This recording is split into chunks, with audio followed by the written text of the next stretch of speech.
Good morning, everyone. Welcome. We are so delighted to have you here at the 2023 Center for Journalism Ethics Conference. I am looking forward to a fantastic day. For those of you who don't already know me, I'm Katie Culver. I'm director of the Center for Journalism Ethics and also the James E. Burgess Chair in Journalism Ethics here at UW-Madison. We are delighted to welcome all of you here. Before we get going, just a couple of logistics issues. So there is Wi-Fi here in the Wisconsin Institutes for Discovery. Just log on any browser and choose guest access, and it will lead you from there. The restrooms are out that door, straight down the hall, and we will have water and coffee throughout the day, as well as lunch during our noon break time. I'd like to thank our sponsors, the EVU Foundation, which is the charitable arm of the Capital Times newspaper, longtime friend and supporter of the Center for Journalism Ethics, Craig Newmark Philanthropies, the MG&E Foundation, the Wisconsin Center for Investigative Journalism, also known as Wisconsin Watch, the Wisconsin Newspaper Association, Wisconsin Broadcasters Association, the Nelson Institute and Center for Climatic Research, which I keep for some reason saying climactic research. I don't know what my problem is. And finally, the Wisconsin Energy Institute. I'd like to thank our members of the Center for Journalism Ethics Advisory Board who are with us here today. This is just such a privilege to work with these folks. You know, sometimes advisory boards can either be too long or too short on advice, but our board is just right, kind of like the old Goldilocks tale. I'd also like to thank my colleagues from the Center for Journalism Ethics who are here in attendance and also doing double duty as moderators. I really appreciate them. A big shout out of thanks to our student fellows in the center. They are such a wonderful group of people. You met them at the registration table. They're in the back doing all sorts of social promotion of our conference today. And then finally, the person without which today would never happen, and that is Krista Eastman. Krista is the administrator for the Center for Journalism Ethics. And I like to say that Krista always keeps the trains running on time and make sure we're all on them. So she keeps everything flowing. Thank you so much, Krista. I am thrilled to begin today with our keynote speech. Our keynote speaker is Justin Warland, a Washington, D.C.-based senior correspondent for Time magazine. He covers climate change and the intersection of politics, policy, and society. He's covered this topic extensively since 2015, but has always had a natural interest in it. Previously, Justin covered health and breaking news for Time. In 2022, he was named the inaugural Climate Journalist of the Year by covering Climate Now, a nonprofit dedicated to improving climate journalism. He is a founding steering committee member at the Uproot Project, a nonprofit organization that works to diversify environmental journalism. And we will hear today how critically important that is. Justin is a graduate of Harvard College, where he studied history. So please join me in welcoming Justin to the stage for an intriguing keynote and call to action.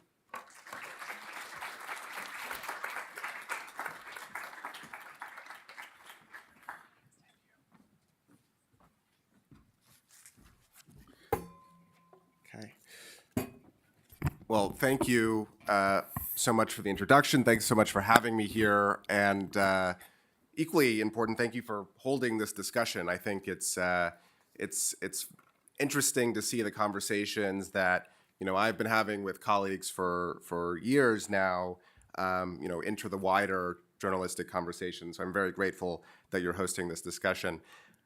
I'm going to start with a little bit of an anecdotal lead here. Last year, I traveled to San Diego to report on what might sound like the wonkiest of possible climate stories, the region's attempt to impose a road usage fee on passenger vehicles. The thinking behind the proposal was fairly obvious. The region currently relies on a gas tax to maintain their roads and transportation infrastructure, and as more and more people buy electric vehicles, that revenue source is going to diminish. So the local officials decided to charge people for the miles they drove rather than as a solution to when the gas tax declines. This is an important climate story in its own right, a reminder of how much of our existing structures rely on fossil fuels and the innovative policies that we need to wean us all off of them. But what caught my eye as I researched this from my desk in Washington were the rumblings on the ground in San Diego.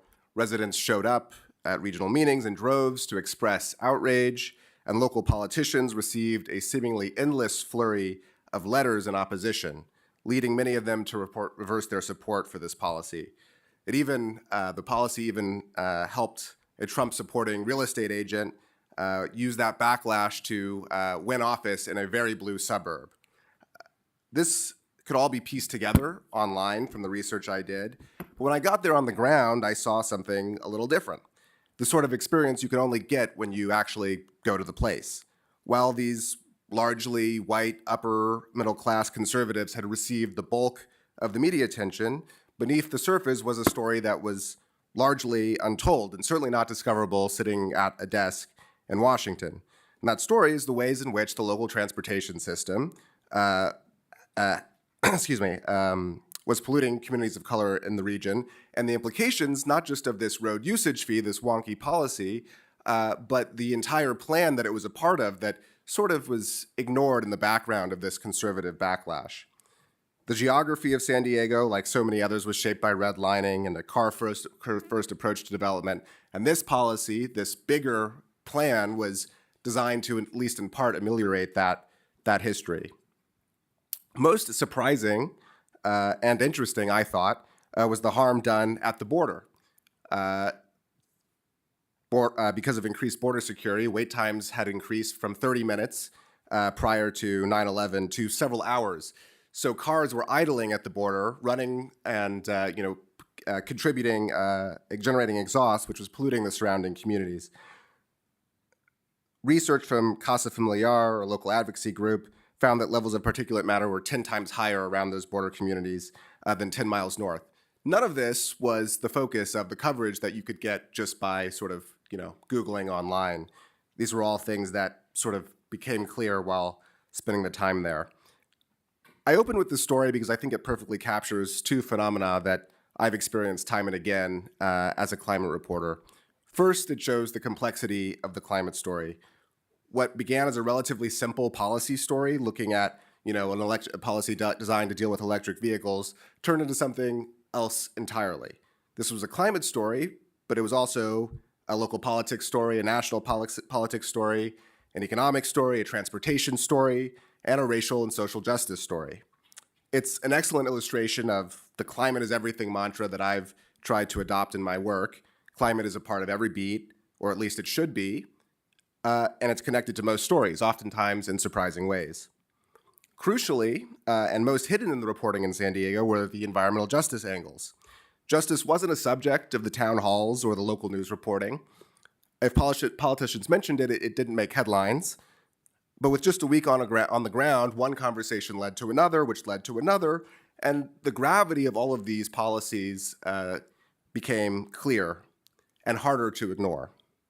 And so that leads me to the second point of my remarks.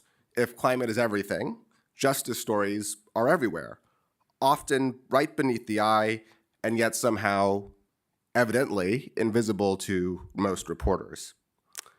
So in these remarks, I want to talk a little bit about how we got here, looking at the structure and practice of American journalism and the challenges that they pose for climate reporting broadly and justice angles more specifically.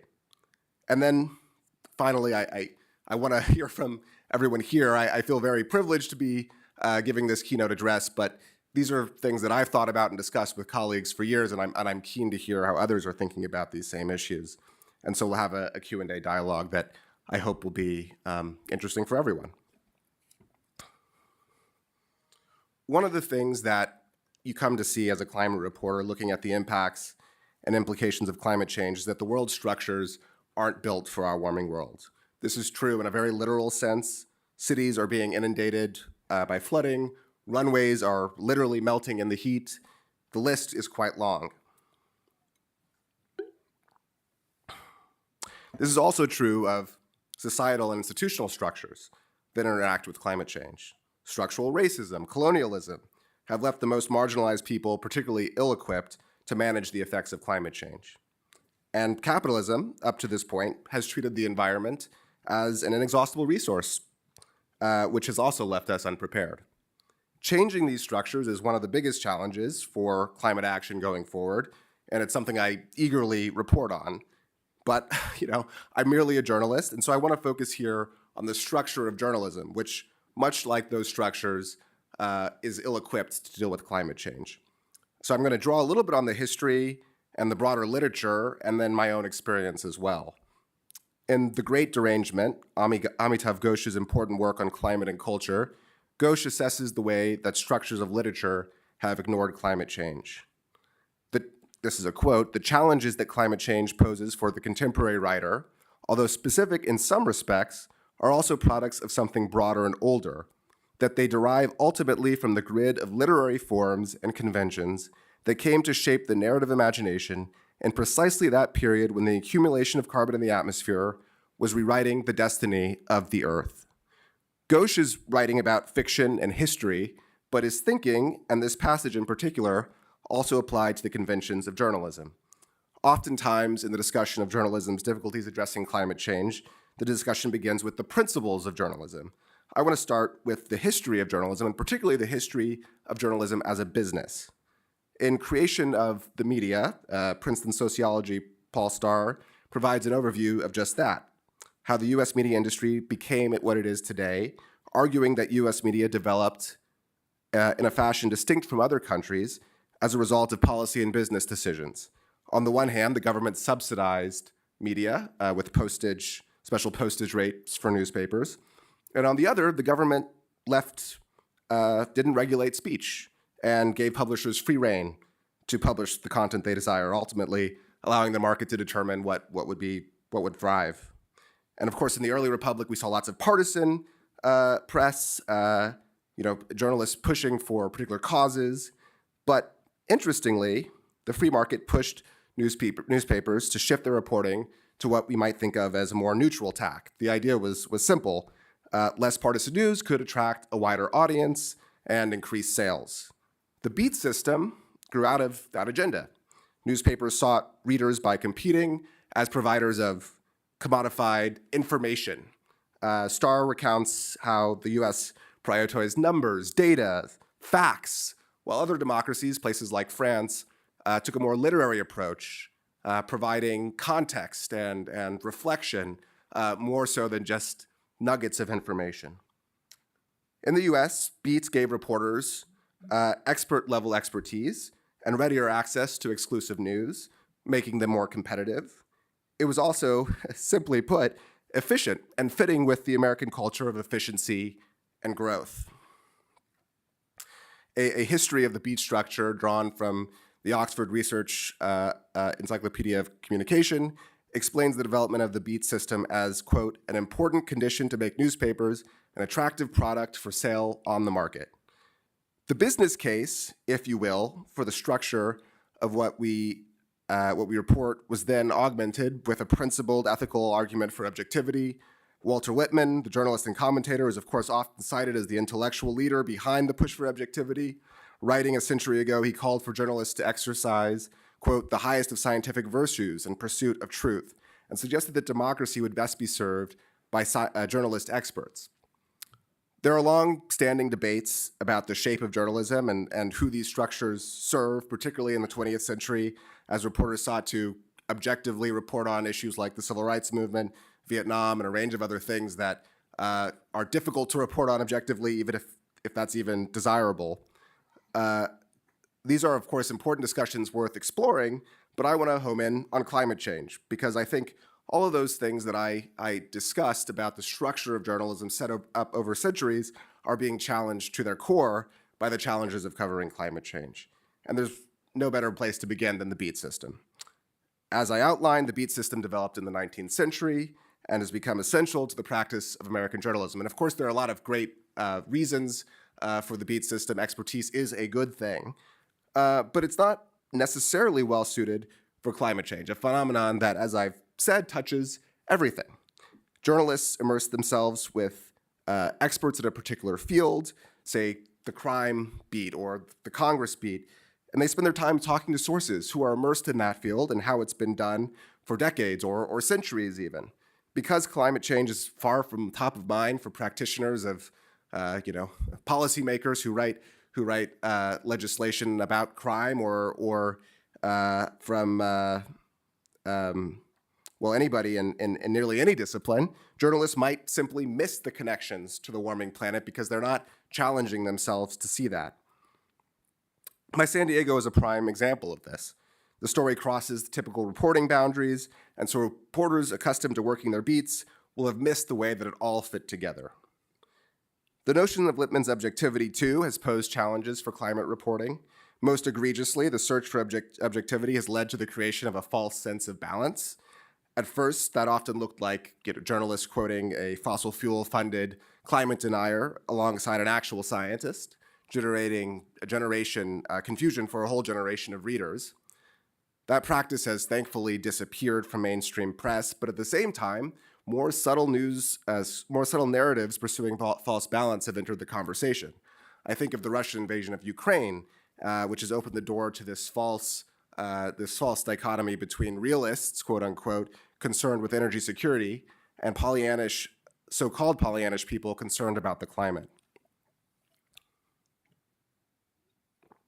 That is not to say, of course, that journalists shouldn't seek out multiple perspectives on climate issues.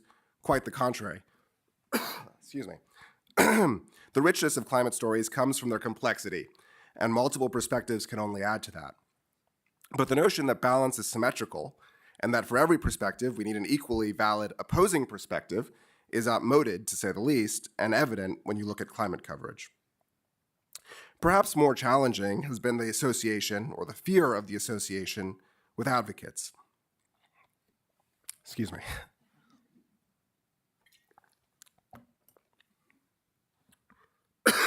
Jeez. Okay. Because advocacy groups are urgently calling for action on climate change, some journalists and editors fear that journalism that serves the same purpose must be categorized as advocacy too. But this stems, I think, from a misunderstanding of climate change and its stakes. To say that we need to address climate change should be as straightforward as saying that racism, sexism, xenophobia have no place in our society.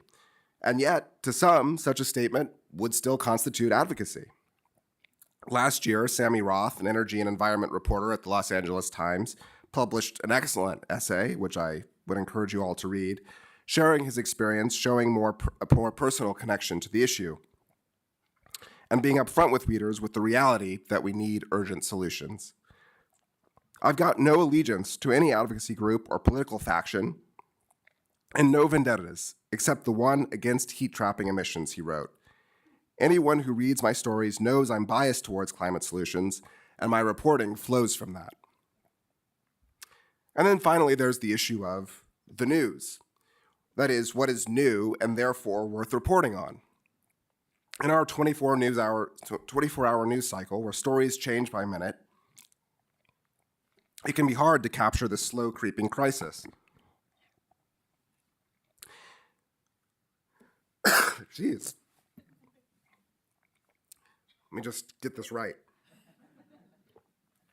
Okay. Okay. It is easy to attribute this reality first to cable news and now to the development of internet-based news.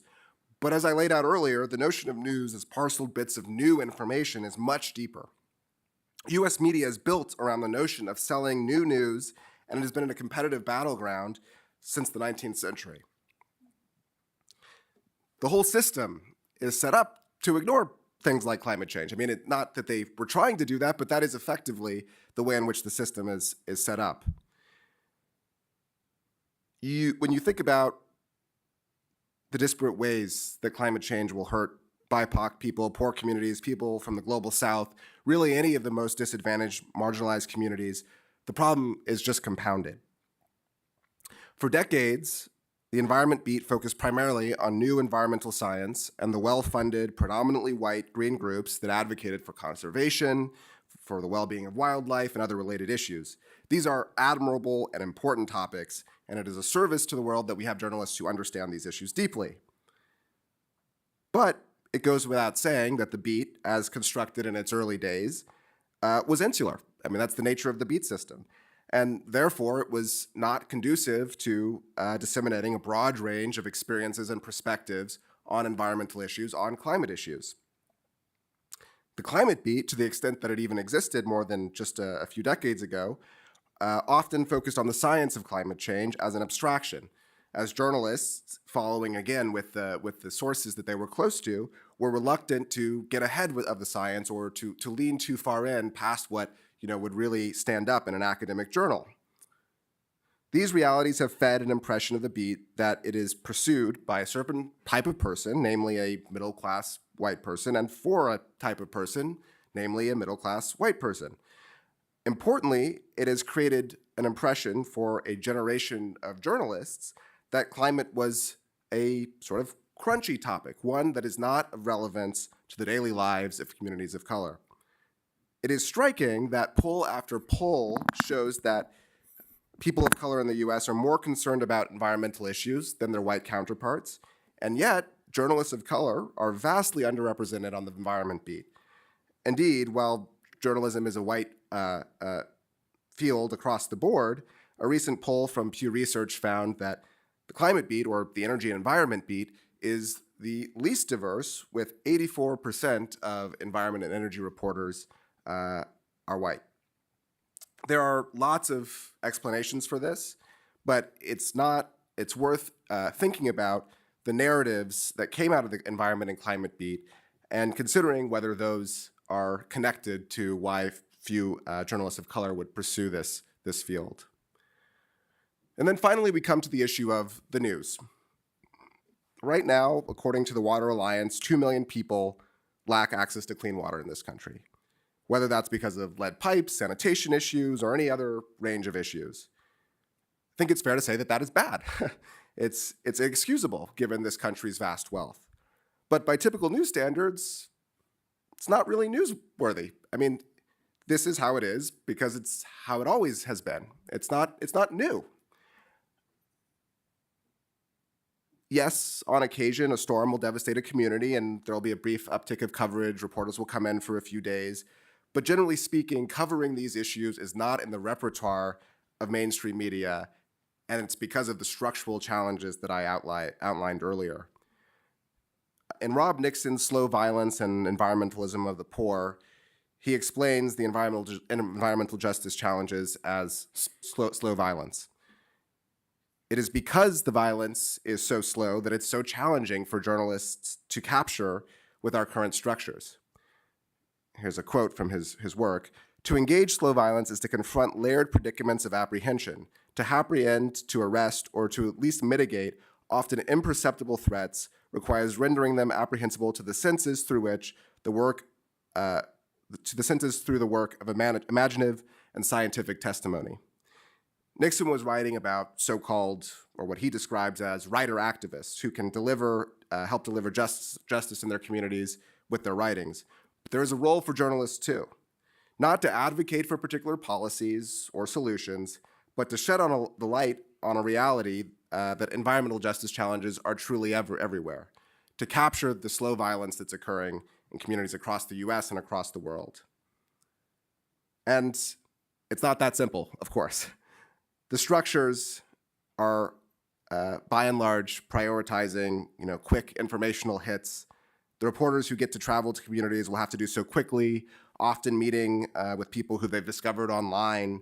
They're traveling with preconceived notions, narratives that were worked out at the desk with their editor back in headquarters. Baking through this requires a mindset shift, so that journalists we see truth not just in the facts that we gather on the ground, but in the ability to understand and communicate the human experience of the people as they're living it. And so it's a significant change, I think, in thinking and in structure of how we think about reporting on these issues. I personally feel very fortunate to have started writing about climate change when I did. Over the last decade, readers in the US have, to some degree, woken up to the challenge, or at least readers have enough so that editors are thinking of climate as a meaningful beat. They're trying to identify the best approaches to cover it. Outlets large and small are grappling with some of the questions I raised today. How do we map climate change onto our pre-existing beat system? What are the unique stories that help get us past this news challenge that can really help convey some of these on-the-ground challenges? This is all very exciting. and I'm encouraged by the many initiatives that aim to tackle these issues. Covering Climate Now is a media collaborative for journalists by journalists that helps provide training and resources to help writers and editors understand the challenges and opportunities facing climate journalism. The Uproot Project, which Katie mentioned and I'm a founding steering committee of, is an organization by and for environmental journalists of color, working to diversify the field of climate journalists and also, hopefully in doing so, helping spread understanding about these unique intersections. Last week I was at the Society of Environmental Journalists conference, which this is a long-standing institution that is starting to grapple with a lot of the questions I raised today to provide a forum for those kinds of conversations. But for the reasons I outlined earlier, I think it's important that this conversation doesn't just happen among climate journalists. Climate change is challenging the structures of society and the structures of journalism, and these conversations need to happen not just on the newsroom floor, but also in the offices of editors and publishers. And given the collapsing attention spans of readers and the rapid deterioration of local news, it needs to be a part of discussions among philanthropists and innovators who are trying to reimagine American journalism and what it might look like in the 21st century. I hope that in these conversations, there will be two understandings that are core: climate is everything, and that justice is everywhere. So those are my remarks. Thank you.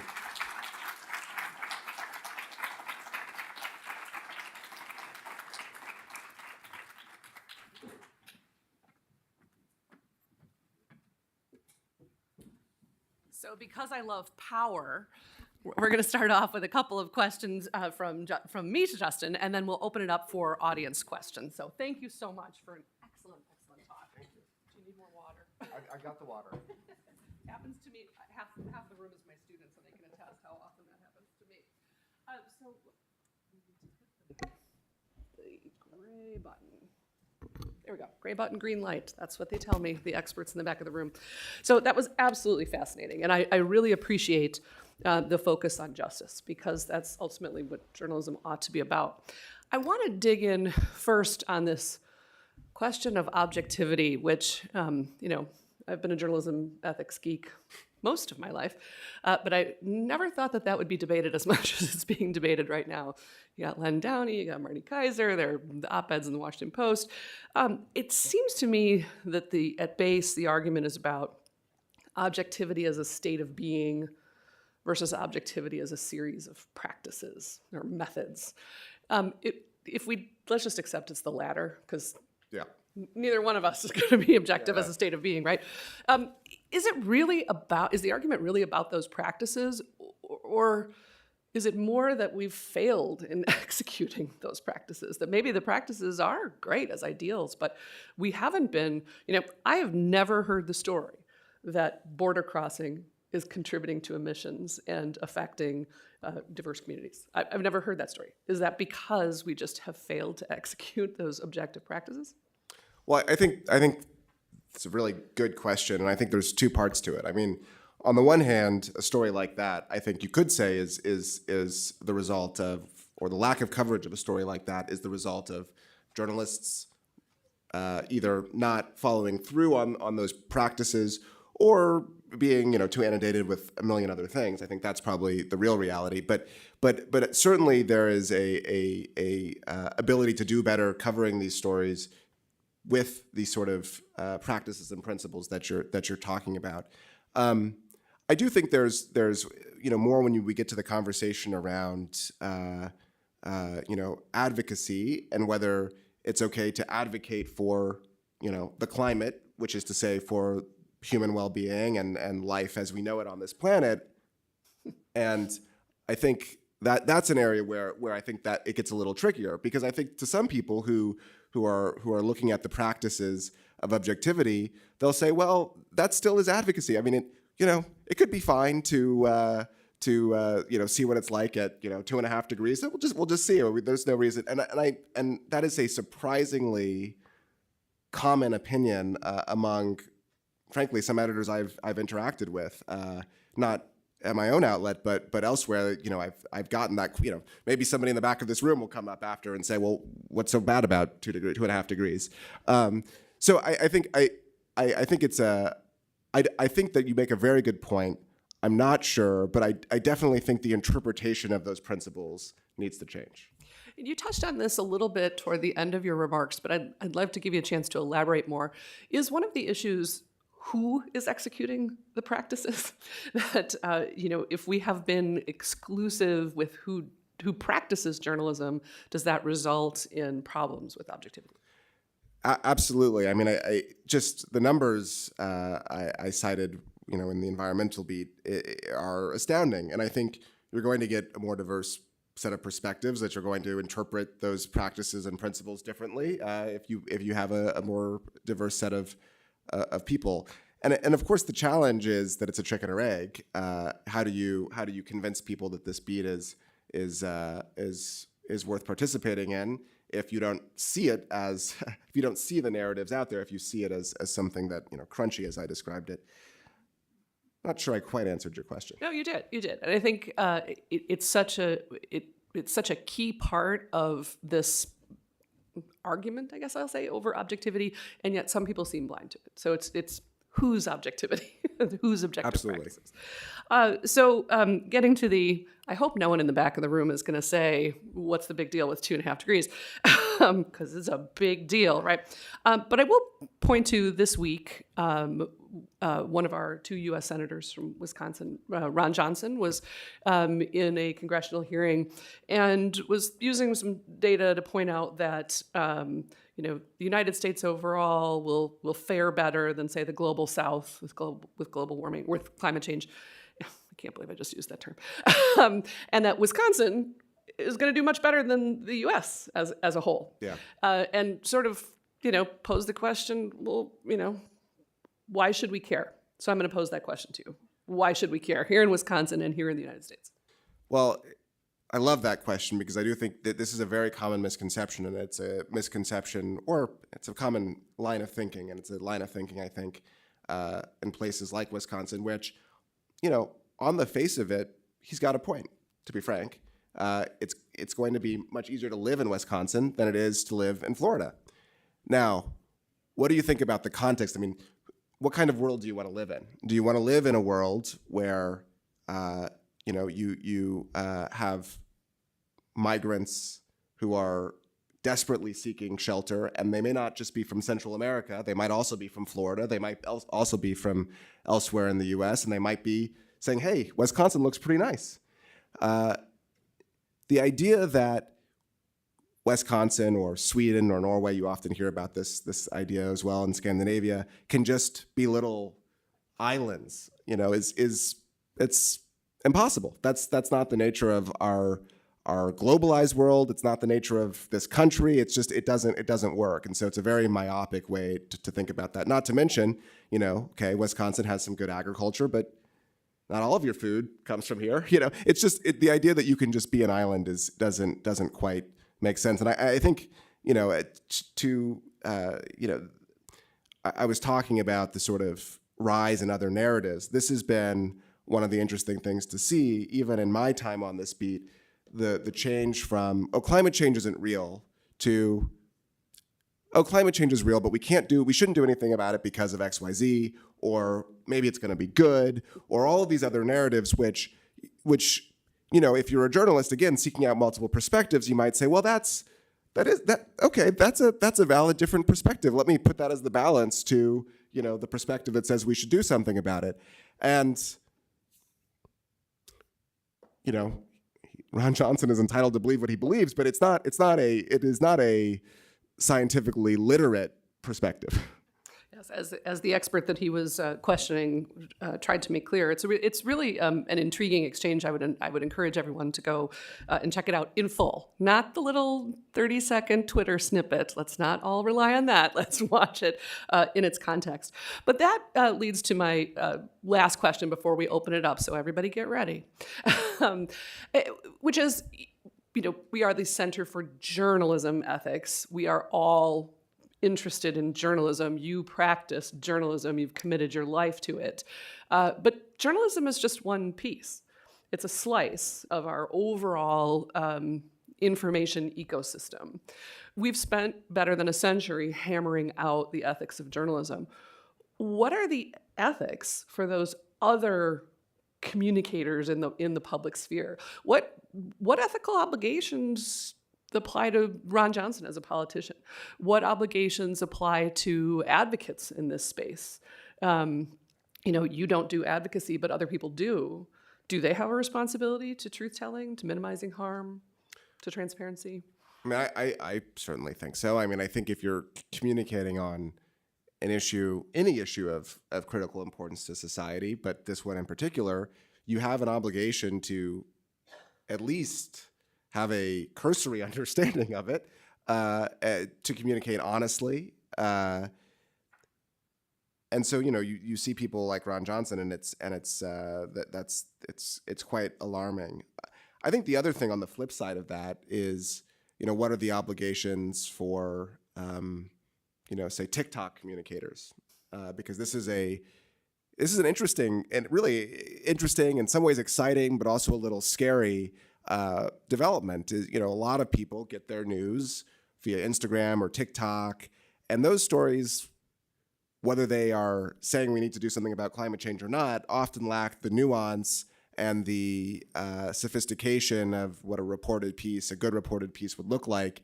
And so what is the obligation for somebody who's trying to drive action? If you're an advocate on Instagram, I think there's an obligation to try to find ways, at least, to provide that nuance beyond just the sort of big scary headlines that might drive traffic. Yeah, one of the things we say in the center is that journalism ethics ain't just for journalists anymore, that policymakers, opinion leaders, advocates, they have obligations as well. We all do. We're in a world of public communication, not just a world of journalism. Okay, so I'd like to open it up now, and we're going to wait for our wonderful student fellows to get to you with a mic. So Audrey, how about Patty up here in the front for our first question? Thank you. Justin, my name is Patty Lowe. I'm a citizen of Mashkazibi, the Bad River Band of Lake Superior, Ojibwe. And I wanted to push back on the whole notion of Wisconsin being a climate refuge. My tribe and the 12 other tribes in this state are facing existential threats from climate. We're seeing severe storms that are wiping out our wild rice beds. We're seeing our rice and other, traditional foods migrating farther north. And so this is a huge problem, and we're often left out of we're invisible or we're either invisible or the stories about us are framed as poverty porn. And that's just as disturbing because nobody wants to be defined by their deficiencies. And, I just like to remind journalists in the audience that, my folks have been adjusting to climate change since the last ice age. We know a few things, so come and talk to us because we have some traditional ecological knowledge that we're willing to share. Thank you so much, Patty. Can I make two just follow-ups on that? One, absolutely correct, and I thank you for pushing back. I think every corner of the country and the globe is going to have its unique climate impacts that are going to be detrimental. I did a story in Iowa, traveling to basically every corner and looking at the flooding and the ways in which the state was being devastated. I think there is a lot of sort of macro analysis that suggests that places like Wisconsin will be better off than elsewhere, and so that they're better off than elsewhere, and then and sort of competitively will fare better, in the U.S. Now, that is a macro perspective that ignores a lot of real issues, and so I appreciate that. I do want to just add, and this is a point that I wanted to find a way to weave into these remarks, but it didn't quite fit. But the point about poverty porn and is so crucial because, and I was sort of alluding to it when I talked about reporters who want to do a good job. They fly in, they have the perspective that they came up with at the desk in Washington or New York, and they find the quotes to match that perspective, and they say, look how sad it is here. And, one of the biggest questions I get in speaking is, it must be so sad to go and see these communities. And of course, it is sad to see devastation and see people struggling. But generally speaking, people are resilient. And when you go to these communities, you see resilience. You see people who are working to overcome challenging situations. And so, I don't know. I mean, I leave saddened often, but also a little bit. I don't know what the word is. It's emboldened or uplifted in a way by this resilience on the ground. And I think that reporters who go in to do the poverty report need to take a step back, really get to know a community, and that'll lead to better reporting. And research does, we have some solid research that indicates that approach, that negative approach, saps people of their sense of political efficacy, their engagement, whereas things that focus on resilience, on solutions, make us feel more empowered to be involved. Okay, did we have another hand right here? Right there, in the blue shirt. Thanks, Audrey. Yeah, I have a quickie question. I want to circle back to something you were saying about the history of journalism. And I'm thinking about worldview. And this brings into play something that Patty Lowe was talking about. How do you see your world? So when you start thinking about someone who goes into journalism, what's their overall worldview with respect to my world? Some people will say things like, I'm going to make Mother Nature my bitch. Versus the person that says, no, we have to work together, okay? Me and Mother Nature. Those are the kinds of things that really resonate with me with respect to those who are journalists who fail to see how people are affected. They see money, but they don't see how money can impact those that they are taking it from, or those that will be harmed by it. Now, I say that because I grew up in the segregated South, and I know what flooding is like. I know what a community is like when they don't have, or they can't get. But yet and still, those that say, no, just deal with it. Those are the kinds of things that I think journalists need to begin to look at. Who goes into journalism? And when they go into it, what's your worldview? Are you going to make Mother Nature your bitch? Or are you going to work with Mother Nature?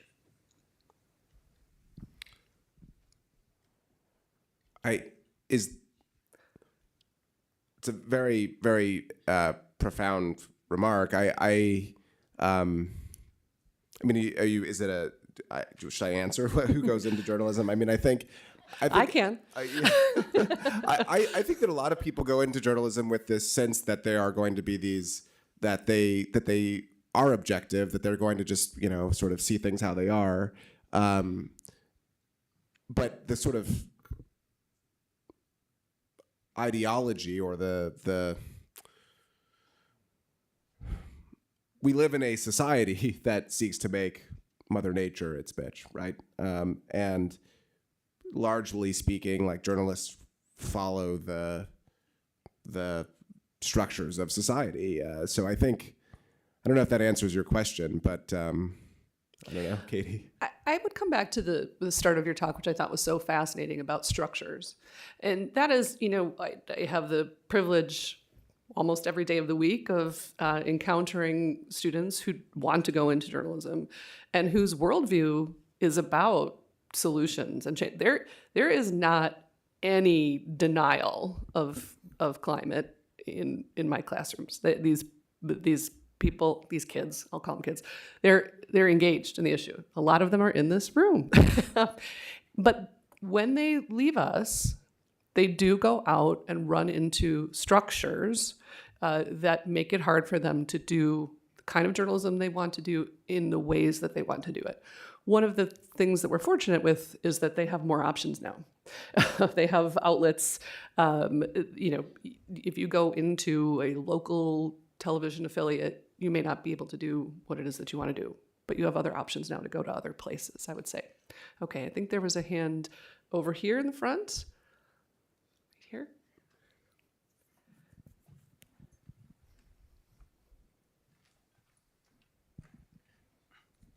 My name is Tom McSweeney, and I'm a retired workers' compensation judge. And when I review all these materials, it's this constant drumbeat of the Western view, America, the United Kingdom. My question to you is, does China or Nigeria and the rest of the world have any role in this process, or do we have to be focused on the West? Yeah, I mean, we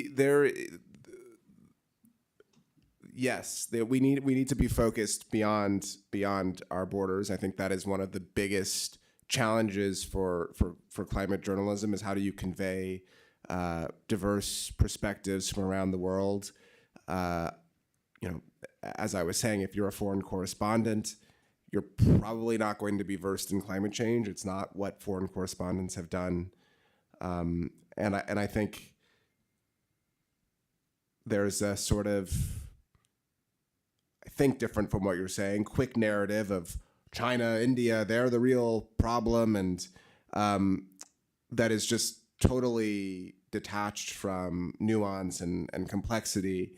And so it's incumbent on journalists, on editors, to find ways to better tell that story, whether that be from finding people on the ground who can freelance, or taking the time. I spent 2 weeks in India last year, again, trying to take, I'm an outsider, I understand that, but trying to take enough time to really get to know what was happening on the ground and be able to write about it in a way that felt genuine. Well, I was trying to talk about what they can do for positive change, not the pollution they're adding. What is their role for positive change? Well, could you speak about the piece on India, which was excellent? Thank you. So, yeah, I mean, the India story looked at the sort of challenge that India is having with, providing power to its 1.4 billion people, while also dealing with the climate, the decarbonization push, and particularly the lack of money to actually finance the decarbonization push. And basically the sort of structures that have prevented them from accessing Western money that would allow them to do this, which of course is, troubling, because the West created the problem and has the money to solve the problem in places like India, but the structures to actually get that money flowing are tied up in all sorts of bureaucratic and other complications. And I think that point also works not so much for China, but it works for places like Nigeria. Though Nigeria is very wealthy, but I should say they have a lot of oil money. But to make that transition requires they're not islands either. It requires outside support, and the West has not been able to find the ways to actually make that happen. So there is certainly a role for those sorts of stories. I don't know, I hope I answered that the best that I could. I think we have time for 2 last questions here, so we'll go there.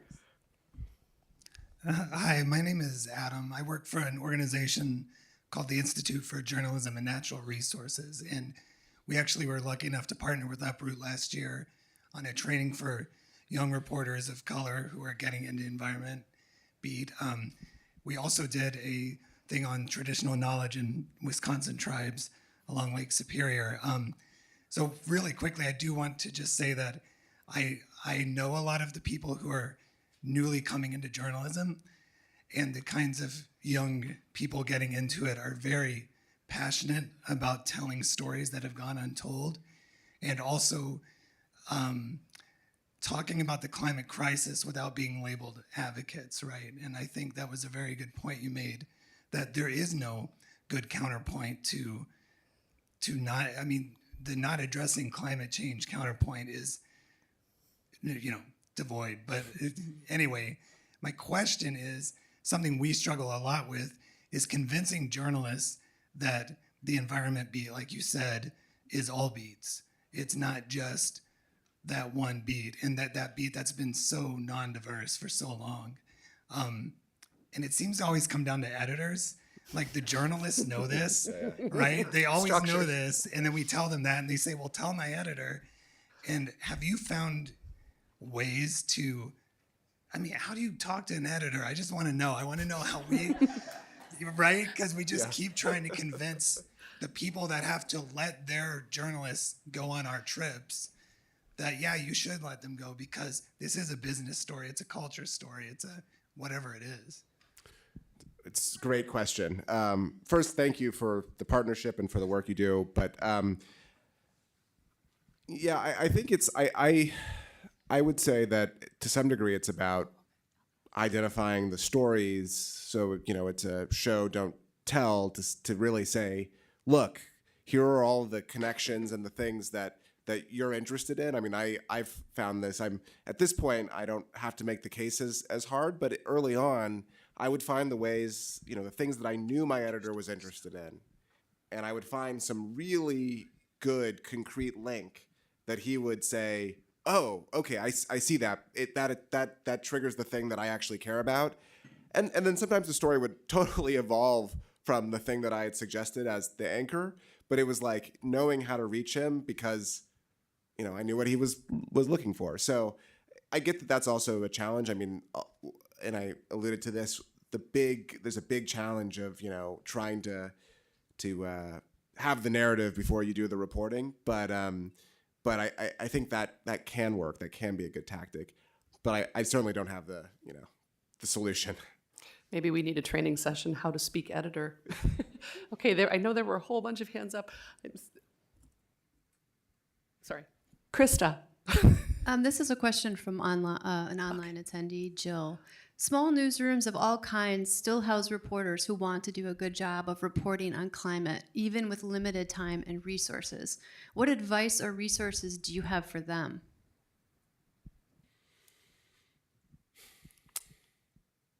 Well, I think it's I don't have this is not necessarily my area of expertise, but I would say, again, finding ways to connect the climate story perhaps to the work that you feel like is essential. So if you have to be reporting on X story in this small newsroom because it's the local story, like take the extra time to make one more call and figure out what the climate angle is. Find ways to attach it to your existing work so it doesn't become the burden of a whole different thing. I don't have any resources offhand, but I would love I can pull some of that together pretty easily and we could share it somehow. I don't know. Yep, and we're sharing resources through the Center for Journalism Ethics as well. You were, I'll brag about you, Climate Journalist of the Year for covering climate now. Right. Thanks. They have a lot of resources, including story ideas. I think one of their biggest, they visited us for covering climate in the midterm elections, did a training for Wisconsin journalists. And I think one of the best parts is the data, is that you can take your local situation and put it into a national data context. They have everything from economic reporters, meteorologists, like there are all sorts of different options. So that's one good resource. But our fantastic student fellows team will be sharing out some things throughout the day. So please, and as a lasting resource, visit our website. So thank you so much, Justin. I think we opened a lot of doors with your keynote and this discussion here, and we're going to continue walking through them all day. So we're going to take a very short 8-minute break, and we'll be back here at 10:10 with our first panel. And that is going to be on who gets heard on climate. So we've opened the door to think about who we're covering and how we're talking with them. You'll be on that panel as well. That's my Siri talking to me. I apologize. And then we're going to talk about the barriers that we face and how urgent the situation is in our panel 2. Then we'll have lunch, and when we come back in the afternoon, we're going to hear about the Wisconsin story from the Nelson Institute Center for Climatic Research, Steve Vavris, who will talk with us about Wisconsin in a national and global context, what we'll be seeing here. And then finally, our last panel of the day is going to look forward with a note of optimism. We don't want to set aside, we're not looking through rose-colored glasses here today. We don't want to set aside the urgency. We don't want to set aside the problem that we face. We don't want to set aside the disparate ways in which those problems are visited upon different communities. But we want to offer some thoughts on what's going well and where can that take us. And Patty will be part of that panel as well. So thank you so much. Let's take a quick break and be back here for panel 1 at 10:10. And thank you again, Justin. Thank you. Excellent.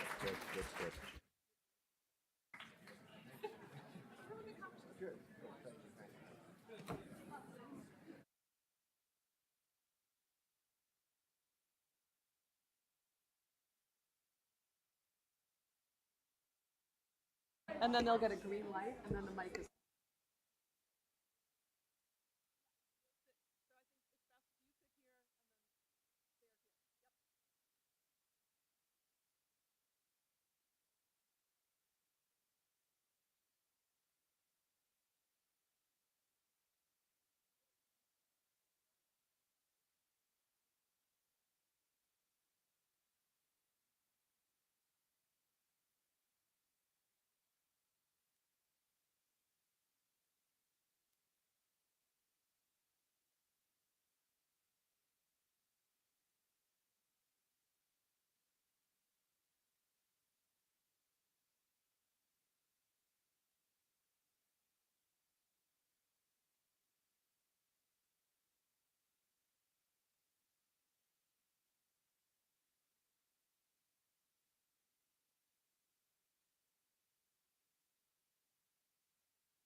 All right, everybody. Thank you for coming back to class on time. We really appreciate it here.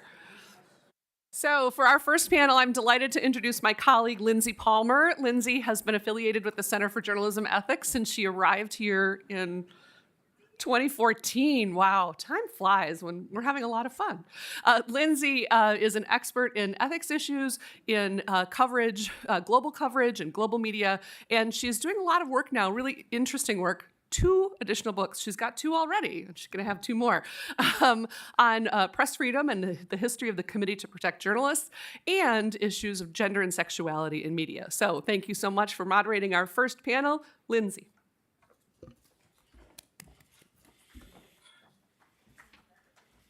All right. Excellent. Well, welcome everyone to our first full panel of the 2023 Center for Journalism Ethics Conference. I'm really excited to introduce our 2 panelists today. The first one doesn't need an introduction because he's already been introduced and has graciously agreed at the last minute to join our panel when there was a health issue with one of our former panelists. But as you know, Justin Worland has done amazing work for Time, for Covering Climate Now, and for the Uproot Project, among many, many other things that we'll be talking about even more today. Yesenia Funes is an environmental journalist currently serving as climate director for Atmos, an independent nonprofit climate and culture magazine and news site.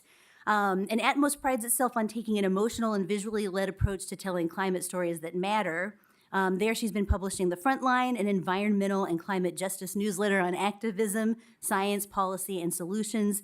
And she's also written for Vogue, Cosmo, The Guardian, HuffPost, and has worked extensively with the Uproot Project, which we'll talk about even more as we get into our conversation. So I'm going to just move over here and sit down. We'll kind of do this informally. I'm going to start us off with a couple of questions that I have prepared and kind of workshopped a little bit with our panelists. And after that, we'll just open it up to the room. And our goal is to have a conversation. So we'll go until about 11 o'clock and take another short break before our next panel after that. We're excited to hear each of your questions. Let me just move over.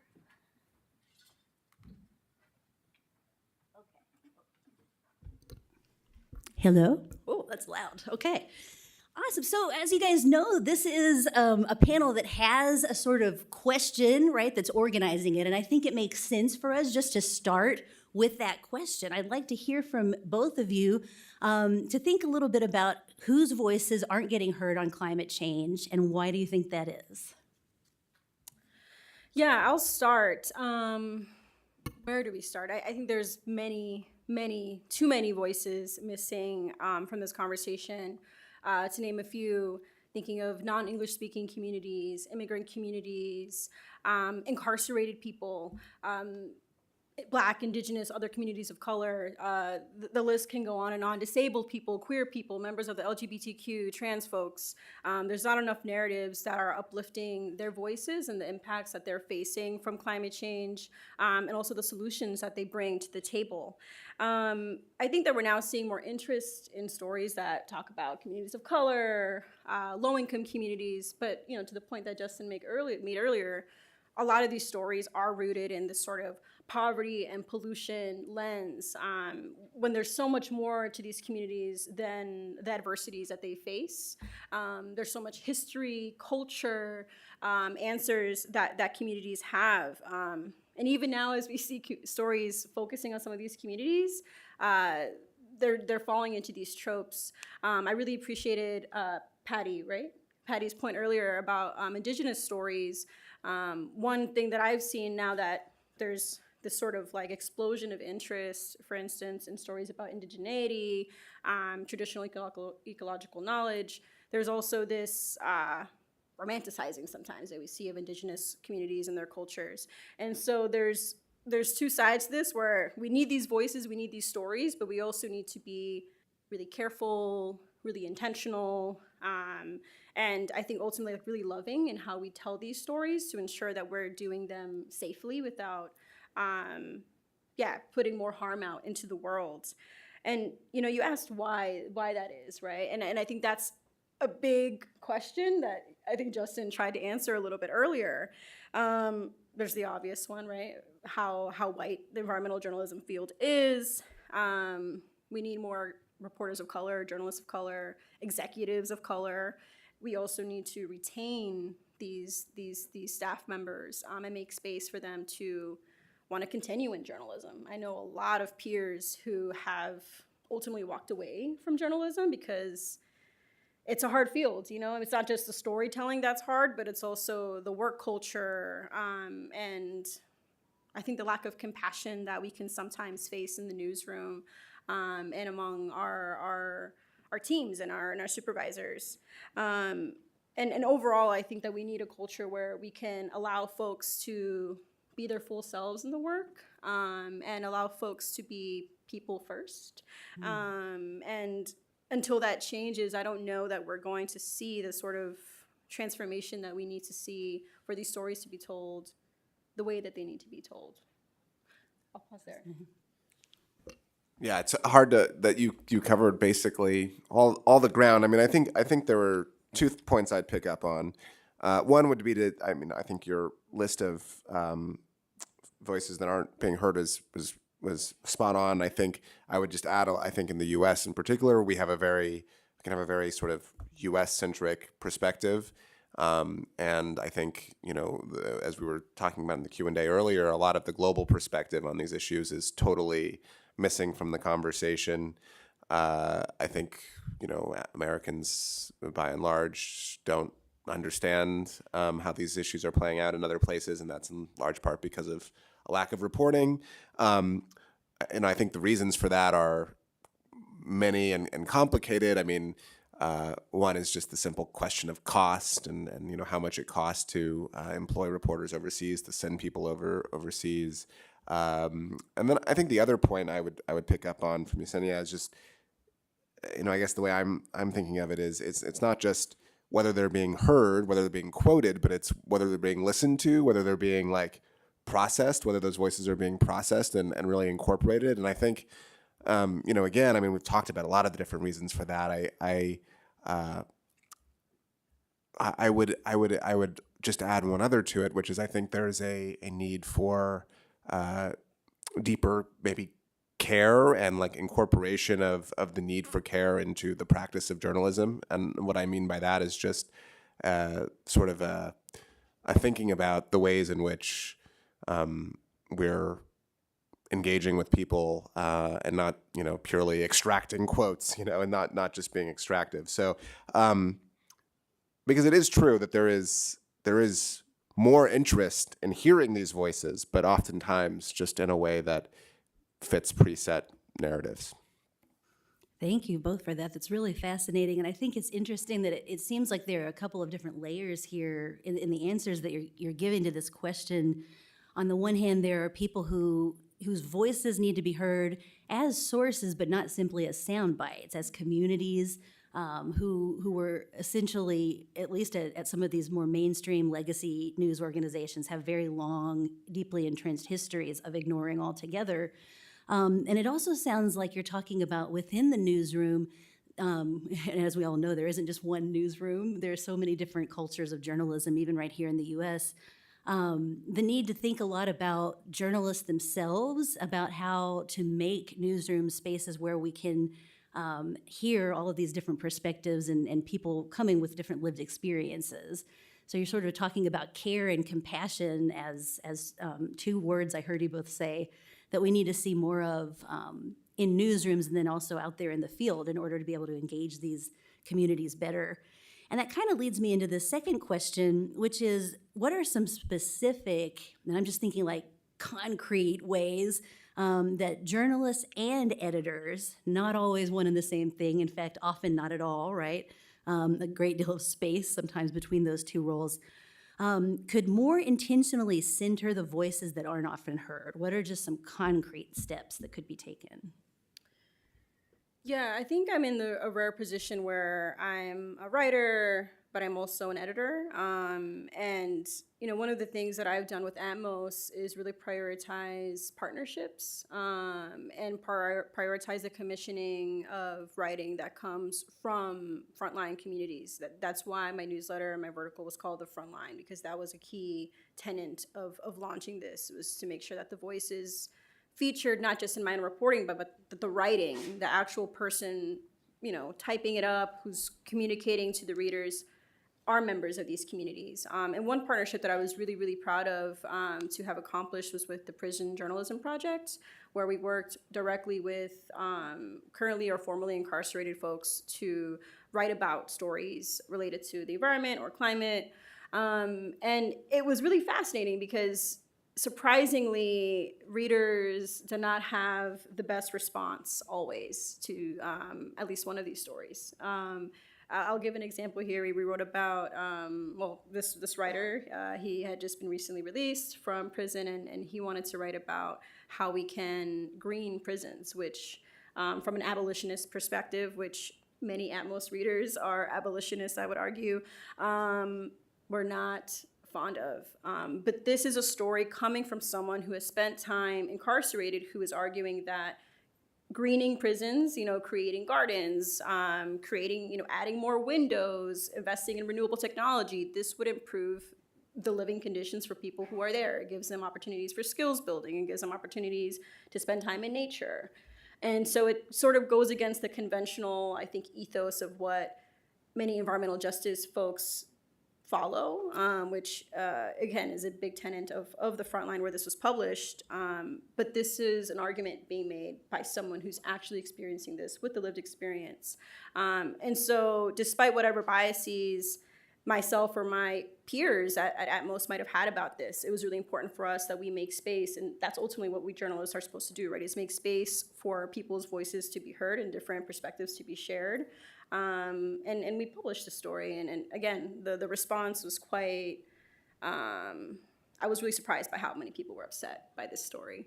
But it's really important for us as journalists to do these partnerships, work with writers who can tell their own stories sometimes, work with community members and give them the time and the space they need to get a good story, because the reality is many activists aren't writers, right? And so it's process, and it's a little bit of a headache sometimes trying to work with folks to get their piece to a good place. But I would argue that it's our job as editors and it's our job as journalists to make that space alongside the deeply reported stories written by reporters, to also make space for communities to speak for themselves. To take it a different direction, I mean, I think the need to diversify staffs and make newsrooms a place that are more conducive to diverse coverage should be a top priority. And I think there are two things to flag. I mean, one is just to do the work to make newsrooms better. To make newsrooms a place where diverse set of journalists would actually feel comfortable working. And I mean, there's many resources which we could find to connect you with from the Uproot project, from elsewhere that provide some guidance about how to do that kind of work. The second thing I always like to talk about, and it gets back to my remarks earlier, but it's just coverage. One of the things that I would look at if somebody approaches me about a job is what are you publishing? How do you what is the ethos of the place that you're running? And so I think switching mindsets to really better address diverse perspectives in the newsroom, in the work you publish, those will go a far way in this respect. I think that's really powerful, and I think it's interesting to consider all of the different facets to this, right? So that there are questions of how to diversify the newsrooms, right? Which is something that we've been, I think, in the U.S. talking about long before the events of 2020 with George Floyd. Although I think some new energy maybe was kind of perhaps injected into that discussion at that point in time. There's, thinking about the coverage itself, how can we improve that? And then also thinking about ways of engaging community members like you were talking about in the project with Atmos and with the incarcerated people who became journalists and helped to tell their own stories. I'd love to hear a little bit from you both about some times when you specifically, in the work that you've been doing, have faced a challenge in trying to achieve this larger goal, right, of trying to get more voices to be heard.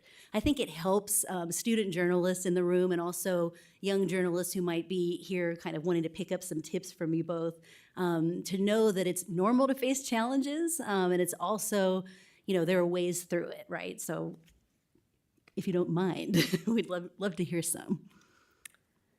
I'll go first. Okay, so I feel really privileged that I've been in many newsrooms that have actually been really welcoming, right, of diverse perspectives. Like, I've been covering environmental and climate justice for nearly a decade because I've been in newsrooms that have been willing to allow me to cover that, which is fairly unheard of. I think it's a really new phenomenon for writers to be covering these issues now. That being said, I think that when newsrooms prioritize this type of coverage, there still are challenges that come with that. For instance, there's a really specific example I have here. So I do editing and commissioning alongside my reporting. And there was a story that I recently commissioned and published. It was related to Indigenous issues. And so it was really important to me as an editor to find a writer who is Indigenous to tell this story. And I don't know how many of you have had the challenge of trying to find a Native writer for a piece, but it can be quite challenging, especially if you're looking for a writer that represents a specific tribal community, which was my goal here. And so I found a writer, and I loved their work, and I realized that there was a little bit of controversy surrounding this writer, apparently. And I remember I brought it up to my editors. I was like, hey, I saw XYZ about this person. What do you think? And to be clear, no one on staff is Indigenous. We have like some contributing editors who are, but no one on staff whom I'm consulting with is. And we all walked away from that thinking, you know what? This isn't a big deal. The writing is strong. It's irrelevant to the piece. Let's do it. Upon publishing the piece, which I still feel was a wonderful, greatly reported story. Most of the attention that the piece got was not related to the reporting itself or the content of the story. Most of the attention was related to the writer. And so it was a situation where, in retrospect, right, if we would have had perhaps an Indigenous journalist in the room, there might have been someone to flag, hey, like, actually, maybe this isn't the right person for this story. Or, maybe there could have been a different approach, right? And a couple of my sources, trusted sources that I've interviewed for years who are Indigenous, reached out to me expressing both disappointment. Some folks were hurt. Some folks had been targeted by this writer apparently. And one person suggested to me, you should do an Indigenous Advisory Council, which apparently is something that they've been trying to also suggest to newsrooms like the Times, the New York Times. And so I raise this because I think that even in our pursuit of doing, quote unquote, the right thing, of taking the right approach to a story, finding the right voice, there are also issues that arise there because nothing is black and white. And as a person who's not a member of this community, the question comes up, was I the person to make this call? Were any of us on the team the people to make this call as non-members of this community? And so it's important, I think, that when we're thinking of diversity, and Amos is a pretty diverse newsroom, right? We're very, very queer, a lot of Black and brown folks, but no Indigenous folks, right? Where are your gaps? And why is it important that we address those gaps, recognize them, and what kind of shortcomings can come out of that? So that's a recent one that feels really important to raise. Mm-hmm. I'll maybe share one and a half. I just most the half because I want to pick up on that point. I do feel there have been many challenges I felt almost after the fact where you realize that I sort of did something that wasn't quite right, or this thing that I thought was right wasn't quite, and it kind of gets you because you're like, oh, I tried really hard to do the right thing, and I think what's important to my mind, again, coming in with a approach of care and conscientiousness, and then also to be able to go easy on yourself, to say, okay, what can I learn from this to do better next time? without saying, oh, now I'm not going to do any more stories in communities. And I think I just want to highlight that because I do feel like sometimes people say, well, should I not cover this because, I'm not from there or whatever. And my response is no, you should go in, spend the time to learn the community, have a sense of care. And if something doesn't go quite right, learn from it, but don't beat yourself up so much. And so I think that's a challenge I've seen over and over again. Well, the thing I was going to share, one of the challenges I often have, I'm not an EJ reporter, but I do try to find, sometimes I do sort of EJ stories, but generally I'm trying to find ways to work the EJ narrative into a story that might be about something else as a focal point. I sort of talked about this with San Diego, and it can be really hard, when it gets to an editor's desk and they're like, this is extraneous. Why is this this is not part of this streamlined, sort of narrative. And so I think there's a real challenge in, making the case for why we need to keep this in there? Why is this an important part of this narrative that seems like it's about something else? That's a challenge for me that I feel like I'm always facing. That's really interesting. It's so, I think, important, first of all, what Yesenia was saying, to think about, even in newsrooms where you're sort of, priding yourself on the work you're doing around having, diverse perspectives, looking for gaps, and not because you're trying to think of okay, how can I, get someone else to check off all the boxes, right? There's all this tension between the kind of lip service paid to diversity these days in journalism and then actual meaningful engagement, right? Don't Not want to the endorse same. tokenizing. Yes. Right. And so I think that's really important. And then Justin, I'm hearing you talking about narratives and how difficult it is to convince editors and other people from whom you have to get buy-in to think differently about narratives. And that leads me to the last question I'm going to ask before we open it up to the room here. You both have worked with the Uproot Project, and I saw on the website a really compelling quote that says, "The old narrative doesn't work anymore. It never did. It's time to take it out by its root and start anew." And I wanted to hear from you both a little bit about how you see this old narrative. What is it exactly? And what's the broader history of how it was able to take hold, not just in the U.S., but you were talking earlier, Justin, and we were in the Q&A talking a little bit about the global South and the sort of really deep global implications of climate change. So tell us a little bit about the narrative and how you think it came to be. Yeah, I think that we as journalists, it's really important that we interrogate history, right? And that we ask ourselves, what are the moments historically that brought us to this moment of time? How did we get here? How are we on this precipice now of mass extinction, severe ecological crises, humanitarian crises? And ultimately, when you look back at history, much of this is rooted in two things, I would argue: colonialism and white supremacy. And the Intergovernmental Panel on Climate Change for the first time last year acknowledged the role of colonialism in creating the climate crisis.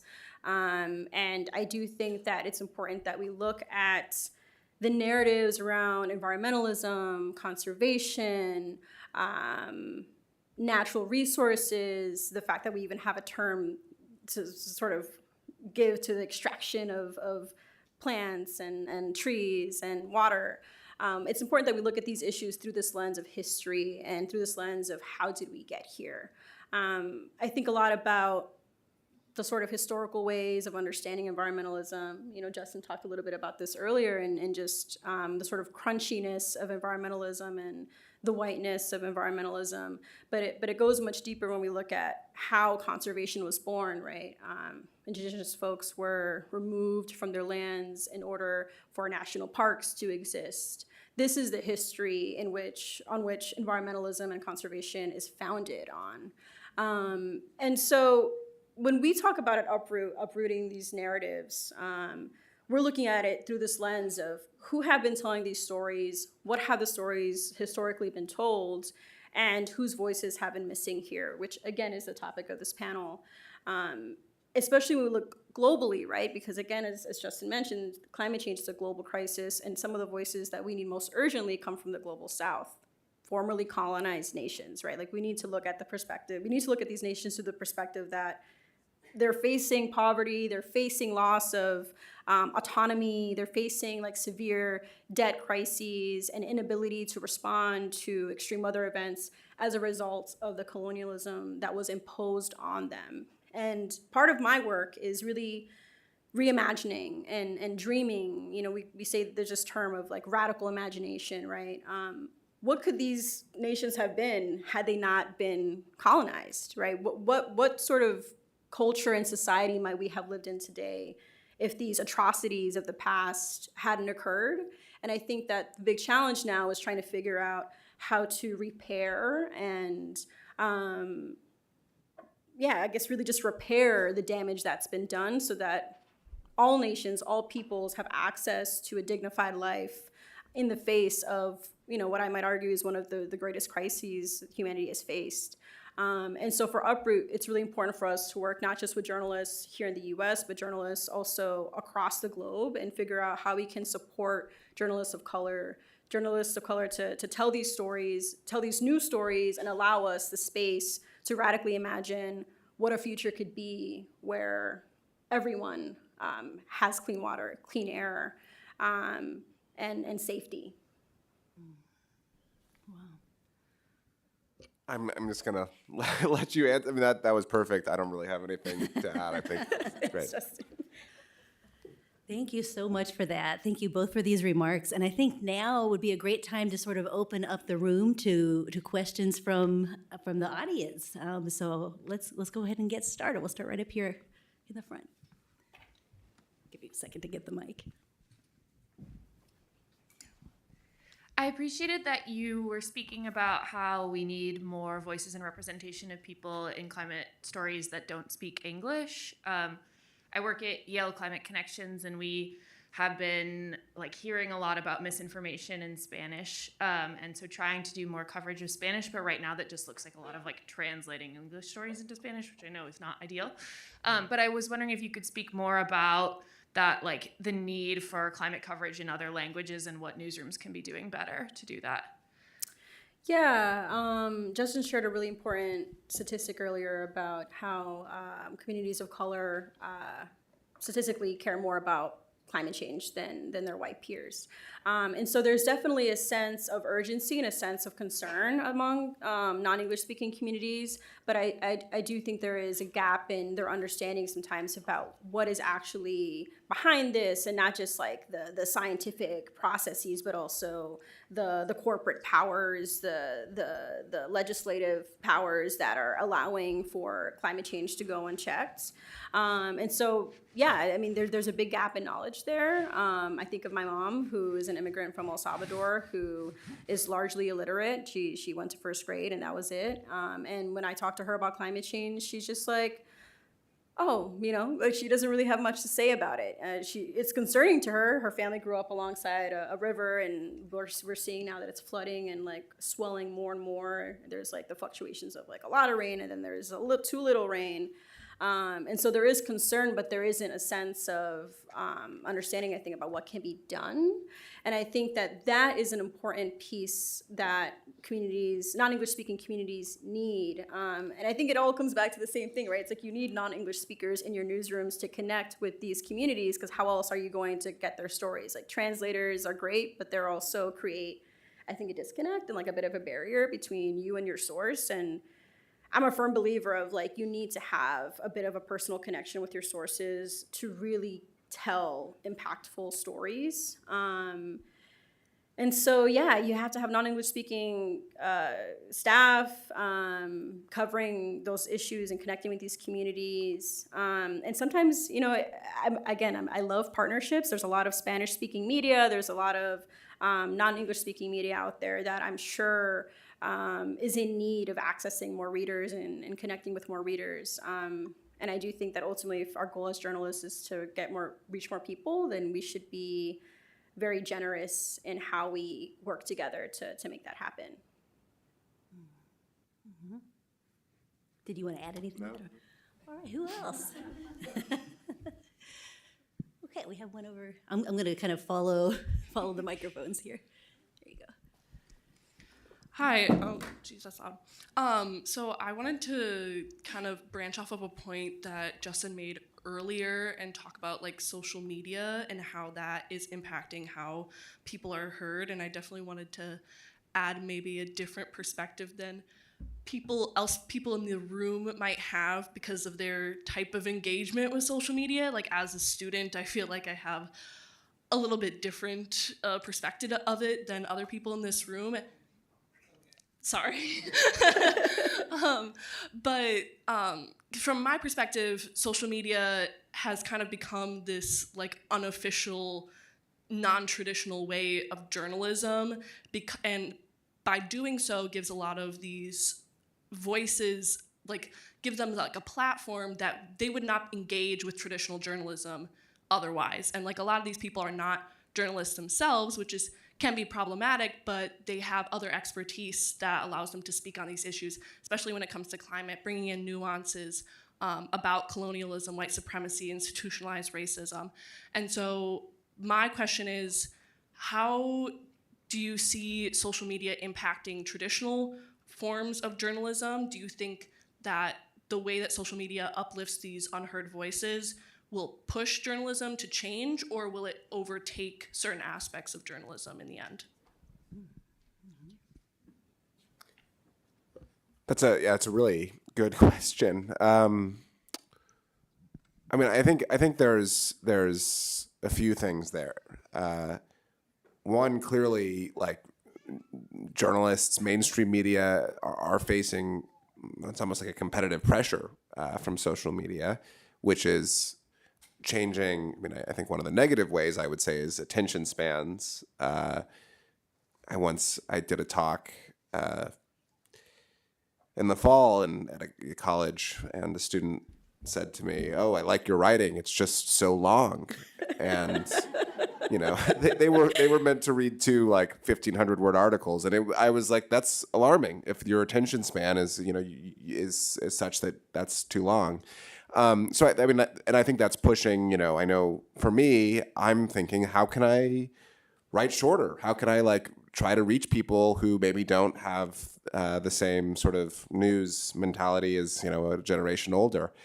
I think some of the positive ways, social media definitely is amplifying voices and perspectives that perhaps are not, in the go-to Rolodex of a lot of journalists. And I think, some of that does trickle into our writing and reporting. Certainly, like, you hear and learn about the sort of social media influencers or just people who are really pushing different narratives on social, and that informs my thinking in a way. So yeah, I do think it's changing things. I still don't think though that we've crossed a place where there's like a credibility gap, for better or worse. I'd have to think about this, but like,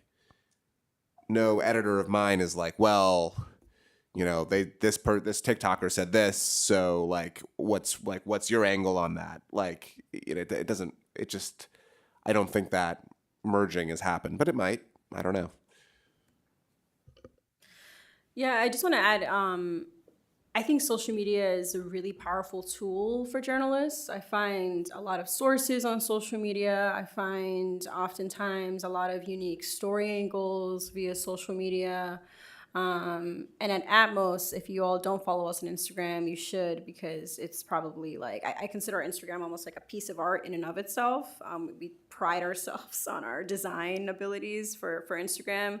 And I think that social media is key to reaching some of these audiences, especially younger folks who, mostly just engage with social media. Like, that's how folks are getting their news. And that's how folks are connecting issues. I think of the Willow Project, the giant fossil fuel proposal that the Biden administration was debating and ultimately approved. It's like a month or two ago now.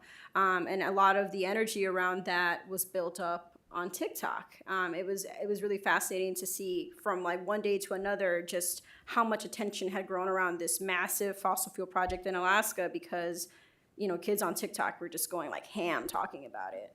And I think that shows the power of social media. It's like a reminder. I mean, we've seen this in the past with like the Arab Spring. Like there are many instances where social media has been a tool for activism. But I think that we as journalists need to really utilize social media and see, I don't know that I would say like influencers are our peers, but I do think that they can be vectors to reach people. Like at Atmos, sometimes we'll do collaborations with environmental activists who have 1 million followers because we can count on them to help get our stories out there. And so I think that it's creating a situation where we have to be a little bit more creative about how we disseminate our stories, especially as like Twitter, for instance, is potentially on its way out. I don't know, everyone has their thoughts on it, right? But we're seeing the evolution now of social media, like which platform is the future? Should we rely as much on social media for traffic? But in the meantime, while we like figure out whether it's going to work out, I think that we should be taking advantage of it to get the stories out there. Because again, like we all write stories because we want people to read it, and if the goal is to get more eyes on these issues, then we need to be using like every tool in the toolkit, I think. Definitely. Okay, let's see. Let's move toward the center back here, and then we'll move up this way and get kind of in the middle next. Thanks. My question is maybe a play on the title of the panel, Who and What is Getting Seen on Climate? I'm curious about hearing both of your assessments of visual journalism, photography, and video. As it relates to climate, you've both touched on storytelling tropes, representation in newsrooms. A whole heck of a lot of Americans are still getting their news from broadcast TV. Our social media platforms are driven by visuals. Even in print and on the web, visuals are the things that are attracting readers to particular stories and structuring the way that they absorb written information. So I'm wondering, do you see visual journalism as a subset of journalism also falling short? And if so, how? And what are the opportunities going forward to correct that and make sure that climate is effectively and accurately being visually reported? I don't mind jumping on this one first. Again, I'm not sure how many of you all know Atmos. We're so niche, but like visual storytelling is really at the heart of the approach Atmos takes to storytelling. And I would argue 100% visual journalism is lacking tremendously, especially if we're thinking of like, we approach visuals as art. Like when we want to commission photography for stories, we think, who is the artist that we want to work with? Not the photojournalist, not the documentarian. Who is an artist that we want to help communicate the story? And I'm a firm believer that photographers, illustrators, artists at large are key partners when we're telling stories visually. Because ultimately what visuals should do in a story is evoke emotion, evoke inspiration, evoke wonder, and sometimes a straightforward approach to a visual component, which has historically been the way of doing photojournalism, doesn't always trigger that same response. I mean, sometimes we need to just see things as they are, and there's tremendous benefit and need there. But for instance, we published a story on the front line about a month ago on child marriage in Pakistan. How do you photograph child marriage? You could just photograph the young girls who are being sold into marriage. That's one approach. You've seen this done. The Times has done a robust package before photographing young women across the globe who've been sold into marriage. Or we could find an approach that perhaps feels a little bit more poetic and haunting. And so we found a photographer who worked with a stylist and a set designer to put wedding veils that are used by Pakistani women and girls in bodies of water, and who broke, they got this the pots that people use to carry water, that women use to carry water in their communities, and they shattered it, right? It's I think there's something powerful and beautiful, and again, this word haunting, when we try to take a visual approach to storytelling that is just a little bit more abstract, a little bit more artful, and a little bit more intentional in trying to trigger an emotional response from the reader. Because as writers, I think that's what we all try to do. But also when we're looking at the visual component, we should also have that same intention. I mean, at my past gigs, we would just like pull images from Getty and call it a day, and the visuals weren't doing anything for the stories. If anything, they made the stories feel more like downgraded, you know? And that's the one thing that I love about Atmos, and that the biggest skill I've learned is just the power of visual storytelling and how important that can be in just engaging with readers and leaving a mark on readers that I think words can't always accomplish. I agree with all that, and I think there's an interesting dichotomy. I mean, there's some, and I'm speaking from a like time perspective. There's some like really great work that we do, sending a photographer to capture people who are suffering in extreme heat, and just getting those images so people can see that, and that works well. I think for impacts, you can see the impacts on people pretty clearly in photojournalism. But there are other things, as Yesenia was saying. It's like so many stories where the picture is like, wind turbines, like, because nobody knows how to do the art, and we don't have the resources to spend, on every story to have such a comprehensive approach to design. And I think that really hurts the stories. I also think, as Yesenia said, like, there are some stories, some stories where it's just so abstract is not the right word, but it requires some sort of visualization that does get beyond the basics of capturing what's happening. And we know we've seen success with that. We did a cover where we lit, the world was portrayed as matches, and there was like a fire that spread, and to show sort of the tenuous nature and the sort of way in which things are spread, climate issues spread globally. That was hugely successful. People loved that. There are others that fell really flat. And so it's kind of hit or miss to do that. You mentioned broadcast, and I just want to flick at that briefly. Not my area, but clearly broadcast journalism is failing us on climate. It's just, and I think that is in large part due to the sort of need to attract a large mass audience. And unfortunately, like, while there's a growing subset of people who really care, the what I hear is that their numbers just show that when they talk about climate, people change channels. So if somebody had figures it out about how to get broadcast right, I think that would be a huge deal. For that. So we have time for one more question, and this woman here in the middle in the blue denim blue jacket has been waiting for a while, so we will end with her question and go from there. I know I'm a pain. Oh. That's okay. What I want to do is to ask a particular question. This was something that happened years ago, and I encountered this young man. This was at like a little country diner, and asked him where he lived. And so he says, I live off the grid. Off the grid. I had no idea what that meant. Not a clue. And so getting introduced then to what it means to live off the grid means you've disconnected. And now you're living a subsistence life on your own. You have your own power, you've dug your own well, that kind of a thing. But what inspired this person to do that was a lack of trust with those who live within the city. You mentioned partnership. I like to use the term co-create. Mm-hmm. And when I say co-create, if a journalist is going in and trying to write a story, instead of going in with your own agenda in terms of what you want to write about, have that person ask the questions first to frame what it is that you're going to write about. Now, I'm going to give you an example of a community that I live in. This is a community where decisions are being made for us. No one bothers.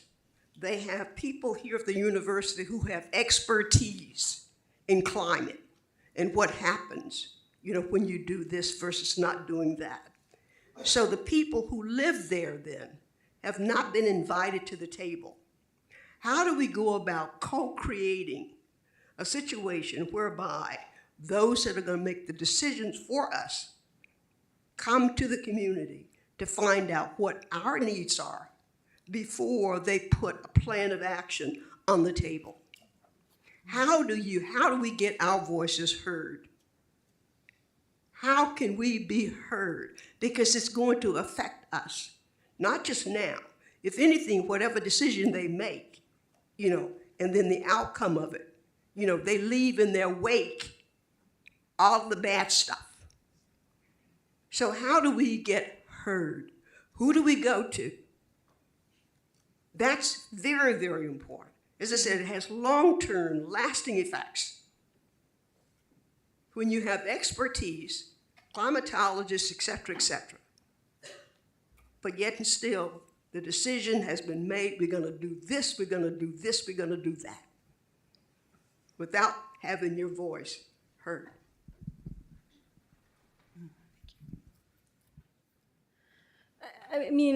I think that what you're talking about hits at a really important an urgent issue. I would argue it's a crisis right now in America, which was ultimately the crisis of democracy, right? And how voices are integrated both when we're looking at legislation, legislators, Congress, the White House, but also the relationships with local governments and of course the media, right? And I think that unless we can address this issue of democracy, thinking of voter suppression, right? I'm thinking of really alarming tactics by certain legislators, thinking specifically of an instance in Tennessee where 2 young Black men in the state house were voted out of their roles because they dared to speak out about gun reform in a GOP-controlled house, right? So these are the issues that we face as a nation, and as a result, there's no space given to communities, there's no platform given to communities, and I would argue that we as the media have also contributed to this. We have also failed communities. I don't know what the answer is. I don't know how we can repair democracy without being willing to look again at the foundation of so many of these issues, which I think we as a nation have been really unwilling, right? We're unwilling to look at colonialism and genocide, honestly. We're unwilling to look at slavery and emancipation and Jim Crow, honestly. And until we're able to look at some of these root causes, I think, of our current democracy crisis, I don't know how we can repair and build upon that. But I will say what I see from my sources, from the activists on the ground who face these issues, right, who are not given a seat at the table, which is a key tenet of environmental justice principles. Environmental justice was founded on the belief that communities should speak for themselves and should make decisions for themselves. I'm always inspired and given a little bit more hope when I see their unwillingness to accept the status quo. And like those Tennessee young lawmakers, do the thing that maybe they're not supposed to do, right? Like rally in the middle of a House body and hit the streets and do what folks might consider, aggressive if that's what the situation requires. That's what many of my sources are willing to do, literally put their bodies on the line to protect their communities and to make sure that their voices are heard, whether they're given the space to be heard, they're creating the space, they're demanding the space, they're forcing that space to be made. And that to me is always really inspiring to hear about and capture as a reporter, as a journalist. And I think that's the only way that we've seen change happen historically. And I think that's the only way that we're going to see change happen moving forward. But yeah, it's a big question that I think requires a lot of moving parts. I'll just say very briefly. I mean, to just pick up on that last point, I think there is a persistence to a lot of environmental justice activists, to a lot of activists broadly, that with that persistence sometimes change the narrative and the way in which journalists think about the narrative. I mean, so in my remarks, I alluded briefly to, the civil rights movement and how, journalists covering it objectively, quote unquote. And, eventually there was a dialogue about what does it mean because of the persistence of the activists to force that sort of reframing of the narrative. It shouldn't be incumbent on anybody who's not being heard to have to, put themselves through this stuff to be heard. But, it does, to some degree at least, work. And I think you do see that with EJ issues and some of the positive steps that are happening now, and with the Biden administration and the distribution of some of this money that is coming, from the people who have been for decades saying, help us, help deal with this issue, and finally somebody's listening because they were so persistent. But again, it's not necessarily right, but I do think that's a way to go about it. These are such big, important questions, and I think hopefully we'll be able to pick them up again in the next panel and also over lunch. So let's go ahead and thank our panelists for really interesting conversation here. And now just, I think, a really quick break before, I'm gonna let Katie do it. No break. No break, no break. Sorry. Sorry, we're marching forward, and thank you so much to you, Lindsay, as well. That was a wonderful job. We call it the strong moderator model here in the Center for Journalism Ethics, and you were really lifting weight there. Thank you so much. So now I'd like to invite up our next panel, including my colleague Lucas Graves. Where is Lucas? There is Lucas. We don't have a quick break. Sorry. We're just flowing. We want to give you plenty of time. So this here, immediately to my left, is my colleague Lucas Graves. Lucas studies fact checking, particularly right now the global implications of fact checking in journalism, and he is here to help lead us in our panel number 2, meeting the moment, breaking down barriers to conveying climate urgency. So without further ado, Lucas and guests. Thank you, Katie. You have to hit nope, there you go. Thank you, Katie. Hi, everyone. So to start off, having talked to our panelists a couple of weeks ago, I'm just going to boldly edit the title of this panel. Sorry, Katie. Because there's a word missing. So we're really here, I think, to talk about conveying useful climate urgency, or maybe conveying consequential climate urgency. And I say that because I think, all of us in this room can probably recite some of the many ways that climate reporting has fallen short, since the 1970s, since the first Earth Day, first by neglecting the issue, or through false balance that wound up giving oxygen to the views of climate skeptics, and more recently sometimes by failing to connect extreme weather events to a warming planet. But even if we could wave a magic wand and sort of, correct all of those failings, and actually reporting has gotten better, I think, in recent years along some of those lines. Even if we could correct all of that, that really only clears the deck to start to ask what kind of climate reporting we actually need to inform and to mobilize and to organize a coherent and meaningful response to the challenges that we're going to face in the coming years, really, for the next century. So that's what we're here to talk about, and we couldn't have a better pair of panelists to talk about that with Mario Aziza, investigative reporter at Floodlight, and Roz Donald, who is an assistant professor in climate, environmental justice, media, and communication at American University. And so actually, to start things off, I'm just going to ask each of our panelists to introduce themselves, talk a little bit about their work, and actually how they know each other through that work, because that really ties into the questions that we're talking about today. So Mario, maybe you can start off by telling us a bit about the climate reporting that you were doing in Miami that led into your first book. I assume that there's another one in the works. Yeah. Disposable City, and sort of how you're thinking about environmental reporting changed during those years. And then Roz, maybe you can talk a bit about the questions you had, the research you were doing that took you to Miami and made you want to speak to reporters like Mario, and maybe a bit about what you found out. And then we'll take it from there. Sure. So my name is Mario Alejandro Ariza. I'm from the Dominican Republic. I grew up in Miami. If I asked anybody in this town or in this audience what kind of subsoil Miami has, would anybody be able to answer me? Can I put a couple people on the spot, maybe? I see a hand raise. Sorry, I'm a geologist. Yes. Wonderful.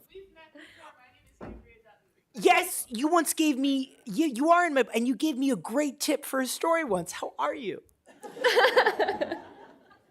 So what kind of subsoil does Miami have, Andrea? Swiss cheese. It's limestone with holes in it. That's right. Nothing to hold sea level back. Nothing at all. Yep. So the water is going to come whether we want it to or not, and it's going to rise up from under us and from the sides. And my town is, or my city, is not going to fare very well, right? Even if we do manage to survive, we're going to probably lose a lot of population and have to deal with a lot of environmental degradation. And we're going to have to figure out how to deliver goods and services in a world where there's 2, 3, 4 feet of water in the next 60 to 70 years in a place where the average elevation is 6 feet above sea level and the soil is Swiss cheese. So I carry around with me a sense of doom, right? And it motivates everything I do because the place I love is going to go. And I think when I approach climate journalism, right, when I approach writing the stories that I write, and when I approached writing my first book, well, actually, to be honest, when I approached writing my first book, I had no idea how to be a journalist, right? All I knew was that my city was not going to do very well. And I felt the need to explain it as accurately and as truthfully as possible to the people around me and to take them from 0 to 100 as fast as I could. And what I know how to do is write, right? So I wrote a book. And the nice thing about a book is that it exists in time and space in a way that almost no other media does, right? Articles on the internet are a flash in the pan, but a book is a conversation you can have somebody who's been dead for 600, 700 years, right?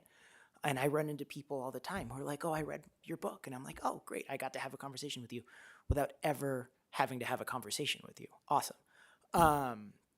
So, case in point, that's who I am. That's what I do. Right now, I do accountability journalism on energy and oil companies because I've transitioned from despair into not anger, but accountability. And yeah. And I met Roz while she was working in Miami and I was writing my book. Hi, I met Mario when I was doing my research in Miami about how people talk about climate change and how climate change becomes part of everyday life. And the thing that really inspired me to do that was, but before I started my extremely long job title, I was a reporter and a fact checker looking at climate change. And I really owe my kind of research to my elderly cousin Sue, who is amazing and can kind of do anything. And I wanted to report on fracking in the UK, which the Conservative government was extremely keen on. And despite the fact that, in fact, the rock is not particularly good for fracking.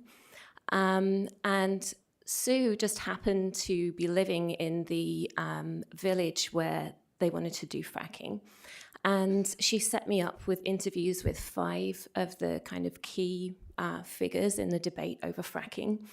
And she drove me to each of their houses. So she assembled all of these people over once. Sue is like the best fixer I have ever met. And she took me to these people's homes, and I sat in their kitchens, and there was a retired colonel who was telling me that Bolcombe, this gorgeous village in East Sussex, should sacrifice itself for the greater good of the country.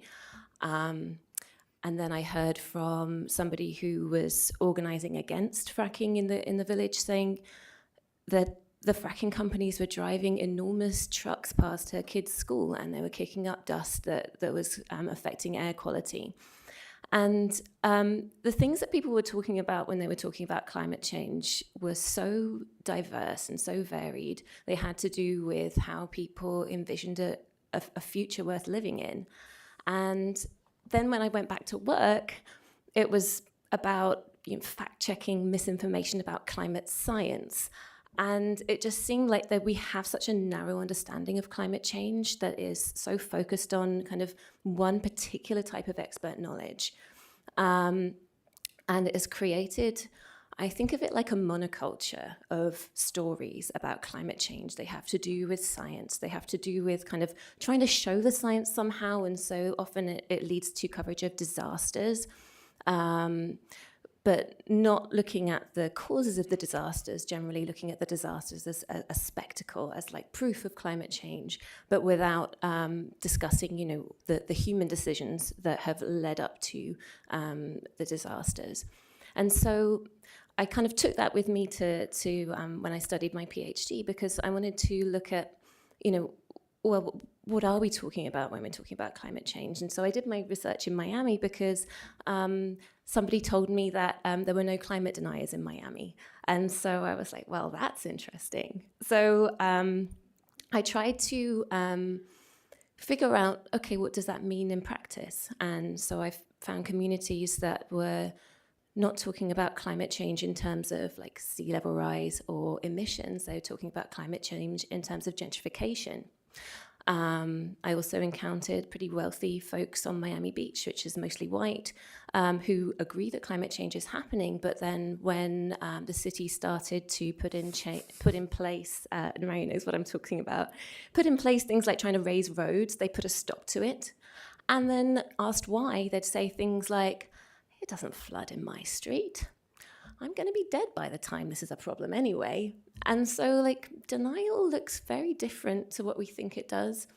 And climate change acceptance also looks very different. And I think that one of the jobs of journalism is to really diversify those stories and to understand that scientific knowledge is not the kind of apex of understanding of climate change. There are, in fact, many different stories that tell us about the history of climate change and its place in the exploitation of people and nature. So I think that's quite enough from me.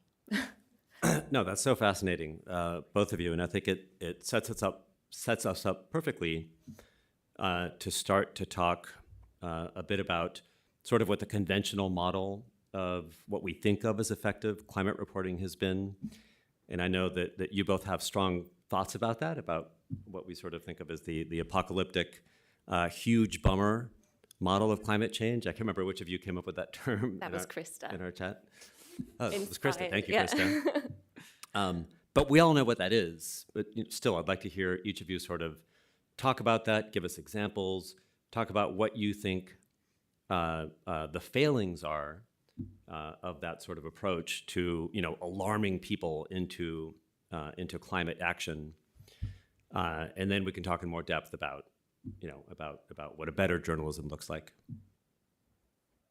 Sure, I'll give some concrete examples, right? We've all seen those sort of marquee climate pieces in the Washington Post or in the New York Times that explain how, a certain current is going to stop running, or how Wisconsin is going to feel like Kansas City at some point in the near future, which it will. Opinions on Kansas City aside. And that kind of reporting is absolutely important, right? It is transcendental because the risks have to be communicated to people in as clearly and engagingly as possible. However, it's a real bummer, right? And it's a bummer not just for the folks who are reading the journalism, but also for the reporters, right? I don't think I'll be revealing anything when I tell you that I've been in rooms full of reporters who are just like, oh man, yeah, I love covering climate change, but it's sometimes such a drag. It's so depressing. Yes, right? But there's another side to that coin, right? And that's accountability journalism. Because these things aren't happening to the planet because of, a group of giant stratovolcanoes that is erupting in some far-off continent, as has happened before. We're the ones doing this, right? There are people, characters, human beings, organizations, and institutions that are getting really filthy rich off of burning all of these fossil fuels. And that story is not so much of a bummer, right? It's a story that actually clicks really well to, kind of rub it in the face of that one editor who told me climate didn't click once. It's also a story that connects the climate story, as we've been talking about, to all of the other stories. It connects the story of the changing climate to the subversion and erosion of democratic norms, which we have to deal with every single day. It connects the climate story to the structural violences and the historic racisms and inequality that we experience as a nation.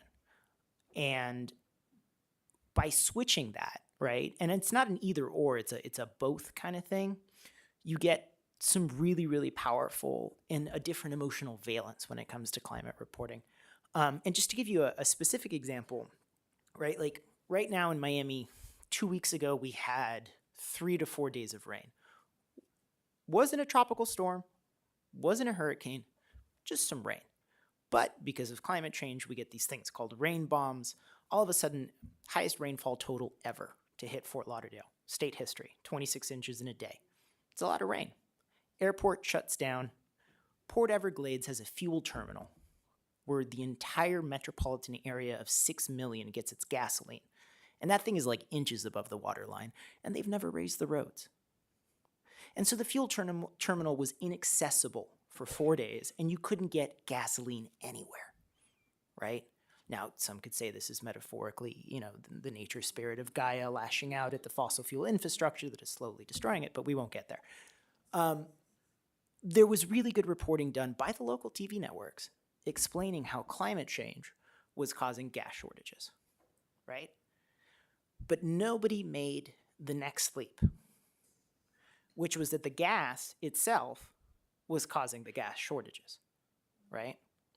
And that's the next leap that I think has to be made in climate change reporting. Does that make sense? I see a quizzical look. Yeah, okay. I think that's such an important point that when editors say that climate change is not a story people want to engage with, like if you report it as something that's kind of both boring and scary, I don't think that there's much surprise there. And I kind of wanted to go with that a little bit and talk about how that model also often kind of ignores the voices of frontline communities. So one example I have is a study of journalism in Alaska, where erosion and loss of permafrost have led to, just the land is kind of disappearing, but then also kind of buckling. And so people's buildings like schools, they're kind of, they're all warped, and communities are trying to figure out what to do next. There's an example of one community that kind of, they want to stay, and they've launched a lawsuit against ExxonMobil for carbon pollution. There's another community that have decided that they want to work out some way to leave. And so they have very clear ideas about their future and their future as a community, and they see the future, the communities continuing. But when reporters go there to report, they very rarely quote Indigenous people at all. And then when they do, they kind of frame their story as kind of a cultural extinction or so like the kind of coming in with a doom and gloom narrative and imposing it on people that don't recognize themselves there. They very rarely talk about the extreme weather that they're experiencing in these kind of apocalyptic terms at all, because that doesn't really connect with a traditional ecological knowledge.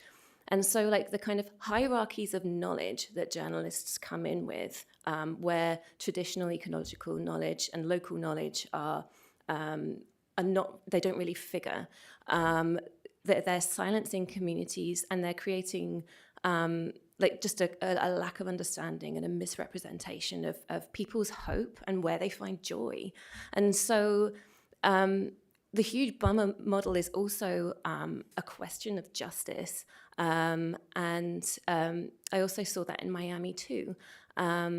The focus on sea level rise and the spectacle of sea level rise, where, I mean, Mary, you talked about having to be a fixer for a journalist who wanted to stand in waders during the king tide season when it's, the tide comes up, but then it didn't work out. There wasn't enough water.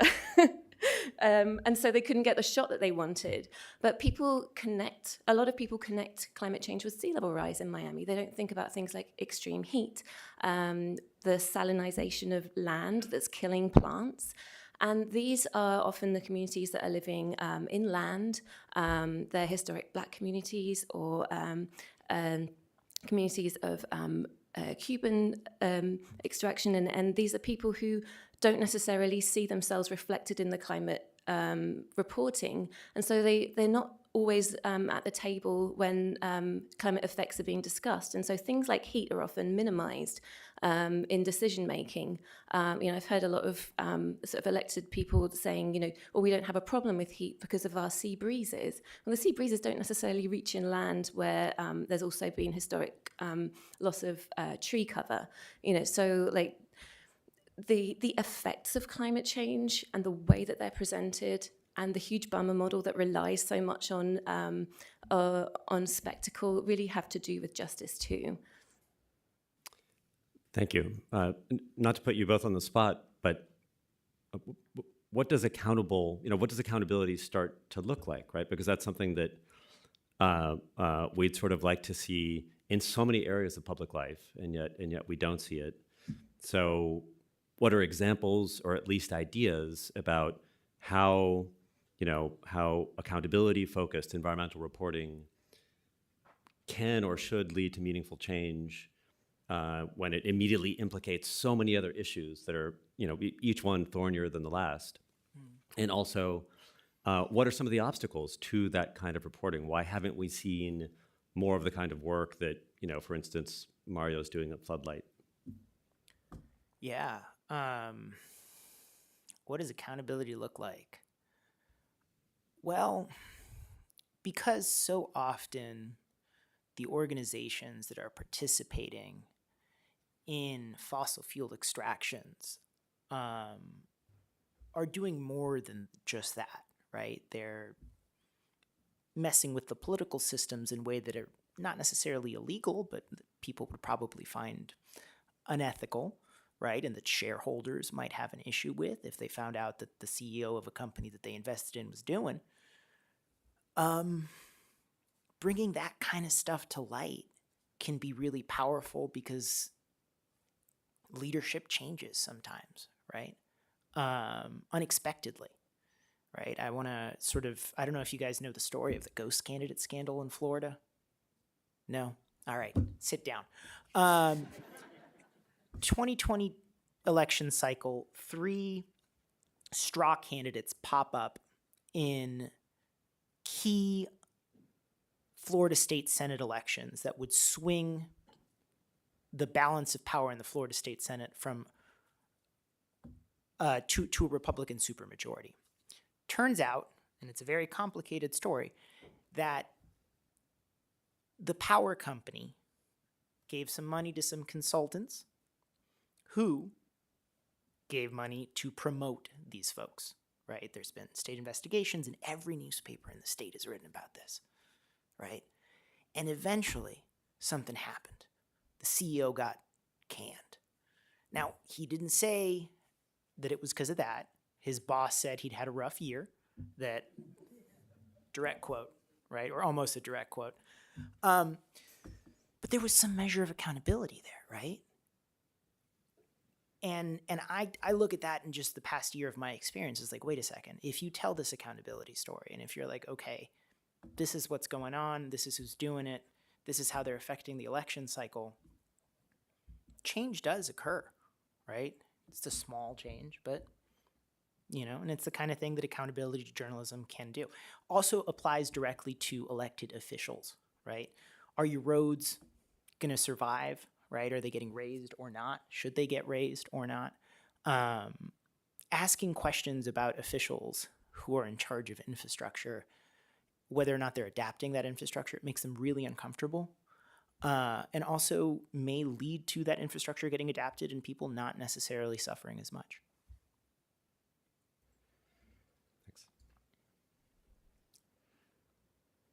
I was trying to think accountability. So I think that there's also a really important place, and this has been mentioned before, but for more representation at every level in journalism, from like owners of media to editors, not just journalists, because journalists get a bad rap, but is the most diverse group of all of them. So it's thinking about how we can change the structure of journalism altogether to make it more reflective of society, because I think that then changes the view of what accountability is and the mechanisms that are needed. We were talking before about there's a corporate social responsibility group. And one of the things that they do is they get CEOs of large businesses to sit down with communities and hear their experiences.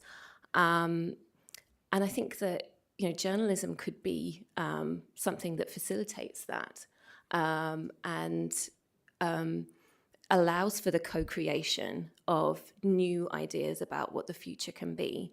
And so, accountability can be a really long process that can create opportunities for new ways of thinking about a climate changed future that center the experiences of the people who have been least heard. Roz, I wonder if you'd say a bit about that just sort of makes me think about the idea that you talk about in your work, drawing on other histories, about the invention of the industrial accident, for instance, and how that kind of distancing interferes with, or is an obstacle to accountability, right? The different ways that we understand risk and sort of damage and harm, depending on the context and who's involved. Definitely. And I kind of want to couch that in a little bit of history as well, because journalism all over the United States kind of grew up with the towns that were being developed as a result of settler colonialism. And the job of the newspapers was to grow the town, because if you grow the town, then you have a base of readers and you can grow the newspaper too. And so there's a relationship between kind of the power structures in the town. The newspaper is part of that. In the sort of 19th century, when industrialization was really kind of becoming massive, and you were seeing like incredibly exploitative and dangerous conditions, and it would lead to basically atrocities where people were dying in factories or as a result of derailments. It's this kind of extraction from nature was like horrendously violent, and kind of these kind of robber barons of various sorts and their kind of PR people were thinking about, how do we talk about this? And so they invented the industrial accident. And it has to do with, the way that, disasters were framed before as well, like as acts of God. And so you can kind of feed into this narrative and just be like, it's a disaster. It's tragic. And it steers where we're looking away from the causes of it to the spectacle and the tragedy. And so people used to even go to mock-ups of disasters at Coney Island. You could go to see the Galveston flood, in kind of mocked up as like a fairground attraction. But people also used to go to the sites of disasters as like leisure, and there'd be hot dog sellers and like roadside attractions. And so it kind of created a culture of disaster as spectacle, but it goes hand in hand with the commercial model of journalism and the way that it has grown up in the United States. And I look at how, for example, like newspapers, local newspapers, of many of whom have extremely fine reporters doing accountability journalism. At the same time, the newspaper itself still has that boosterish function. It's still funded by real estate ads. And so it creates a conflict when, because climate change is a symptom of the exploitation of people and nature, of capitalist growth, of like the rampant real estate development in Miami that continues on the waterfront.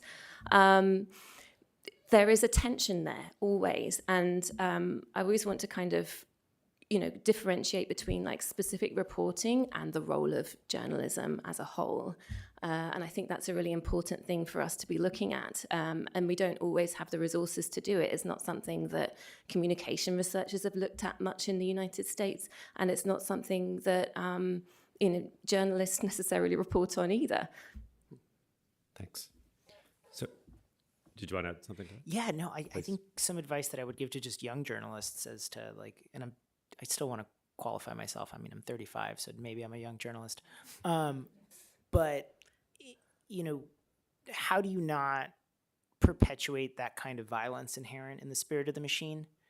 And the real answer is just be a jerk, right? Like, take a moment, feel your gut, listen to what it says, and if your editor's asking you to write something that doesn't feel right, tell them, right? Or if the pitch doesn't necessarily feel right, or if it doesn't feel good, say it.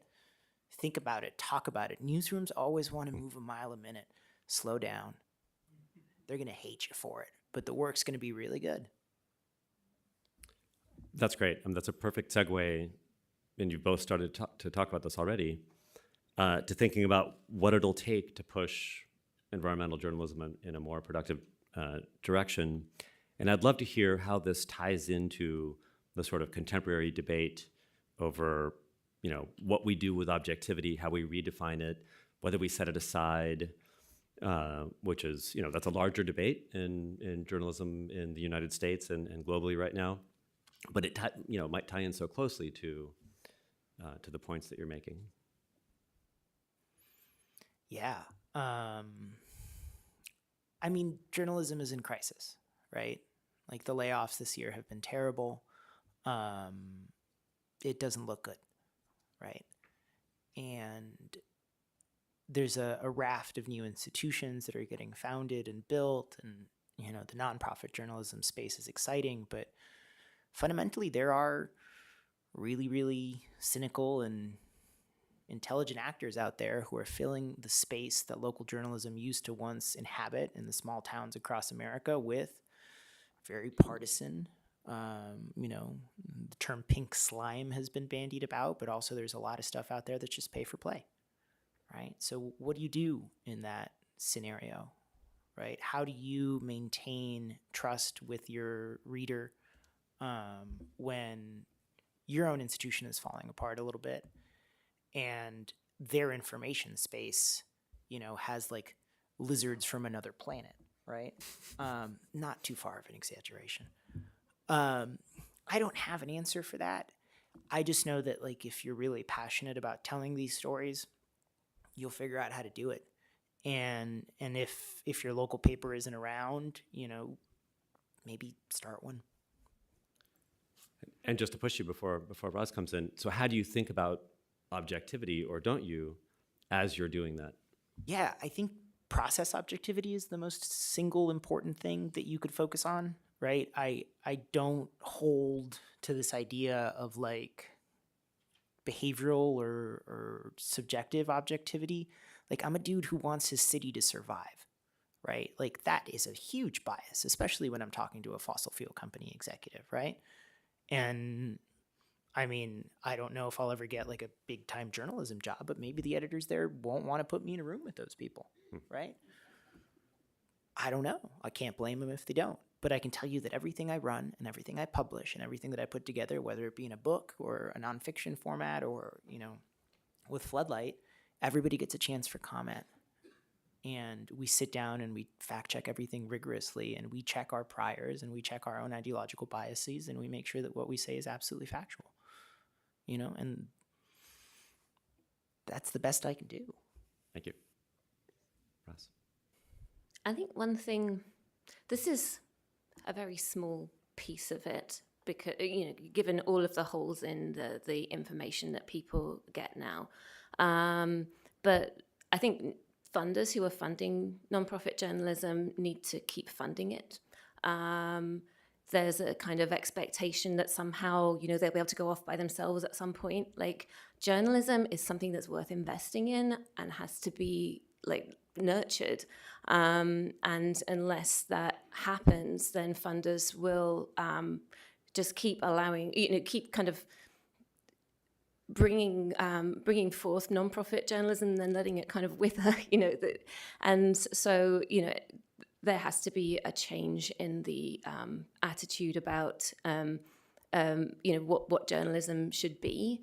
And I think, you know, that sort of relates to our kind of model of journalism in the United States. It's a very specific model where it's supposed to be commercial, it's supposed to be ad funded, and it's created many of the problems that we see now. So, you know, I think also looking, you know, further afield and seeing how other you know, journalists in other countries also function. But I also think, you know, thinking about objectivity, there's a great piece by a researcher called Christoph Mergerson. He talks about objectivity in it, and he discusses how, you know, journalism in the United States and, you know, in many other places has been kind of characterized by, you know, failing to live up to the tenets of objectivity. You know, objectivity is about hearing people and reporting what they say, when, you know, many communities have been consistently misrepresented and maligned. And so, you know, journalists need to hold themselves to their own standards, and editors need to work out, you know, whether they're thinking about objectivity or if they're thinking about white supremacy. You know, the Enlightenment model of knowledge that reifies science, that reifies like male cognition as well. You know, these are all things that are cultural products. They're not like a pure objectivity. So journalism is, you know, part of a reckoning right now, and I hope that it leads to a much more democratic idea of what objectivity can be. Thank you so much. Did you have, before we go to questions, did you have any other particular countries or newsrooms in mind when you were suggesting that we should look to other models? I think, I mean, Germany's a really good place to look for a place that has consistently, there's consistent public funding for journalism, which has kept, it means that there is an extremely healthy journalism sector still in the country. And there's a lot of trust in journalism. There's also like an interesting part of that is as well, like I think in the United States there's a lot of feeling that journalists should not be somehow political, which also feeds into the idea that, you know, climate journalists shouldn't be activists or whatever. But in other countries that's not the case at all. You know, you see journalists talking about their political views and it's not considered to be a problem. Where else? I mean, India still has a really thriving newspaper scene. Rwanda has really amazing journalism, and you know, has a lot of different outlets still working well. So yeah, it's not a worldwide crisis in journalism. Right. I was trolling a bit. I thought you'd say the BBC, but that's just because I'm, such a fan. Ah, yeah, BBC. Thank you both so much. You've given us so much to talk about, and I know that we'll have many questions. So let's segue right to the Q&A from the audience. I think that was the first hand right back there.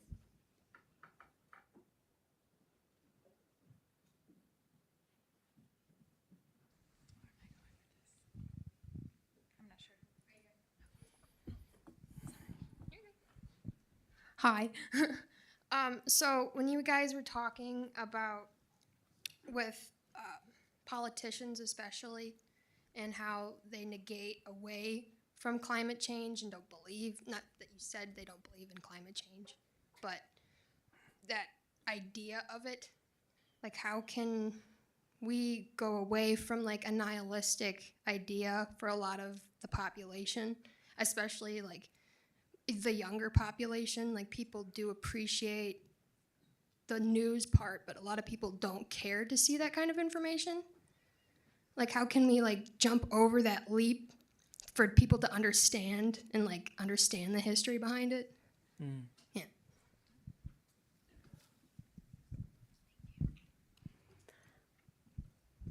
I think that actually engaging with those stories is really important. They're really fascinating stories. I mean, they're infuriating, but I also think that anger is actually a very can be a very constructive emotion as well. Coupled, and I would say that this is the second part of my answer, which is I think portraying responses and solutions is also really important. And I don't mean, I think, a lot of reporting on climate solutions focuses on individual actions, like not flying, which is tends to be very exclusive. It tends to be things that either people can't afford or, just can't, it's not very relevant to them unless you're sort of a pretty wealthy person anyway. But I think also, thinking about climate solutions in terms of, how are frontline communities responding to climate change? How are they finding hope and joy? And how do they envision their future? Also, showing people collective responses to climate change, things like community solar, mutual aid.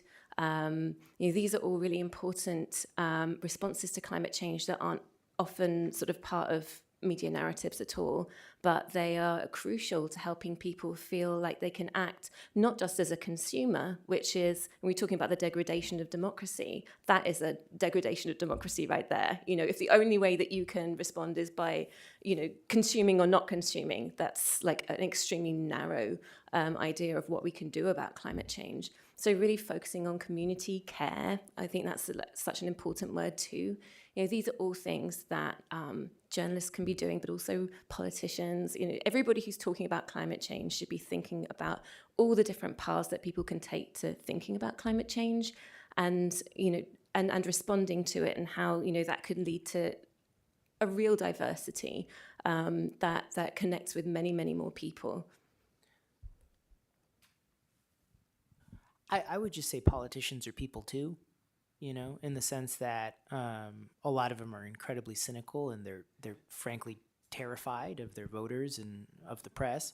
But they are also human and can be touched on a human level. Mm-hmm. And, civic engagement, you got to read the news, you got to vote. Miami is the city with the lowest level of civic engagement in the country. But you got to do more than that, right? You got to form relationships with your direct state level, county level, city representatives, right? And this is Republican government. But being really insistent and charming and unflaggingly, annoyingly polite, right? Like that's one of the things that journalism teaches you. Just like apologize, but keep emailing, keep calling, don't stop. Mm-hmm. That's a great way to approach your local politician. And I know folks here in Wisconsin are really good about that, frankly. But yeah, that's just one suggestion I've got. Also, Miami, it has low civic engagement, but very high mutual aid. Yes, this is true. There's lots of people in the city that are really cool. More questions? So we have one up here up front, and then two more back there afterwards.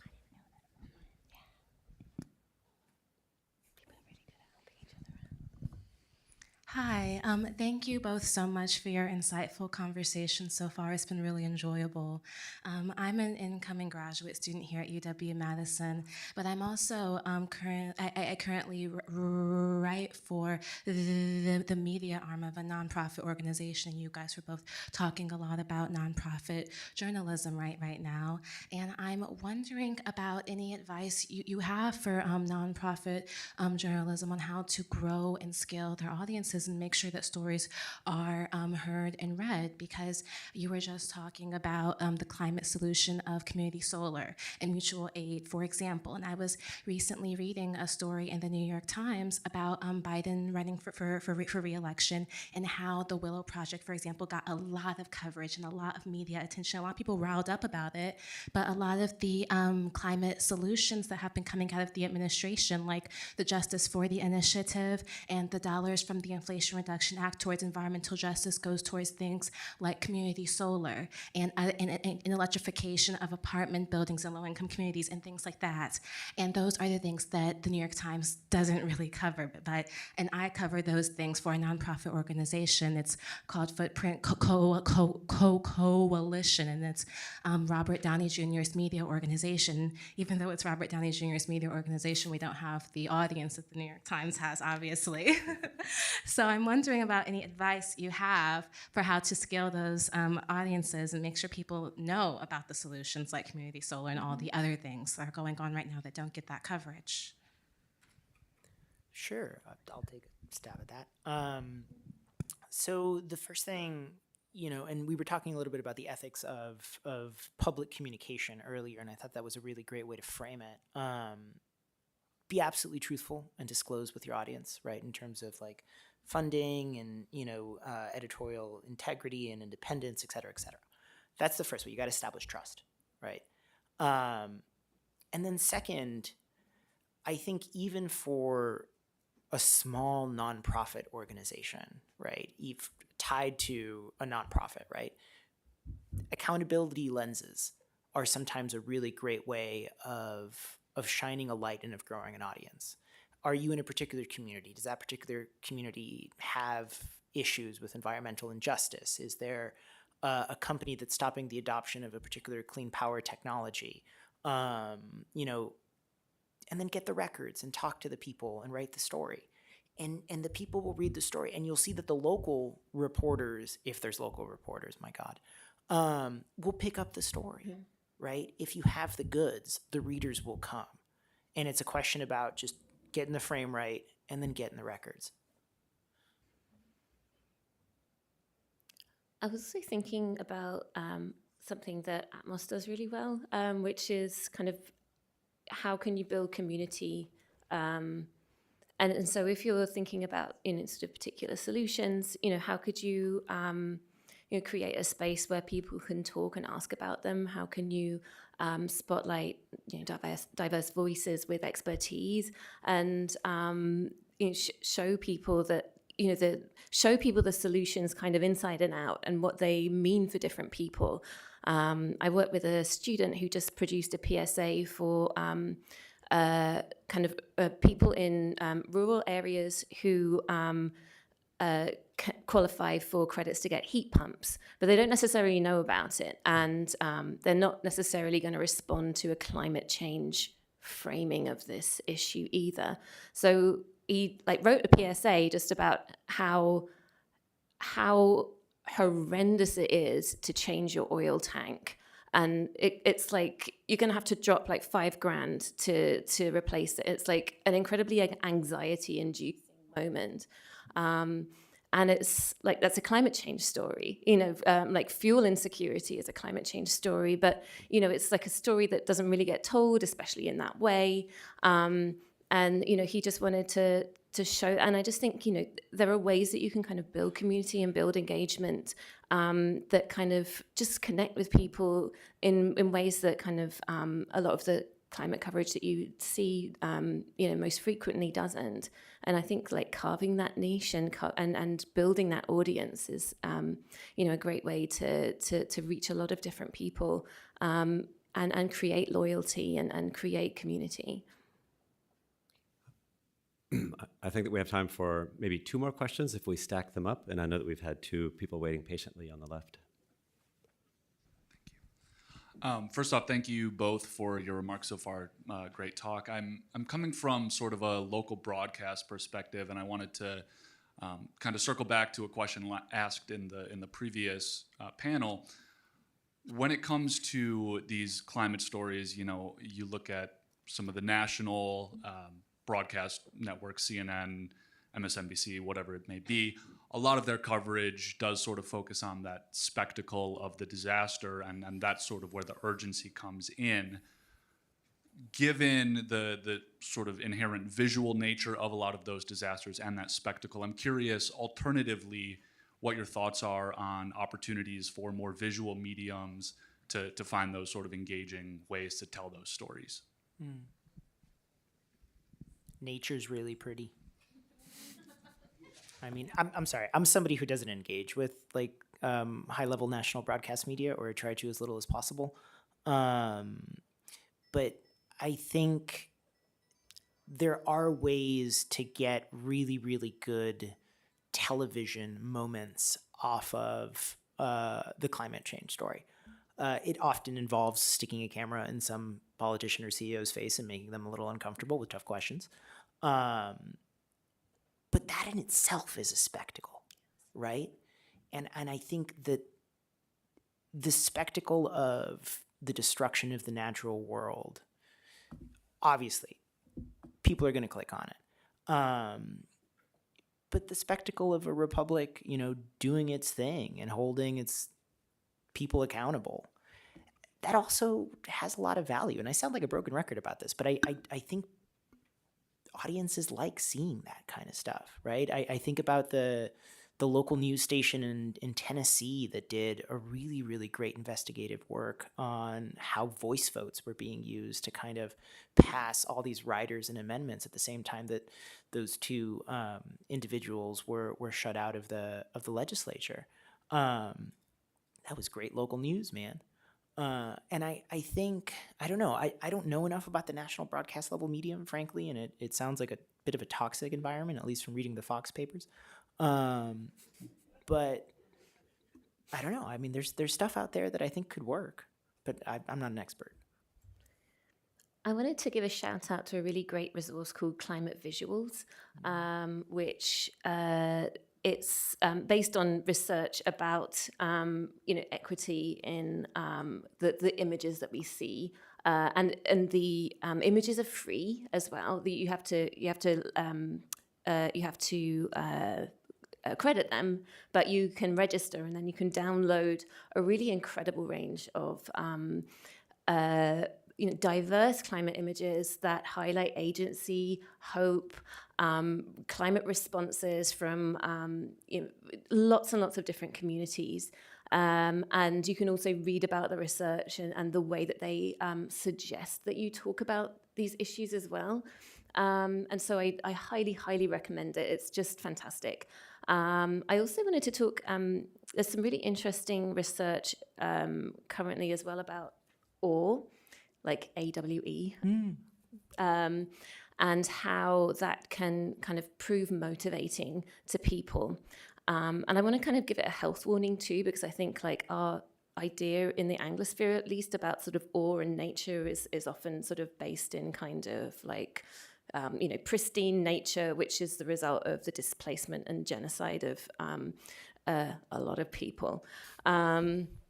And sort of rooted in kind of ideas of like white leisure, and it's there are places that a lot of people can't travel to. So with that aside, I think thinking about beauty in nature everywhere, not just in kind of the places that we deem to be like good nature, but also communities that are often maligned.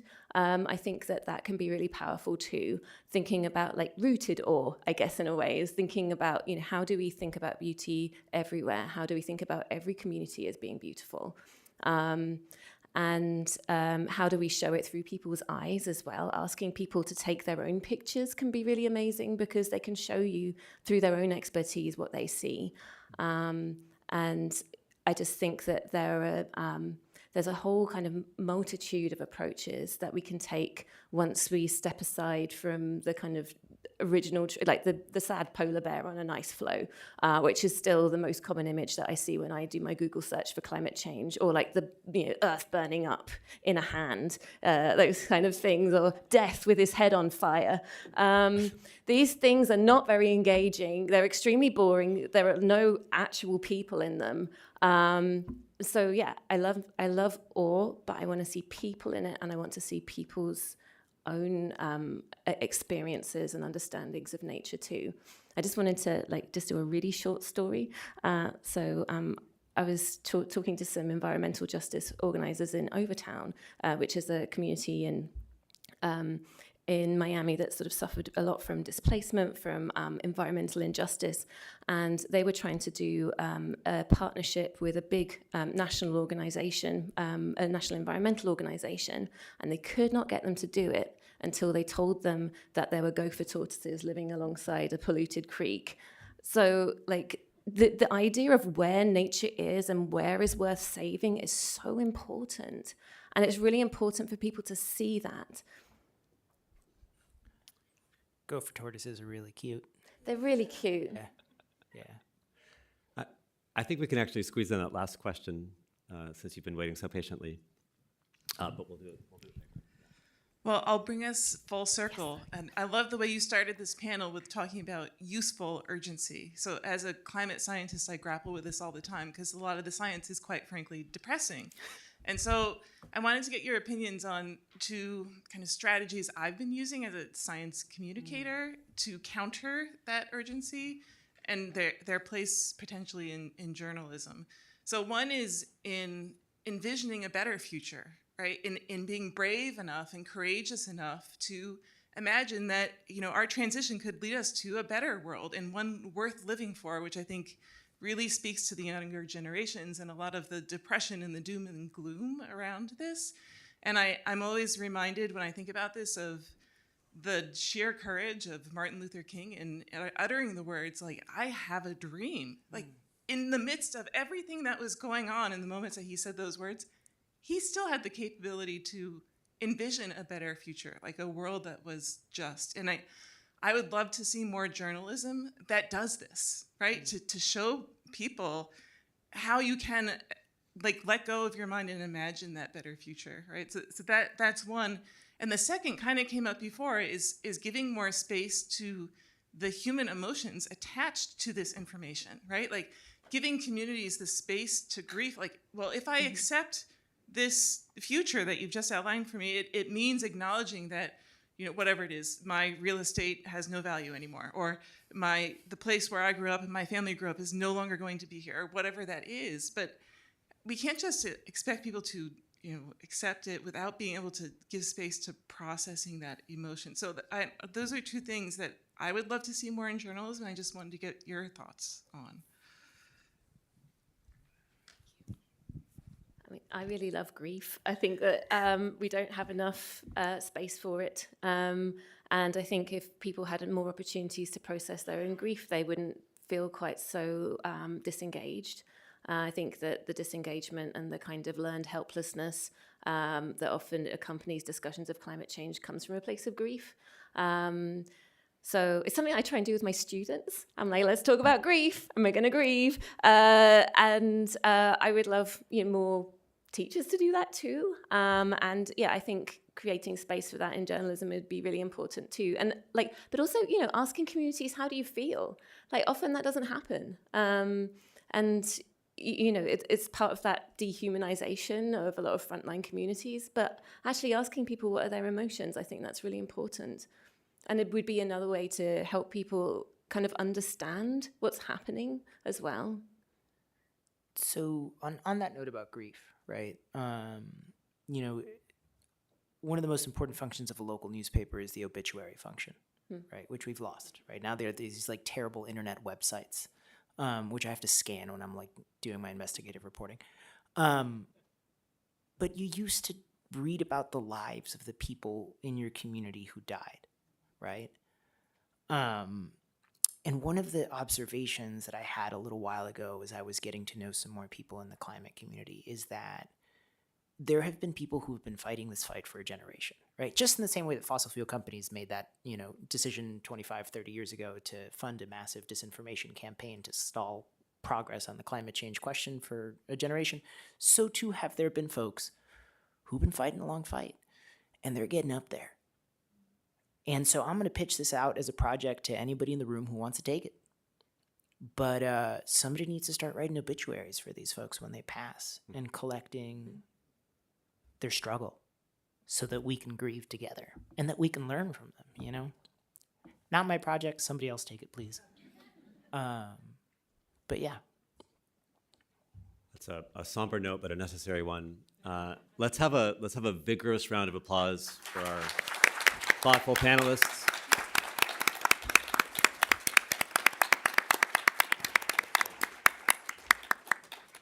Thank you so much to all of you. What an absolutely fantastic panel. Everyone, please join us just outside that back wall for lunch. Even if you didn't register, I think you'll be in awe of how much food we have. So please, let's all continue the conversation with our panelists, our moderators, and we'll see you back here promptly at 12:45 for the presentation of the Anthony Shadid Award for Journalism Ethics. Yes, that was so great. That was wonderful. Thank you for moderating. Thanks, Joe. Yeah, that was great. I was not very strong. I just let you guys. That was fun.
All right, everybody, welcome back. I hope you enjoyed our wonderful lunch.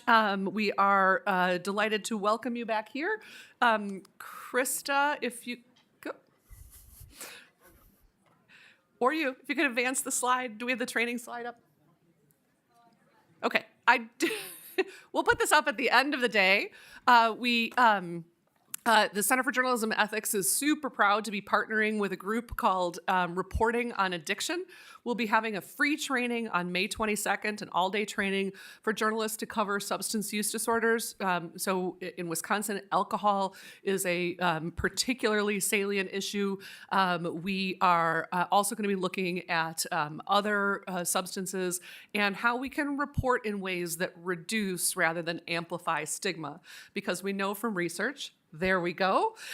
We know from research that stigma is one of the things that keeps people away from the help that they need to get through their addiction and to move toward recovery. So here, if you'll write down that URL, and if I could ask a favor, even if you're not going to come, if you could share that URL with anybody who might be interested in this training.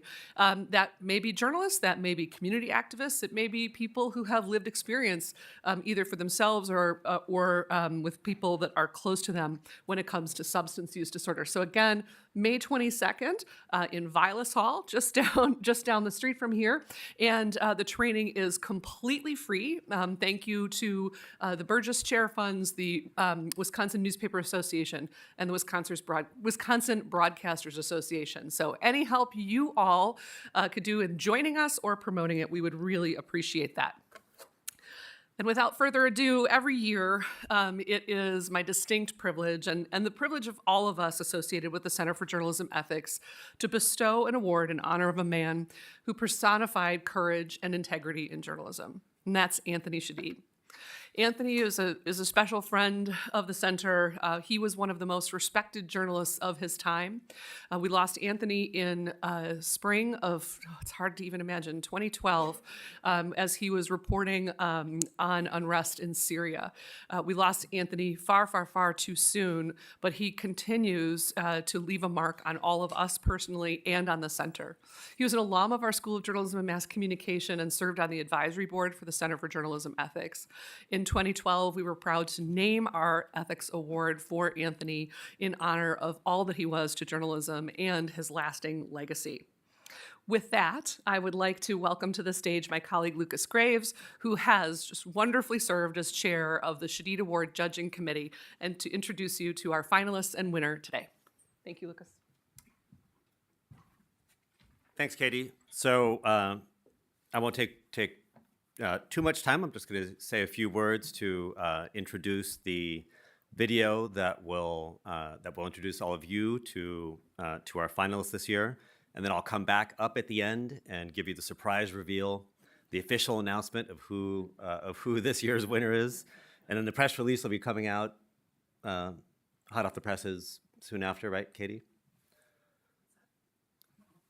So you'll see who the winner is. I do want to say, though, that the Shadid Award is a really unique award in focusing on journalism ethics. It's become very established and really important over the last decade, and the submissions that we get are just tremendous, from sort of news organizations, large and small, in the United States, but also globally. We spend a lot of time on the judging committee arguing about what exactly it means to practice sort of good journalism ethics, and that's one of the real pleasures of doing this work. And so I really want to say, since this is actually my last year chairing the judging committee, how much fun it is. I mean, it is such a tremendous honor and privilege to have the chance to sit and read through all of the submissions and then talk about them with our sort of brilliant committee of judges. I mean, it's tremendous fun. It's hard work, and especially because the submissions are so good, it sort of gets harder every year to pick a final winner. But it really is a privilege to see such incredible work and to learn about the details, the sort of behind-the-scenes details that go into the reporting that the nominees tell us about. in their supporting packages. And that's work that you don't always see when you're just reading the finished product. So it's fantastically fun. And so I also wanted to thank Jack Mitchell, who was the inaugural chair of the judging committee and who sneakily got me into this gig. As he knows, it's so much fun. And of course, thanks to our judges and to Professor Catherine McGarr, who's going to take over as chair next year. And again, with that, we'll roll the video, and then we'll come back up and say who the winner is.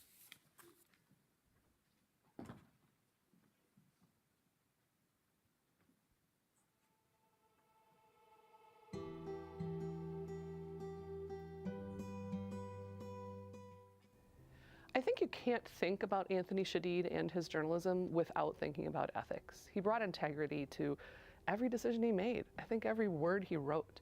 It was a powerful part of who he was as a reporter. So this is exactly the right way to celebrate his legacy. This award means so much to me for so many different reasons. Having been to multiple Anthony Shadid Award ceremonies throughout the years and seeing the incredible work that journalists are doing to hold themselves to high standards of ethics and practice that my dad would have really admired.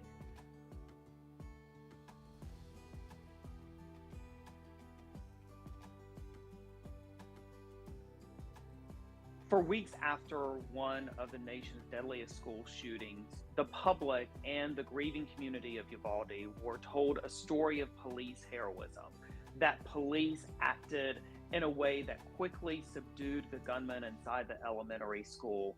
But we began hearing more and more and learning more and more that that was not entirely the case. Ultimately, about 2 months after the shooting, we were able to obtain a hallway video from inside Robb Elementary School that showed the breakdown of police that day and how it took more than an hour for them to finally storm the classroom and take down the gunman. Once we obtained the video, we really had to navigate what I call an ethical and editorial minefield. There were a series of questions that we had to all come together to try to navigate, including, for example, whether or not we would show a gunman walking down the hallway of an elementary school carrying an AR-style 15 weapon.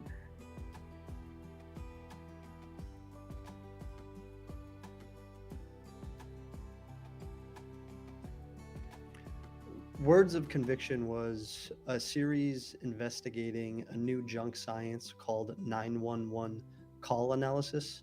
We found it became pervasive across the justice system, and we were reporting on the different institutions, agencies, from prosecutors to the FBI to the courts that had promoted and enabled it. And we also reported on the people who it had been used against. We were writing about really kind of harrowing, often traumatic experiences for people. We had to write about these cases after the fact, often writing about the defendant or the suspect or the accused. And we had to really kind of thread a needle and stick to the evidence that we had in front of us in order to portray those people accurately, while also remaining conscientious of the fact that somebody had died, somebody had been hurt.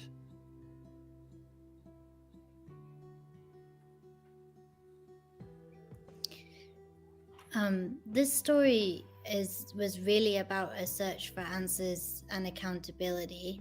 And it's also a story about the legacy of trauma that America left behind in Afghanistan.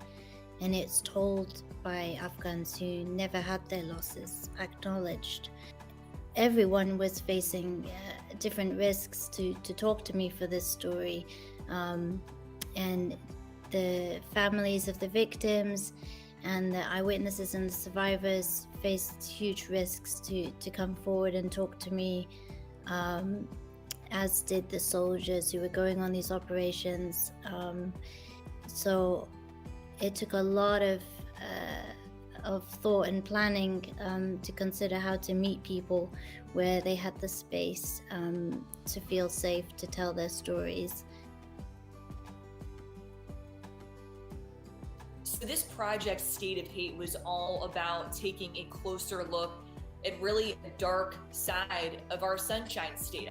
But the reality is we have a growing number of hate crimes, and there was a lot of Floridians that were part of the January 6th insurrection that are now being prosecuted. One of the biggest things that we had to overcome is whether we were going to do this series at all, whether we would have the support of our whole team and management to go forward with a series that there could be concerns about whether it is divisive. For us, the biggest thing was we don't want to give a platform to people that are looking for one to spew hate and create further divide. So our challenge was, how do we let people know what is going on and what can be done to stop this and to speak out about it without, again, giving those people a platform?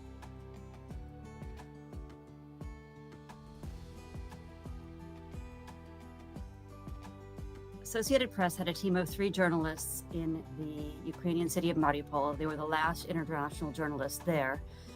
And as the city was surrounded by Russian forces, we started realizing that this was going to be a pivotal moment in the war and reporting accordingly. I was the reporting partner outside of the city, and the 3 of them were inside.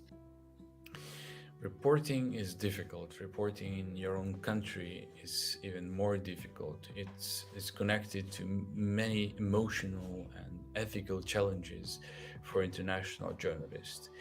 First of all, you have always to keep in mind the perspective, the international perspective, wider perspective, and to try to stay focused and objective. Try to show all points of views, try to not get yourself emotionally into reporting. However, I think a good reporting still requires an emotional involvement, a human emotional involvement. Also, you always have to balance and think about all the people you meet, and sometimes you just need to drop the camera and just help them. As someone who loves this profession, it's very rewarding to serve on a committee that takes this charge so seriously. My individual role is actually pretty small, but collectively, hopefully we play a major role in helping to preserve the legacy of Anthony Shadid, who took the high standards of reporting, writing, and interviewing to a whole nother level. It was such an exciting experience to serve on the Shadid Committee because it offered a chance to look at some of the best journalism in our industry right now, while also getting to dig into the behind-the-scenes work, which isn't something that's always apparent from what you see on a website, what you see on a print page. I think one of the most important things about Anthony's legacy is that he gave voice to people who were not otherwise being heard. I always like to tie that to his time here on the UW-Madison campus, because he once told me he found his voice here, and he gave that voice to others. He used it so powerfully.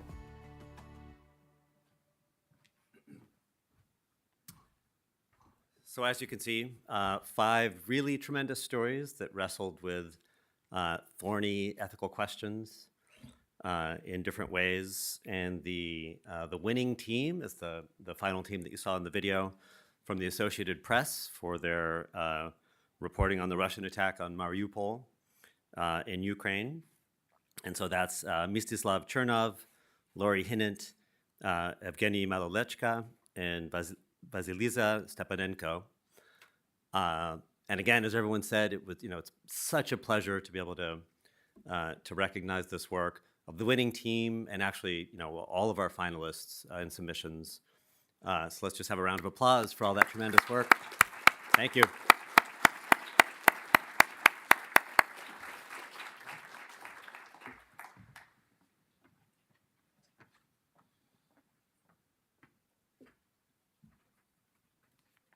Thank you so much, Lucas. We really appreciate your leadership on the Shadid Committee over these last few years, and I guess I hadn't realized I should also thank Jack Mitchell for bringing you into the web of that work.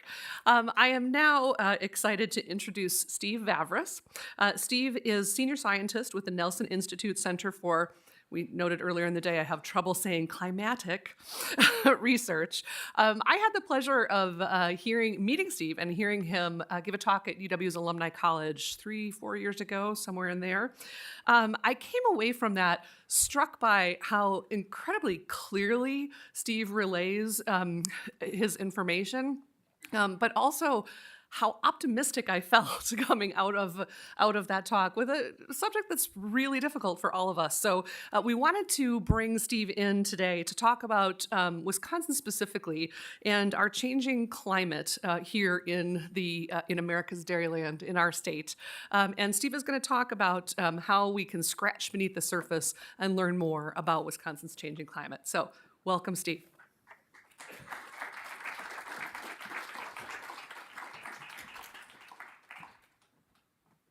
Thank you for that introduction, Katie, and hopefully my slides will advance.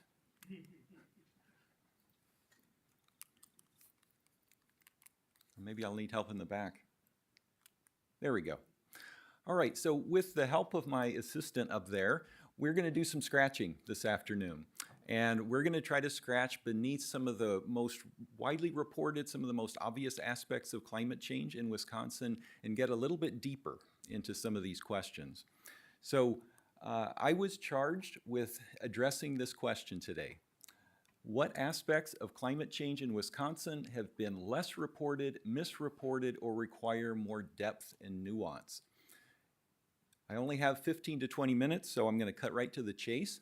I've picked 5 topics for today that I'll expand on. One is findings that don't fit a clean narrative. And one example of that is what I'm calling the non-trend in extreme heat in Wisconsin. Another is that we don't know whether our future summers will become wetter or drier. Such a fundamental question, we don't know. Third, the complexities of climate-induced human migration. I think that may have been touched on this morning. That's a really big topic these days. The fourth is that we've learned, the scientific community has learned quite a bit recently about which climate reduction strategies are most effective. And I think that deserves more attention. And then finally, to avoid the normal gloom and doom theme of climate reporting, not amongst here, but in general, I want to bring up some progress that's being made, significant progress in reducing carbon emissions in the US. So we'll start at the surface first, just to get us oriented.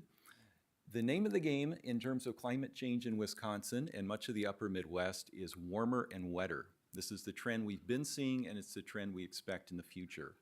So what I'm showing here is a graph showing temperatures averaged across the whole state by decade, going back to the 1890s. Each bar represents the statewide average annual temperature all the way to the 20-teens. And you don't need to be a statistician to see the upward trend here. The last 2 decades have been the warmest on record in Wisconsin. Every season in our state is showing a warming trend, including summer. And so we see the expected trend in Wisconsin that we're seeing elsewhere around the world. If we do the same exercise for precipitation statewide, we see something similar in the sense that there's an upward trend. But in this case, it's even more pronounced. That is a huge spike in the 20-teens. That's the wettest decade on record in Wisconsin, and it's the wettest by 10% over the previous record. And so we had a lot of flooding here as a result. And for good measure, 2019 was the wettest year on record, the final year of that decade. So warmer and wetter is definitely the mantra to take away from climate change in the state, in this state at least, and it's what we're heading toward in the future, we believe. Now, scratching beneath the surface, let's look into this in a little more detail. It stands to reason, looking at this graph, that if the climate's warming in every season, including summer, that we ought to be seeing more extreme heat in Wisconsin. We certainly are elsewhere in the country and around the world, but in fact, we haven't seen it yet, at least in terms of daytime heat. What I'm showing here is a graph that shows the warmest temperature anywhere in Wisconsin in a given year, going back to 1885. And the red lines represent the actual maximum statewide temperature. So you see a lot of ups and downs, typically over 100. Here's the 100-degree line. and the all-time record during the Dust Bowl of a toasty 114 degrees. Hopefully we won't go there anytime soon. Also superimposed on this is a black wiggle, and this is the running 5-year average of this record to smooth out some of the year-to-year variability and to help show the long-term trend. Well, guess what? We don't see an upward trend here. It's really strange. And in fact, if we look at the most recent decade here, highlighted with the arrow, we find something really surprising, and that is that the most extreme heat in our state has actually become more moderate over the last decade, and in fact has been the most moderate of any time in this whole record. Really puzzling, right? Climate's warming, it's warming in summer, but for some reason we're not seeing it in terms of extreme heat, the warmest temperature of the year. But you might say, well, maybe this is kind of a squirrely variable because it's just one data point per year. It could be anywhere in the state. There could be microclimate effects, all sorts of things going on. So maybe a better way to do it would be to take a more of an area average with more stations and see what they show. So we have really reliable records for a handful or so of stations around Wisconsin. These are mostly at airports. They're very well vetted, hourly data and so forth, some of the major cities in our state. And so what we can do is take those records, average them for something that's not just the hottest temperature, but really looking at hot days in general. So that's what this graphic is showing. We can only go back to 1950 for this because of the limitation in some of the stations. But what it's showing now is not the hottest temperature of the year, but the number of hot days, which I'm counting as anything 90 degrees or higher. And if you're a cheesehead, that's hot. If you're from Phoenix, sorry, I know it's a cool wave. But needless to say, around here, anything above 90 is considered hot. And this is showing the number of hot days average in Wisconsin across these 6 major cities, 1950 to 2022. And the red line is the linear trend. Again, no trend. Very strange. Why aren't we seeing more hot days in Wisconsin? Hopefully we'll have time to get into that in the Q&A. But what we are seeing is a changing nature of heat waves. We're not seeing more extremely hot temperatures, but what we are seeing is really warm nighttime temperatures during summer heat waves.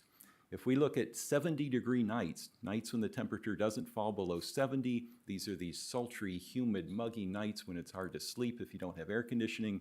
There we are seeing an increasing trend, and it's reflective of higher humidity as the climate warms.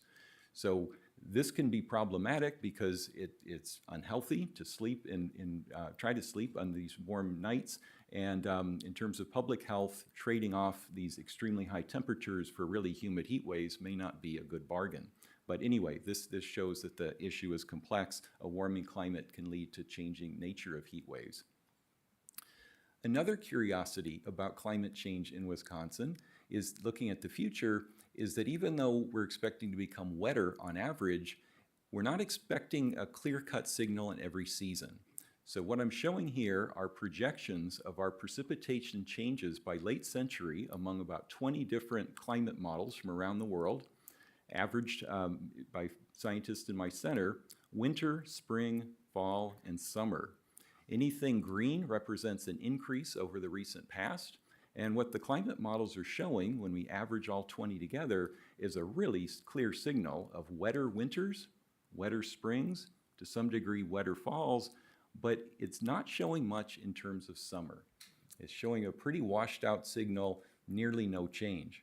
So it's tempting from that to say, okay, so at least we know our summers aren't going to change much in terms of rainfall. But actually that would be the wrong takeaway, because what's happening here is that the 20 different climate models don't agree with each other and they're canceling each other out on the trend. So if I pick a point in Wisconsin, say representative point, and show you what the climate models are simulating, you'll see what I mean. So on the y-axis here is the accumulated summer rainfall, June, July, August. Current climate on the left, future climate on the right. Each of the individual climate models are shown by a blue circle and show their simulation for the current climate is clustered right around 12.5 inches. And the average is shown by the horizontal blue line, so they agree fairly well with each other. And then on the right is their spread of projections for the future by late century during summer. And what you see is that a bunch of models say that Wisconsin should become wetter, all the way up to a big increase of 20%, but about half say we should become drier, all the way down to a 15% drop. It's a huge difference, especially for agriculture. When you take the average of all 20, you end up getting almost no change, just a tiny change from the present, which is what I more or less showed on the map. But the real story here is not that our summers won't change in the future in terms of rainfall, it's that we don't know. Which of these models do we believe? How do we make sense of this? That's the real story, and we're still trying to sort it out. Next topic I want to talk about, climate migration. People love this topic. I mean, love it. I probably get an inquiry or two every week, somebody asking me about climate migration, whether it's the media, general public, whoever. People are fascinated by it, and with good reason. So this is just a smattering of headlines I found in recent months. Duluth is touting itself as a safe haven for climate refugees. Right here in Madison, we were featured in CBS recently on how we might become a climate refuge. And in general, the feeling is that the Great Lakes, by virtue of having lots of water, being far away from coastlines, away from wildfires for the most part, could be spared the worst of climate change, and therefore we'd become a climate refuge magnet. Some places, like Buffalo, aren't bashful at all. They are going all in. They've got a public relations campaign, Buffalo Niagara as a climate change refuge. They've got their own YouTube promotional video if you want to watch. It looks like a Buffalo fan here. So be in Buffalo. You can go on kayaks in the river and get far away from rising sea levels and hurricanes and the like. But even there, you have to be careful, because even though Buffalo will be spared some of the worst parts of climate change, recall that just a few months ago they had a very deadly blizzard, and that was making news. And so, nobody is immune to the impacts of extreme weather. Climate migration is such a complicated topic. I'm certainly not an expert, but even I know that climate is only one factor of many that affect whether people move at all, or whether, how far they move to. We might be able to draw some information from an analogy historically. Hurricane Katrina, when it devastated New Orleans back in 2005, and this map is showing where people went. There was an outmigration, permanent outmigration from New Orleans after that. Where did people go? Well, this map is showing they generally didn't go that far away. They generally stayed clustered to near Louisiana, near New Orleans, mostly stayed along the Gulf Coast. Few of them went out west. Not many came to Wisconsin or the upper Midwest, except for Chicago. And if people really were leaving New Orleans because they were afraid of hurricanes, they didn't pick very good places to go, right? I mean, I wouldn't choose to live along the coast of Mississippi or Alabama. I don't think I'd move to Miami if I wanted to avoid a hurricane. And so this just shows that the reasons for moving are complex. It's not just a simple story. The climate changes, there's a big storm, and therefore people move thousands of miles away. Next topic I want to talk about is information we've learned about which levers are most powerful in affecting carbon emissions. And this is an initiative I'm citing here called Project Drawdown. Some of you may be familiar with it. It stemmed from a best-selling book a few years ago by Paul Hawken. It gets together scientists and policymakers to try to figure out what would be, say, the 100 best solutions for how to reduce our carbon footprints. We all know the sorts of things that help, but we don't know which ones are better than others. And so that's what this is all about. They're ranked according to their impact. They've just updated their list from their initial one, and I'm showing you the updated list here because the results are surprising, at least to me and maybe to you. In order, the number one way they think we can reduce our carbon footprint collectively, reducing food waste, of all things. Who knew food waste was such a big impact on carbon emissions?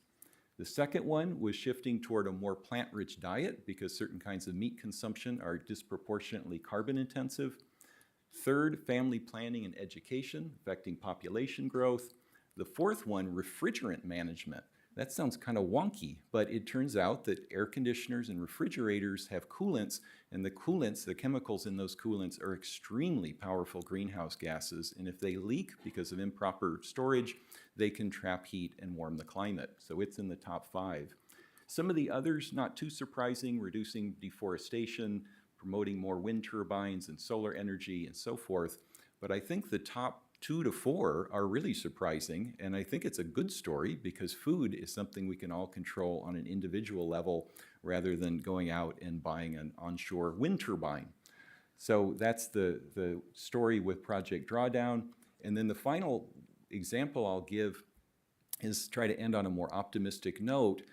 It is true that our greenhouse gas emissions globally are going in the wrong direction. We keep seeing increases in CO2 concentrations in the atmosphere year after year, but we are seeing some technological advancements and energy efficiency improvements. And in this country, I think an underreported story is that we've actually reduced our CO2 emissions from energy consumption over the last 30 years. So starting in 1993 to the present, what this is showing is that for the first half of the record, we were going up and up and up, really in the wrong direction. Around the 2005 period or so, things changed and we started dropping. Now, some of this drop, a lot of it was because we shifted from one fossil fuel, coal, to another, natural gas. So that's not a great trade-off, but it's also because of better energy efficiency and the emergence of renewables. So there's every reason to believe that we can build on this momentum, especially with improvements in technology, federal incentives coming down now in the last year or two, and the hope is that we can build on this momentum. We don't have to just start from scratch as we try to transition toward a zero carbon future. Okay, so I will wrap up by going back to the question I was tasked with here, and then give a summary of my 5 conclusions for each theme. So the first is that the rising trend in extreme heat in Wisconsin, at least, has been unexpectedly absent for whatever reasons. Wisconsin's winters and springs should definitely become wetter in the future, but summer is a big mystery. The third is that human migration amidst climate change is likely to be extremely complicated, so we need to steer away from simple narratives that, it's going to get worse some places, and so everybody will move to the upper Midwest. Food is a surprisingly powerful lever in affecting climate change, and it can be a good lever or a bad lever, depending on how it's used. And then finally, the US has been reducing its carbon footprint from energy generation, and so this gives us some optimism to build on as we try to transition toward a more zero carbon future. So I will stop here and be glad to take your comments and questions. Thanks for your attention.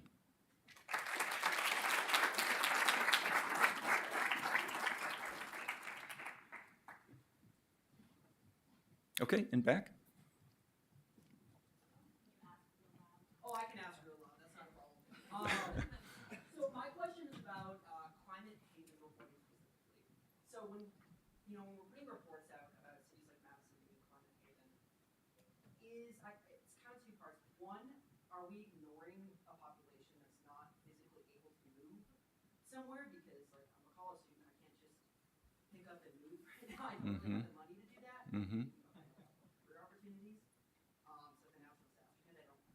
Go? And then secondly, are we giving cities and institutions that are considered climate havens, are we giving them almost like, I don't want to say a free pass, but like, are we making it easier maybe for them to ignore like the role that they have in climate change? Thanks. Did you hear all that? I'll try to repeat it, but correct me if I got it wrong. So the question is about how do we report climate haven reporting? One is, are we ignoring the people who can't move or physically unable or for other circumstances unable to move somewhere, even if they want to? And the second one was, you might need to clarify, was about cities who are wanting to be climate havens. Yeah, so that second question is like for cities that are kind of listed as climate havens, like for example, Madison. Is that reporting in a sense like kind of giving the city like institutions in a cover by chance, perhaps? Is there any evidence that they're kind of getting a cover for their role in climate change? Like for instance, UW, obviously, we exist in a climate haven, but yet our university lags behind plenty of other peer institutions as far as our progress on sustainability. Right. Okay. So great. So I'll try to address both of those. So the first is about people who are unable to move. And I think that's a really important one because obviously everybody has different circumstances and their ability to cope with climate change, including migration if they want to.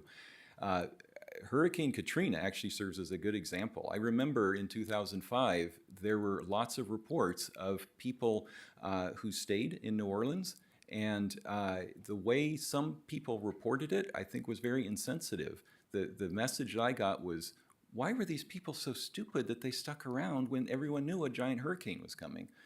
And yet there were so many people who knew that, but they just didn't have the means. They didn't have the financial means. They may have had a family member on dialysis. Are they just going to leave them? There's all sorts of reasons why people are able or unable to move. And that's a microcosm, a single weather event, but I think the lessons are similar in our ability or inability to move collectively. So I think that's one point. And in terms of the how to report the climate haven for maybe cities, what their role is in terms of climate change, I think that's a really good one. I'm one of the co-directors of the Wisconsin Initiative on Climate Change Impacts, trying to find ways to help Wisconsinites cope with a changing climate. And we're just starting to address the climate migration issue collectively in our organization. And I'm really concerned and sensitive by how we message this. Because this issue of climate migration could be, if people aren't thinking clearly, they may think, oh, if Wisconsin becomes a climate haven, then that means we don't have to worry about climate change impacts in Wisconsin, regardless of our role in contributing to climate change. Just simply, oh, I guess it's not that bad. Those people in Wiki were exaggerating things because people are moving to Wisconsin because their climate is worse. So I think it's a big messaging challenge if people do move here to Wisconsin, it remains to be seen, because of climate change elsewhere, the message would be the climate change is even worse somewhere else, and so relatively speaking, Wisconsin may be better off, but we'll continue to have our own challenges in adapting to climate change in the future. In the back? So I'm curious, thinking about this, like, how are we going to protect our lakes, like Lake Michigan and Lake Superior, from other places saying, well, we desperately need this water, and then just piping it away? Like, is that anywhere on there? Like, we have a massive water resource. She wants me to use this. So how do we protect that, and is there anybody thinking about that? Like, I can't be the only one, right? Right. So the issue is the Great Lakes, we're blessed by having lots of water. That's the expectation for how we might become a climate change refuge in the future. In terms of rainfall, I mean, rainfall will be collected anyway, but specifically about the Great Lakes, there is the Great Lakes Compact, which limits communities outside of the Great Lakes watersheds from taking the water. So that's already in place, and so that would help protect the Great Lakes from being depleted from, say, a drying area in the Southwest. So there are some policies already in place, some laws, regulations put into place, and those will certainly be challenged. They've already been challenged recently, but as long as they hold, that would help protect the Great Lakes from others extracting the water from our own area, Great Lakes. Mm-hmm. Yeah, I have a question about the missing extreme heat. Do we expect that to change at some point and start seeing more extreme heat? And is that related to the weirdness in summer precipitation? Yeah, so the question is, where is our missing extreme heat in Wisconsin that I talked about?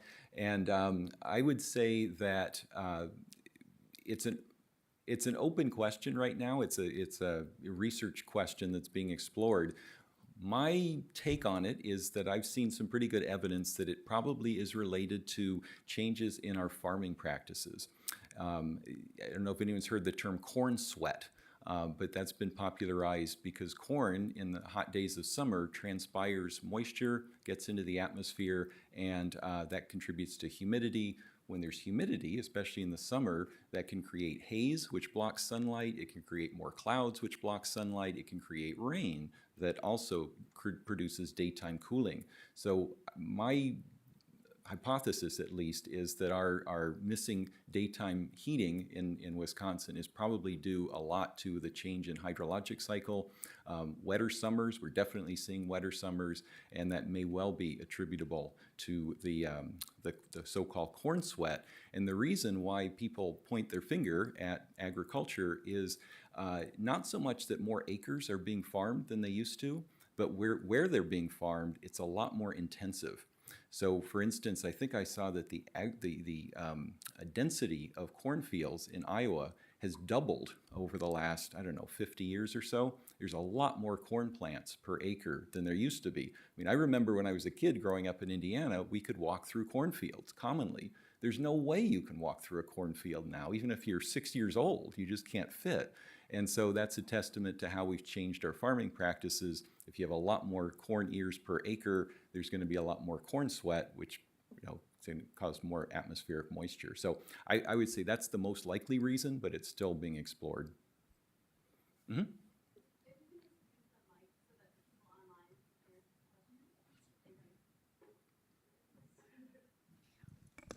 Hi, I'm wondering, when we're talking about solutions, specifically food, how do we navigate talking about whose responsibility those solutions are, especially because you pointed out that it could be handled or like enacted on an individual level, but where's that line drawn where like corporate might have more power with those solutions, I guess? Right. So I think agriculture is a place where there can be solutions across the board. Obviously, what we choose to eat, whether we waste the food that we buy or not, those are individual decisions. So it's a really clear pathway for individuals. But farming, I mean, the farming industry has become quite corporate in much of the world. And so there's a big role to play there. They're a business. They don't want to waste food either. So I think there's a role for them as well. Food waste happens at every step along the way. Some food doesn't make it out of the fields. Some food gets wasted at the supermarkets because people don't buy it. A lot of us buy too much food and then we end up wasting it at home. So I think there's opportunities across the board, both as individuals and as companies, corporations, individual farmers, to play a role in this. I mean, the good thing about food waste is nobody wants it, right? Whether it's an economic or climatic or ethical question, nobody wants to waste food. So at least that's one area we can all get behind regarding a contentious issue like climate change. One more question? Okay, what in back there? I really appreciated you breaking down that one graph that you showed with the model and how if you look at the aggregate of the different models, it shows one thing, but if you really look at the models separately, it shows another and how they kind of balance each other out. And so I'm curious, since the kind of theme of this, lecture is about journalism, how do journalists who maybe are uneducated on the very scientific things that you and other scientists like yourself are putting out there, and then how do journalists then give that to the general public who also is uneducated on those things? So like, how can journalists better display evidence and modeling when they are maybe don't have the time, especially with news, how it's so go, you need stories rapidly. You don't have the time to really look into a research journal or like modeling and stuff like that. Like, how do we get that to the general public? Yeah, it's a great question. The best answer would be if climatologists like me could figure out which models are trustworthy and give you a clearer answer. But short of that, what I think there's a couple things that can be done. One is, instead of presenting, leaving the story as, models say not much change in the summer, say, the real story is there's big disagreement, and you might use an analogy like election polls. We've all seen examples of that. A week or two before the election, there's a huge spread in the polls. And if you take the average, you say, well, candidate X is probably going to win by 2%. But some of the polls show candidate Y is going to win. And so how do you report that? I think it's the same sort of question when we have this uncertainty. So promoting the uncertainty, I think, is helpful. And we might learn something in terms of this example from TV broadcast meteorologists. I noticed that they do a much better job now when there's a snowstorm forecast of showing their viewers four different weather forecast models of this storm. One of them says we're going to get 12 inches of snow. Another one says we're only going to get an inch. And they admit that it's hard to say what the forecast should be, but then it's out in the open. Everybody sees like, okay, there's disagreement. Whereas the next storm, they may say all the models are pretty much in agreement. We're going to get hit hard. And that's a different message. So I think there's already some examples of ways in which election reporting or day-to-day weather forecasting that we can deal with that issue of uncertainty and conveying it to the general public. I have to stop now. Thank you for your attention.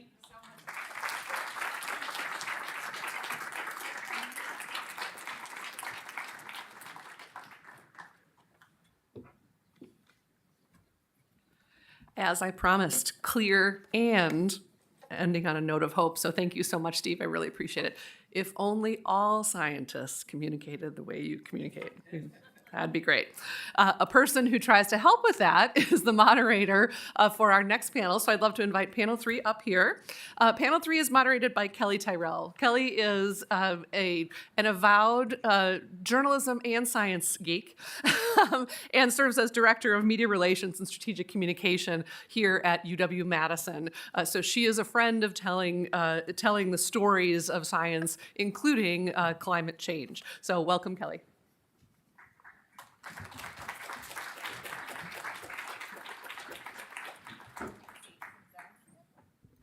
Learn from Lucas. I have to touch the button. All right. There's that button. Welcome, everybody. I am really refreshed also to be coming off a science talk that was very positive, especially a climate science talk. I feel like that's not always the way these go, as Katie mentions. And also really honored to be up here for a more hopeful discussion with amazing panelists. We've got Patty Lowe with us today. Patty's a professor at the Medill School of Journalism, and she's the former director of the Center for Native American and Indigenous Research at Northwestern. She's also a citizen of the Mash-Kazibi tribe of the Bad River Band of Lake Superior, Ojibwe. And also with us is Elizabeth Sjogren. Elizabeth is also a professor at Medill, where she leads the graduate program in politics, policy, and foreign affairs. Many of you, as I do, may know her from her work at Reveal, the Center for Investigative Reporting. And I'm honored to be on stage with both Patty and Elizabeth today. Patty, maybe you could get us started by telling us a little bit more about yourself and your work, and also how you know Elizabeth, who can share a little bit more about her work as well. Sure. But since I'm in a group of journalists, can I tell you my favorite journalism joke?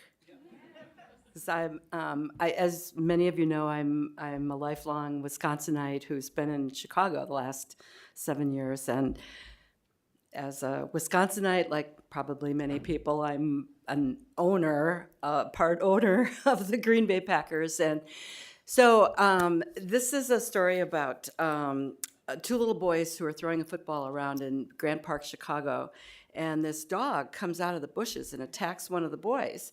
And his friend grabs a stick and smacks the dog over the head, saves the boy. And a reporter for the Chicago Tribune happened to be walking by, saw the whole thing, got really inspired to tell a story. And so he runs up to the kid and says, Kid, I can't believe what you did. How does this sound? Young Chicago Bear fan saves friend from vicious dog attack. And the kid says, well, that's nice, mister, but I'm not a Chicago Bear fan.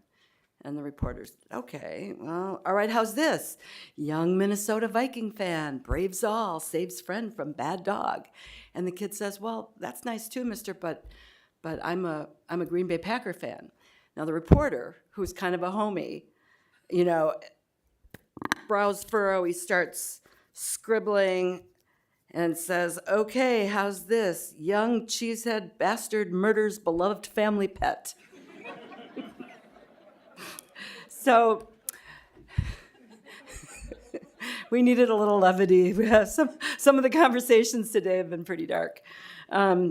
So I, in my role as the former director, inaugural director for the Center for Native American and Indigenous Research, have been looking at sort of decolonizing methods for research, and also trying to decolonize the way my journalism students approach telling stories in Native American communities. And so part of that has been really focused on the 4 R's: relationship, responsibility, respect, and reciprocity. And when a lot of times when there's a big story that happens, journalists parachute in, and in Native American communities, that doesn't work. The only time our communities are pretty isolated. The only times we see mainstream journalists is when something terrible has happened, Or maybe we see them at the annual powwow and cringe when they talk about our colorful costumes. Don't call them costumes or traditional dress or regalia. And, so I try to tell my students that the way to approach this is to visit Native communities before there's a crisis. Get to know people, introduce yourself, find cultural navigators that can introduce you to other people, and ask the community. And I love this in your talk. What stories have been misreported? Which stories have been underreported? What do you want? What kind of stories do you want to tell? So relationship building is really important. And when you build relationships, you'll learn the protocols in that community and be respectful. That's another thing. Respect their sovereignty. Understand that you can't, there's no First Amendment right in Indian country. You can't just go to a tribal council meeting and expect to be let in to cover it. These are sovereign nations that have their own constitutions, and so no First Amendment issues. The third thing, responsibility. When people get to know you and they, we're all about kinship. These are communities that are homogenous. Everybody's related. And if people begin to trust you, they'll share things that maybe they're sharing with you out of a sense of kinship, but they don't expect that it's going to be made public. So make sure that you understand there's some knowledge that's sacred that belongs in the community. People don't want to share it with the outside world. And then there's some knowledge that can be shared, but make sure you ask. And then the fourth one, and this gets really uncomfortable, is when we talk about reciprocity. I mean, we're journalists. We don't pay for stories, right? And we shouldn't. But in Native communities, a lot of that kinship is created through reciprocal transactions. And it may be, when you ask somebody for knowledge, you give them some kind of a gift. It doesn't have to be a gift that has a monetary value. It may be that when you go into a community and you want to do some reporting, maybe you extend an invitation to a Native reporter or an aspiring Native reporter to join with you in the community, in that reporting. Or maybe you ask if there's a high school kid who's interested in journalism, invite them to job shadow. Or maybe it's something you're going to chop some wood for an elder. But, understand that reciprocity is a basic value in tribal communities. So I'm going to stop there. I've been talking too much. And I'm really happy and proud to be sitting next to Elizabeth, who's doing some amazing reporting and amazing guidance of helping to grow the next generation of good science and environmental reporters. So appreciate your words, Patty. And I have the great fortune right now to have Patty as an advisor for my students who are working on a project there. My graduate program goes for 1 calendar year, and so they're finishing up and they're doing their project, and they've chosen to work on nations within a nation where they're focusing on sovereignty issues in Native American communities. Some of them are working on energy and climate change stories, but all of them have the benefit of having Patty as their advisor. So I'm so grateful to you for that. It's been terrific. This is my first year doing this job, so until a year ago, I was a full-time reporter for many decades in a row, and I desperately love our field of journalism. So if any of you find yourself looking for somebody who would be eager to talk to you about going into journalism or wanting to just talk about a story and how you might approach it, I'm always all ears and eager to talk to people about journalism. And part of the reason I care so desperately about journalism is that I think it's essential for the way we function as a society. And good journalism exists all over the place. And yes, there are lots of criticisms to make of journalism, but I don't want you to forget that there is great journalism being done all the time, all over the place, and on an issue very near and dear to my heart, which is climate change. And I think climate change, as other speakers have noted, is an incredibly complicated issue. And so reporters who are covering climate change need a lot of training and need a lot of support from each other. And the classic competition model for journalism doesn't work very well in climate change. And I learned that when I was a young reporter. I was covering the fall of the Soviet Union, and there was a real collegiality among the reporters in Moscow. We of course competed. Everybody wanted to be the one nominated for the Pulitzer Prize, right? I'm not kidding you. I'm not going to kid you about that. But there was also a lot of support. And when you went to a dangerous place, you have a buddy. And when you're embarking on trying to cover complicated stories like climate change, it's a good idea to have a buddy. It's a good idea to have a buddy when you're trying to understand data analysis on an issue, but it's also a good idea to have a buddy when you're going into a place that might not be familiar to you, and you can be helping each other when you're doing that. So I've not always had the luxury of a buddy, but maybe it's partially because of that I really appreciate that kinship of journalists. I wanted to talk to you today a little bit about solutions and where we could go from here. And I don't want it to be, it's not a Pollyanna idea. It's a great hopeful idea, which is different than Pollyanna. And one of the things that scares me about our climate right now is the way that methane is concentrating in our atmosphere at a faster rate than ever before when we were measuring it. I'm going to say probably ever before. Anyway, we meaning people, not me. I don't measure methane. But one of the things that's incredibly hopeful to me is that scientists have developed ways to measure methane. They can do it. They've been developing these techniques by, they use drones, they use airplanes, and they use satellites, and they can fly over oil fields where a lot of the methane is leaked and determine where the pollution is coming from. California is onto this, and they had a former NASA engineer, Riley Duran's team, go and fly over their fields. Companies like Chevron were willing to let them do this, and then the California regulators would be told the same day, there's a big plume of methane coming out of this oil field, and then California would call Chevron or the other oil companies, and they'd turn around and fix it. They fixed half of those big leaks that they found in the course of these flights. This is doable. And it was so exciting to me to do a story for Reveal about this and to see that the kind of progress that the world needs to make to address climate change in a really serious fashion is available to us.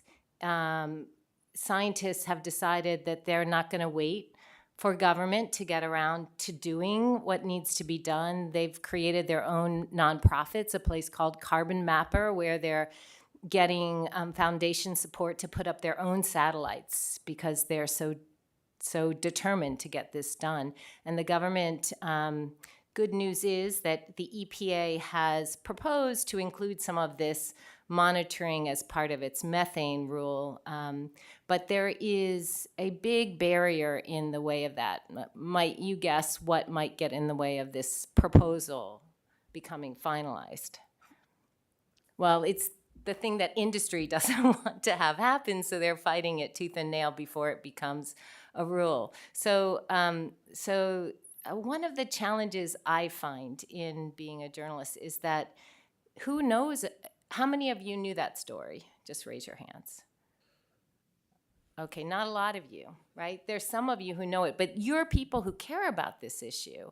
And so one of the things that I think is a challenge for climate stories is that we just don't know enough about what's going on and what the opportunities are. So I do hope that climate journalism continues and gets more and more energy behind it, because I think it's so important, because it's our planet after all.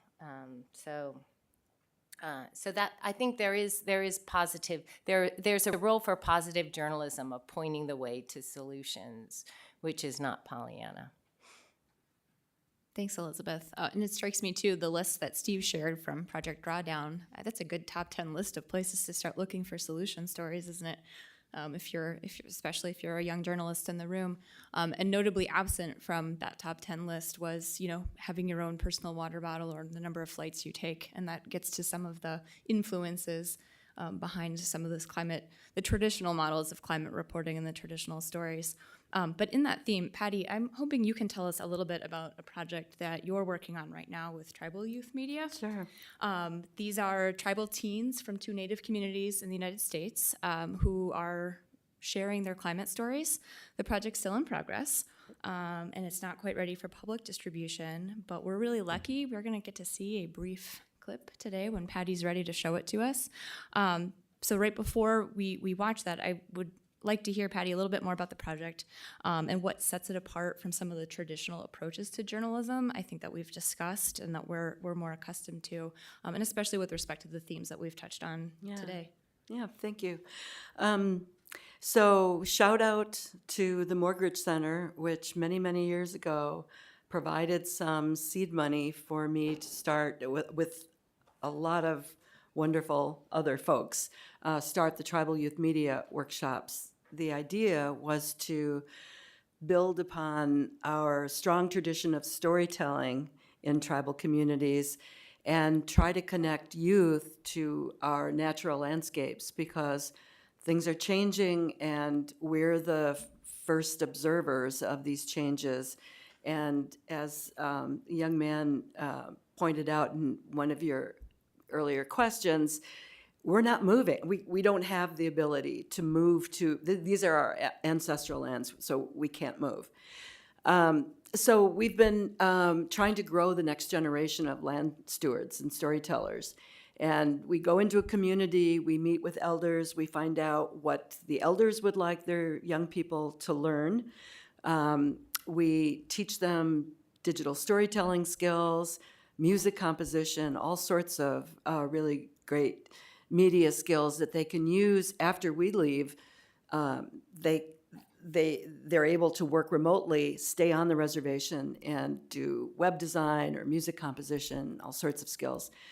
2 years ago, I was approached by a woman who does giant screen films for IMAX theaters in science museums, who told me about a project, big project, looking at, it's called Ice Worlds, and it's looking at melting ice and how what's happening in the Arctic ultimately affects all of us. So there's that big IMAX film destined for science museums, and a 4-part PBS series that's being shot by a crew in New Zealand. And she asked if I would do a youth outreach program around that. So basically what we're doing is we're working ultimately with 4 Native communities. We did 2 last summer, we'll do 2 this summer.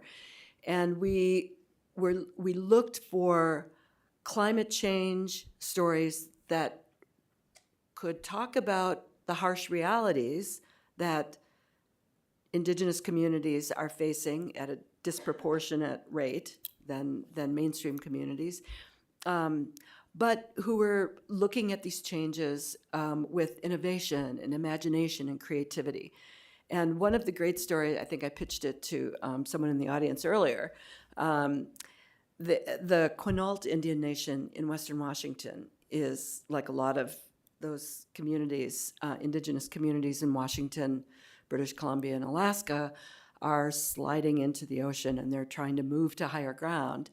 But this community had a glacier the Anderson Glacier totally melted in, I think, 2015.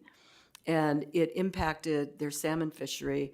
The Quinault River, which was this amazing salmon-producing river, has almost no salmon in it anymore because the river is now moving too fast. The salmon lay their eggs and the eggs get washed out into the Pacific Ocean.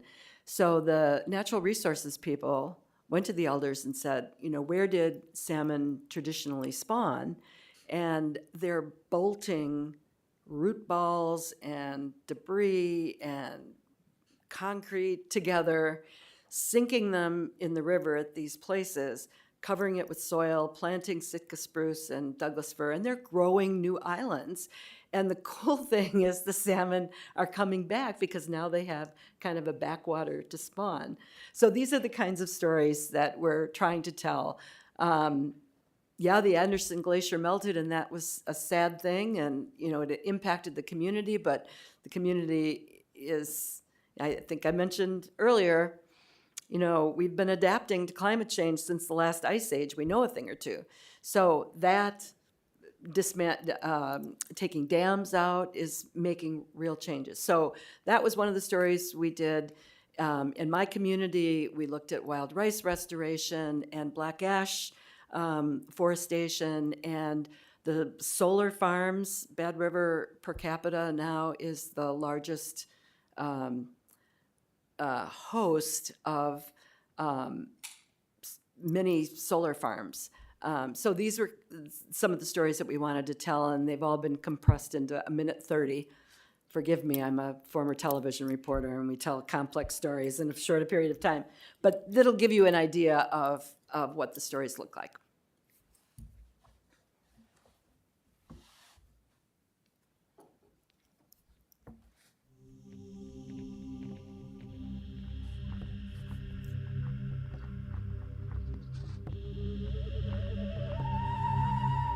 Welcome to Mushkazibing. This is where our medicine grows.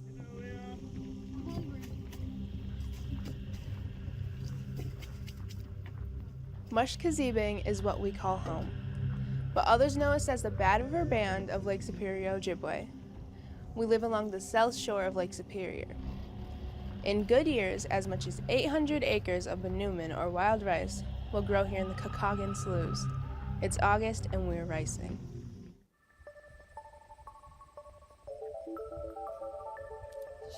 If you come to Bad River, you'll see solar panels everywhere. We're thinking about the future. We've made a huge commitment.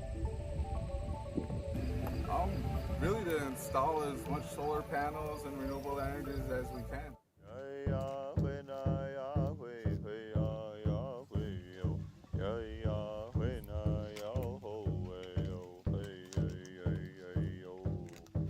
There's two things that are kind of affecting black ash currently. One of them is the emerald ash borer, and the other one is changing temperatures. This is the Quinault Indian Reservation. It's in a rainforest on the Olympic Peninsula in western Washington. It's wet for sure, and it's green, and there's a lot of food here. There's berries, fruit trees, elk, and salmon. I am Zakai Kabush. I'm her cousin Destiny Wexter Cook. We're both tribal members and we live in Queens, Washington. And we wanted to show you some of the changes that we've seen in our community. The ocean is swallowing our community. The village of Tohola is starting to sink. More intense storms are causing flooding. And the village has to move to higher ground.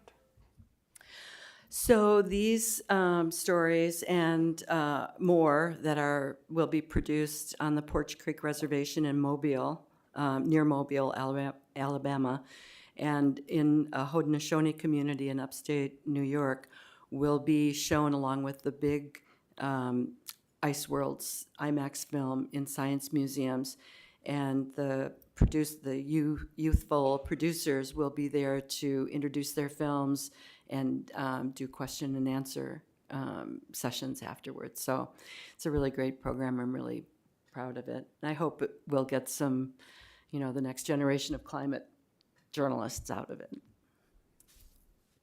I think one of the things that strikes me about that video project in particular, Patty, and maybe we can talk a little bit about this, is that it's challenging sort of traditional structures of journalism. It's challenging who is an expertise and what is considered expertise. Maybe you could, I know, Elizabeth, you also have been working on a project with students in Germany around wind turbines and community empowerment around finding climate solutions. Can you talk a little bit about that and the power of helping communities tell their own story and take initiative, especially when a lot of the stories we hear are, you know, the NIMBYism stories, right? The fights at city council meetings or the blockades that happen in legislatures around projects and ideas. All right, thanks. Yeah, so I had the terrifying opportunity to take a group of students to Germany for a week. The last time I had, anyway, I'm not an expert in Germany, but I came up with this idea because the Ukraine war severed the Germans' ties to Russia in terms of fossil fuels, ties that went back decades, and all of a sudden Germany was this enormous market looking for fossil fuels and wanting them from places that were safer. And I had just been working on a story about liquefied natural gas in the United States, which is a booming business and was visiting the largest exporter of natural gas from the U.S., which is Cheniere in Texas. And it turned out that Germany was ready to get a lot of our natural gas, and the new market in Europe was increasing demands for natural gas, and all of a sudden these natural gas plants that freeze the gas and compress it to 1/600th the size, which is basically like taking a 5-gallon gasoline can and compressing it to a hotel shampoo bottle. Like, imagine the difference. And it's negative 300 degrees. So incredible things happening in these small towns on the coast near Corpus Christi.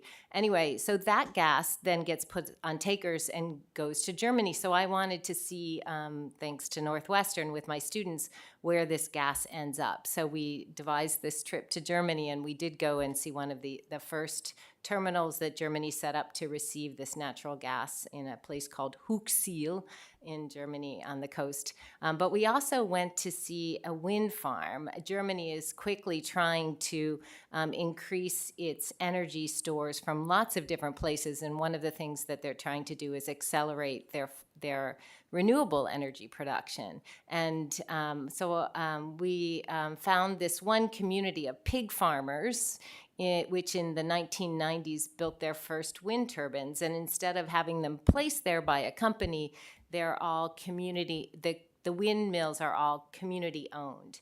And they had just actually put in place a lot of bigger, more powerful windmills. And it was so interesting for the students to go there. I was with a group of more than a dozen students and talk to the people in the community about what they think of the windmills this many years in. And we also, in Berlin, talked to top government officials, and they told us that this kind of wind where a community invested in its own windmills is incredibly popular in Germany, whereas the not in my backyard problem is one for windmills in Germany. And Germany now has this requirement to have 2% of the land put aside for windmills. So if you've got that kind of requirement, there's going to be a lot of wind put in. So the question is it going to be done in this kind of community wind farm way where the community is invested and actually financially invested, and they benefit from the profits? Or is it the old style way where a company buys a bunch of land, puts up a bunch of windmills, and the community is up in arms about it? So it's really interesting to look at this. Some students are working on a story which is about to be published. They're going through multiple edits, but they've done a great job of capturing the idea of this community wind farm. And it was inspiring to me. And one of the most inspiring things to me was to be with these young journalists at a wind farm and watch them celebrate clean energy. They were all super excited, like dancing and posing for photos. And you could tell just in the way that they were perceiving this, that this was something very, very good. And I was surprised and delighted to see their glee.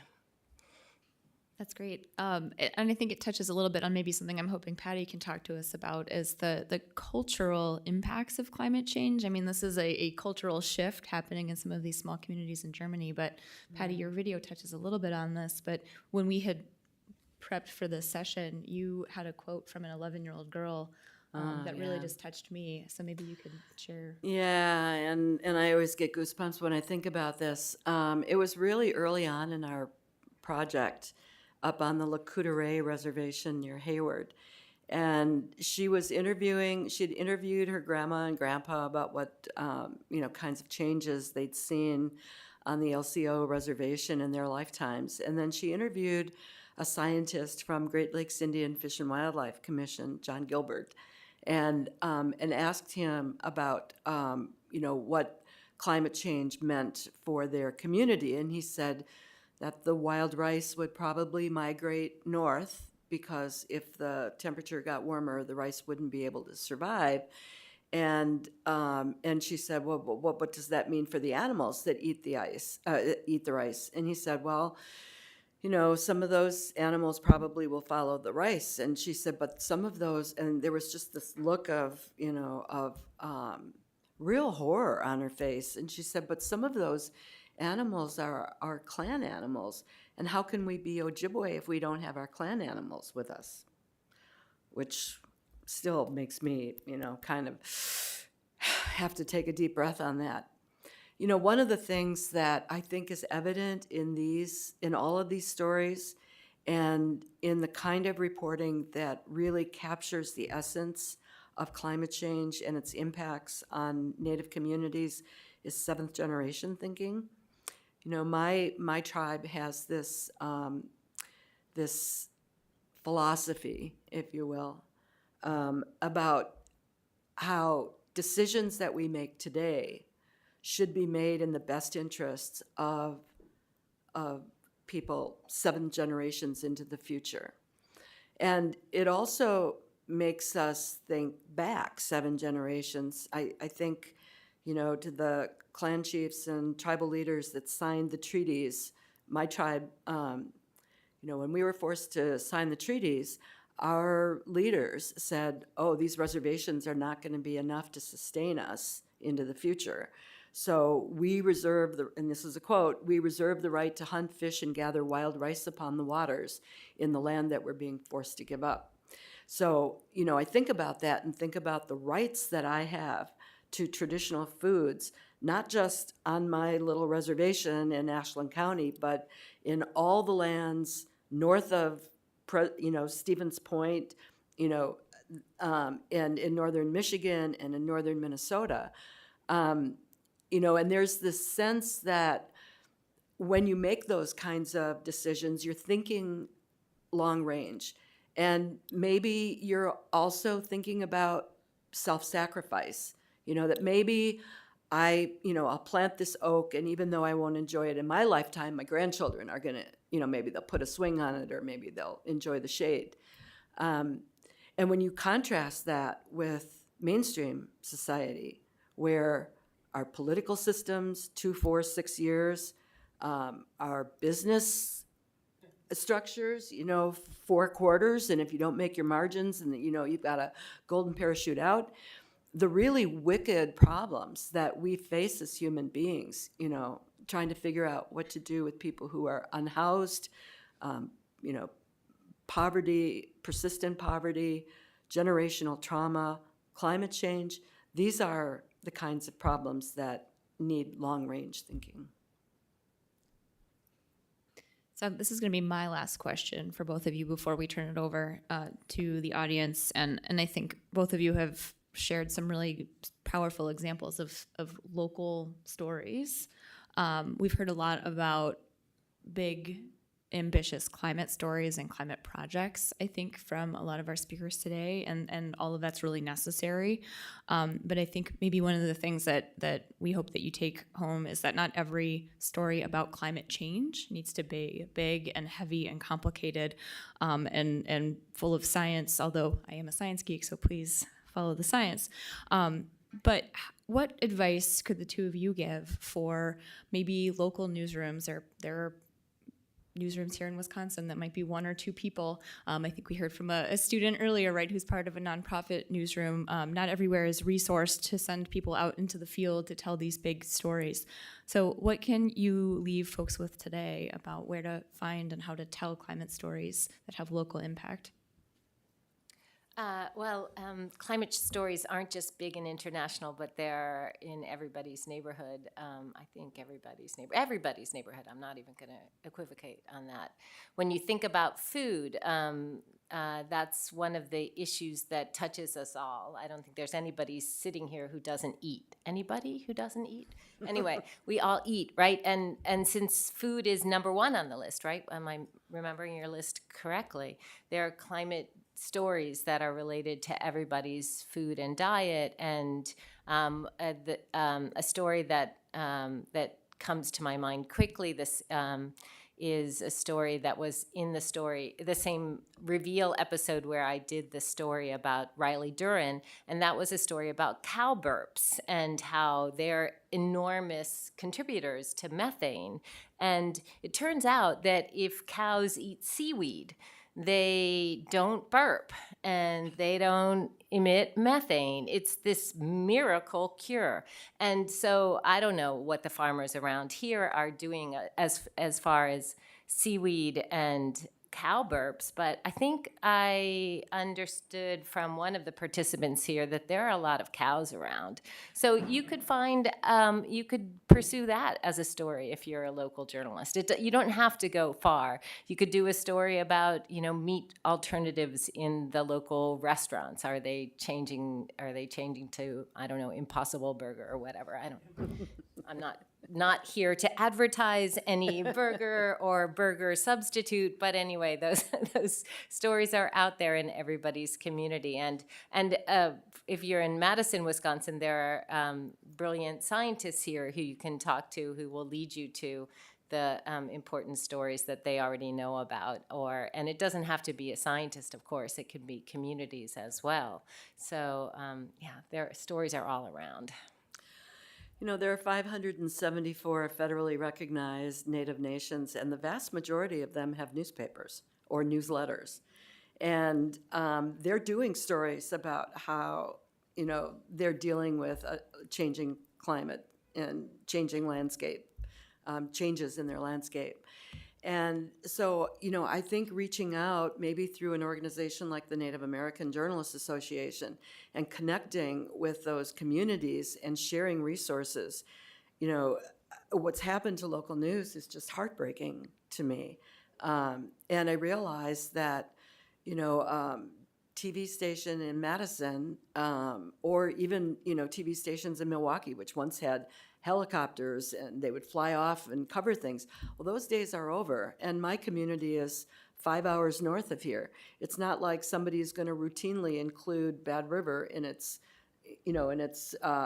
regular newscasts. So I think we just need to be creative and collaborative and be willing to reprint each other's stories, and also look to resources like, Medill has got a lot, and UW's journalism program have got student journalists that are really, really good writers, and they're looking for, outlets to publish their work. So, it's a good training ground for them, and it's also a way to, you got to pay them, but, I think it's a good way to think about being collaborative and saving money at the same time. There's something called the National Climate Assessment that the federal government does it's supposed to be every 4 years, but if I'm not mistaken, it's late this time. But they're working on it now. And it's amazing. They get scientists from all across the country, and it's an enormously large, if you printed it out, but of course nobody would, document. But you can go online to the National Climate Assessment, and it focuses on different topics. If you're interested in how is our forest being affected by climate change, you can get some direction there. You can learn about, is it flooding in the summers or the winters, and what's happening to the culverts in my community, because culverts, you would think, we all have culverts, right? Like, and culverts just can't live up to climate change, and so they're being rebuilt in ways to get smashed all over again. Anyway, the culverts are a great story. Infrastructure. So there's all different things that you can look into for local journalists, and use the tools that you have at your hands, like the National Climate Assessment or your local experts in climate change. And Report for America. That's a really good program that is worth a local news operation looking at to pull in some resources. Thanks. Okay, questions? All right here in the front of the room, we'll wait for the microphone.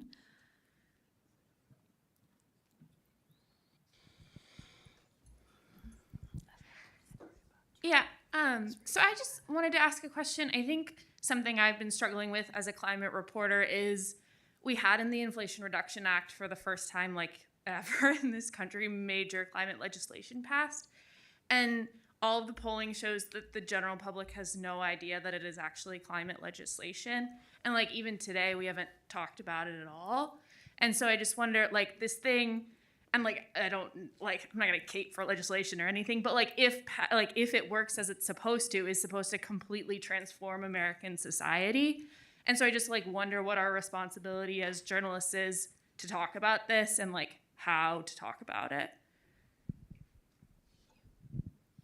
I think this is a wonderful question, because one of the things that I've learned as a Washington reporter over many, many years is that things take a long time. Like you would think, right? There's a bill that's been passed.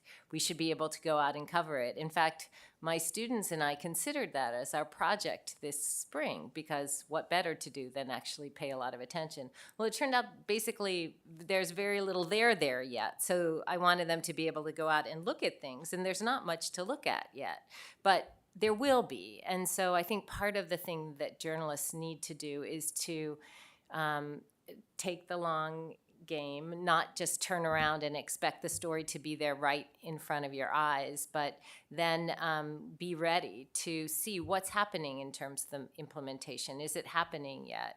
I know because I was just shopping for a vehicle because my Prius was smashed while I wasn't even in it anyway. But so I was just shopping for a vehicle, and I realized that there are implications for electric vehicles, right? Can I buy an electric vehicle? I wasn't planning to look for a car. All of a sudden, I became an expert on these things. And that is the Inflation Reduction Act, so I could talk to you about that little part. And if you wanted to do an Inflation Reduction Act story right now, you could do one about electric vehicles, because that particular industry is spinning like crazy right now because of all the directions in the Inflation Reduction Act. Same thing for if you are a homeowner and you need to fuel up your electric vehicle.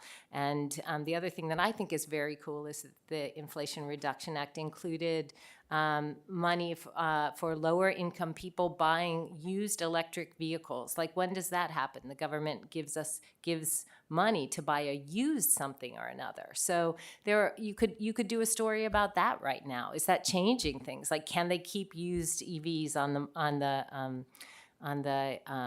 the car lot of your local car dealership? I don't know. Like, there are stories to start hounding, and I think it is incumbent on reporters to pay attention to government and what it says it's going to do, and if it ends up happening. I'm skeptical, I have to say. I was skeptical. I mean, this isn't like, don't quote me on this, but I should be, right? I'm a journalist. I'm skeptical that all those wonderful things that were going to come from this bill are going to come from this bill, especially because, if you might have heard, the Republicans are eager to gut it out right now. So I don't know. We'll see. But I do urge you to keep paying attention and seeing whether it's doing what it was promised to do, or whether the money gets derailed to something else instead. Sometimes I think it's just remembering, to keep things salient.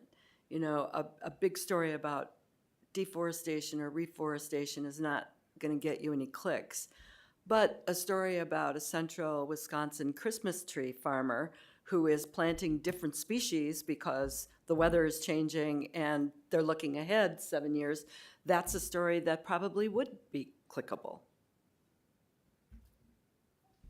All right, we got a question here first, and then we've got someone over someone over there too. All right.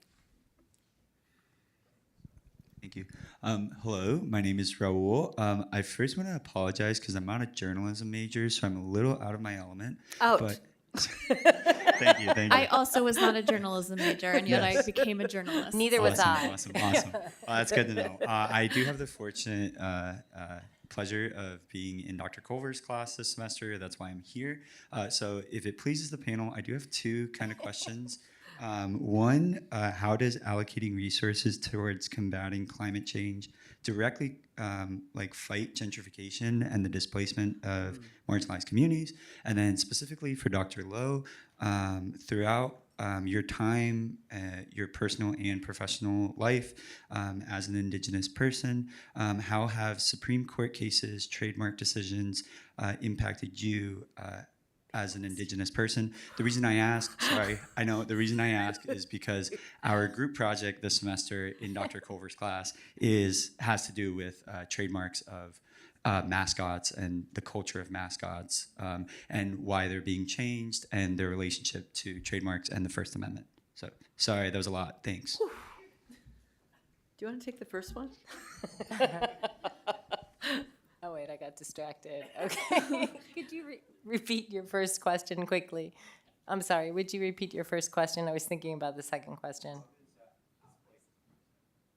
How have people, nonprofits, government agencies, like y'all have already mentioned, how do they contribute to combating climate change, and how does climate change directly relate to the displacement of marginalized communities and gentrification?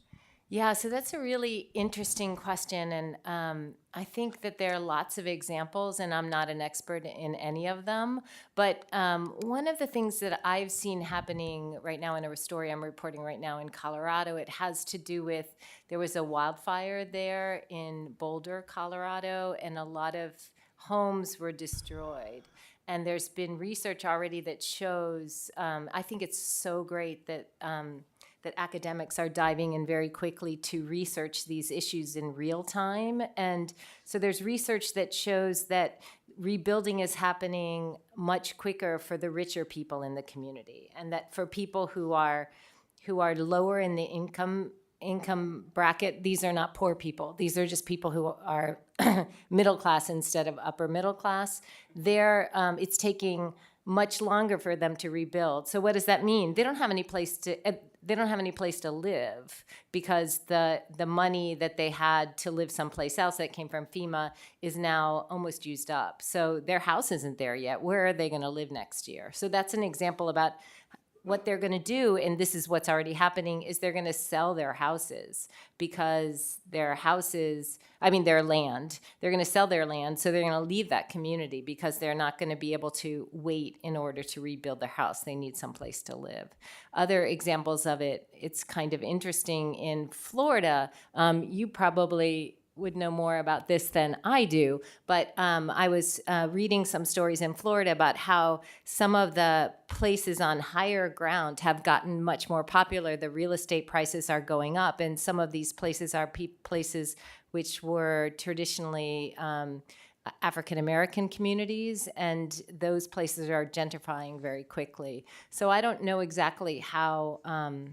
One of the things in Boulder, Colorado, they're trying to kick in money to help the people who are in the lower end of the income scale so that they can have some place to live while their house takes longer to rebuild than the richer people. I don't know what's happening in Florida with that story, but surely money can help. So if nonprofits want to give money to people who are otherwise struggling in climate change, it can always help.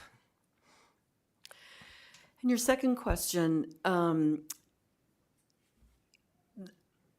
mascot issue is not directly related to climate change in my head, although I will say that I think it's really interesting that we've all agreed as a society, and the advertising world has decided that things like Little Black Sambo and Mrs.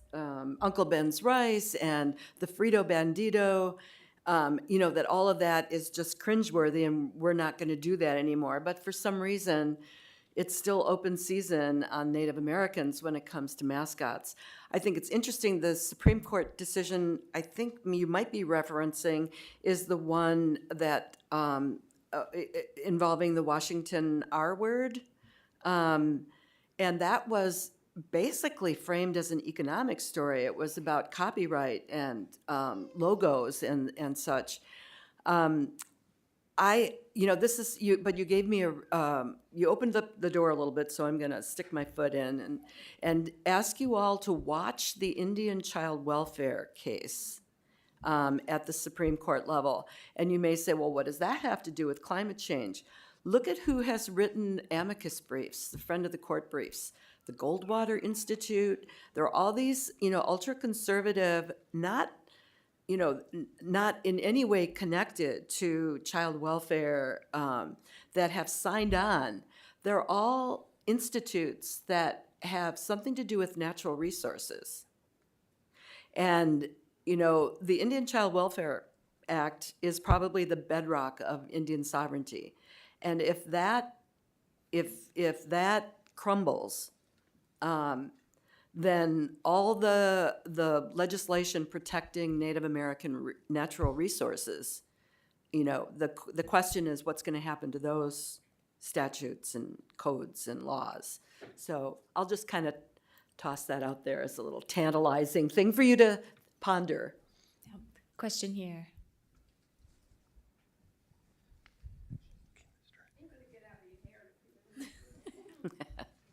You are welcome. I'm not a journalist. I never had aspirations to be one. But I've worked with students over the years. And the one thing that I want to say right now is that I have learned an awful, awful lot in here today. The other thing I want you to know too is that in working with students, regardless of what their aspirations are, for whatever career path they're going into, the one thing I really want them to do is to be mindful of and learn how to enrich yourselves about communities that you know nothing about. Mm-hmm. And if you can take a tall, tall glass of humility, listen. Don't have the answers right away, but listen. And if you do that, then you'll be following the phrase, come as you are, believe as you ought to be. Mm. Yeah, I don't have it. I think amen to that. There had been a question. Okay, here. Thank you. Great. Well, first of all, I want to say thank you so much. I, too, have learned a ton today. And Patty, especially, I've been following your career for 20 years. I run Wisconsin's largest environmental organization. And we are, I've been just sort of a fan of you for many years and all the work that you do. I'm quite a gal. You are.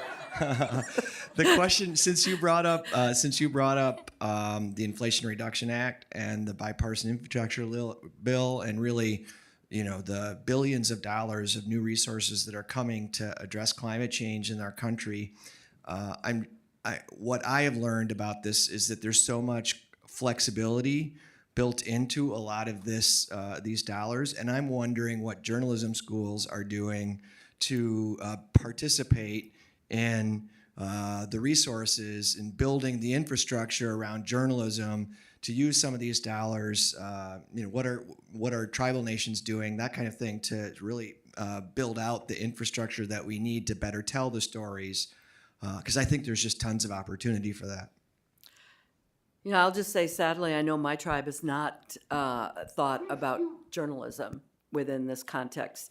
It's building solar farms. It's, one of the things that was really heartbreaking for me during COVID was our kids lost 2 years of school. Our reservation had no internet access. And so social workers would drop off packages of homework to students on a weekly basis. And that was school for 2 years for our kids. So, we used our COVID money to bring internet access to the community. So that opens up all kinds of possibilities. One of the things that you know, I will say that the epicenter of Native journalism right now is Indian Country Today, maybe Pechanga.net and Native News Online too.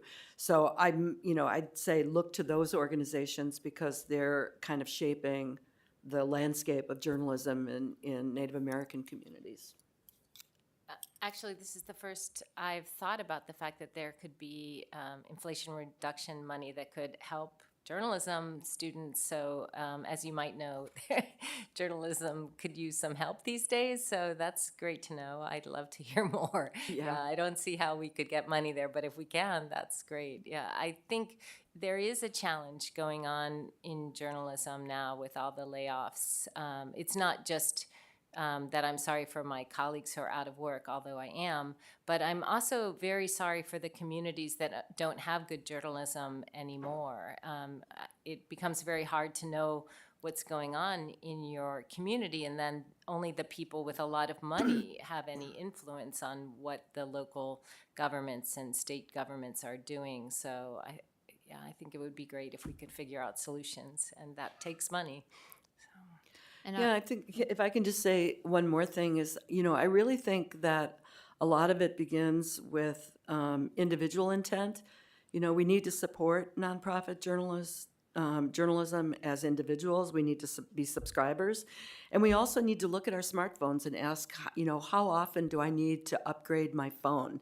Because there are tens of thousands of Bangladeshi children that are breaking down the cobalt and taking the rare earth minerals.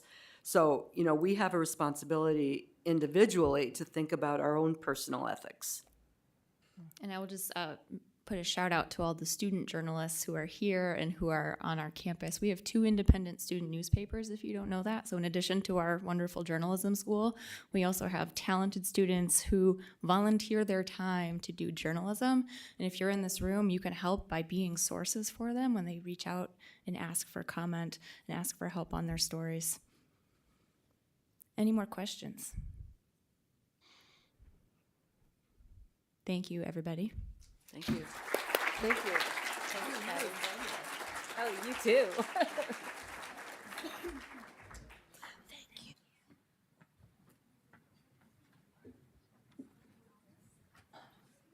Well, thank you so much to our final panel, and I have a few more thanks to do. First of all, thanks to all of you in the audience. What an engaged and energetic room this was. Phenomenal questions, and I have to say, there's nothing that warms my heart more than seeing our experts suggest ways to cover things and things to cover, and see people write things down. Justin got a story idea in that last panel. So it is wonderful that you are engaged on this incredibly vital topic. Thank you as well to the sponsors who underwrote all of our activities today and the fine lunch sandwiches. We could not do the work we do without them. Thank you to our student fellows, to the Board of Advisors, to my faculty and staff colleagues. Thank you to the ever wonderful Krista Eastman, who just does such important work. And then I'd like to give you a challenge. So journalism is challenged, the climate is challenged, but we are all challenged. One of my favorite questions of the day was the young woman directly in front of me who said, we're talking about some solutions at the individual level. What about at the structural level, at the governmental level, at the corporate level? I like to think that the Center for Journalism Ethics can be very important in contributing to structural change in journalism. So my challenge to you is at that individual level. What can you do to take some of the lessons that we learned today, whether it's about challenges to our traditional notions of objectivity, whose voices are being heard, what stories we choose to cover, what hope are we giving in the climate coverage space? Take what you heard today, take it forward. There's a lot. Today was drinking from a fire hose in many, many ways. Take 1 or 2 sips, 1 or 2 things that really stuck with you today, and what can you do to carry that forward into your own work, into other people's work, into the entire information ecosystem, not just the systems of journalism. So with that, thank you all for being here. Thank you to our marvelous contributors and everyone who made today as phenomenal as it was.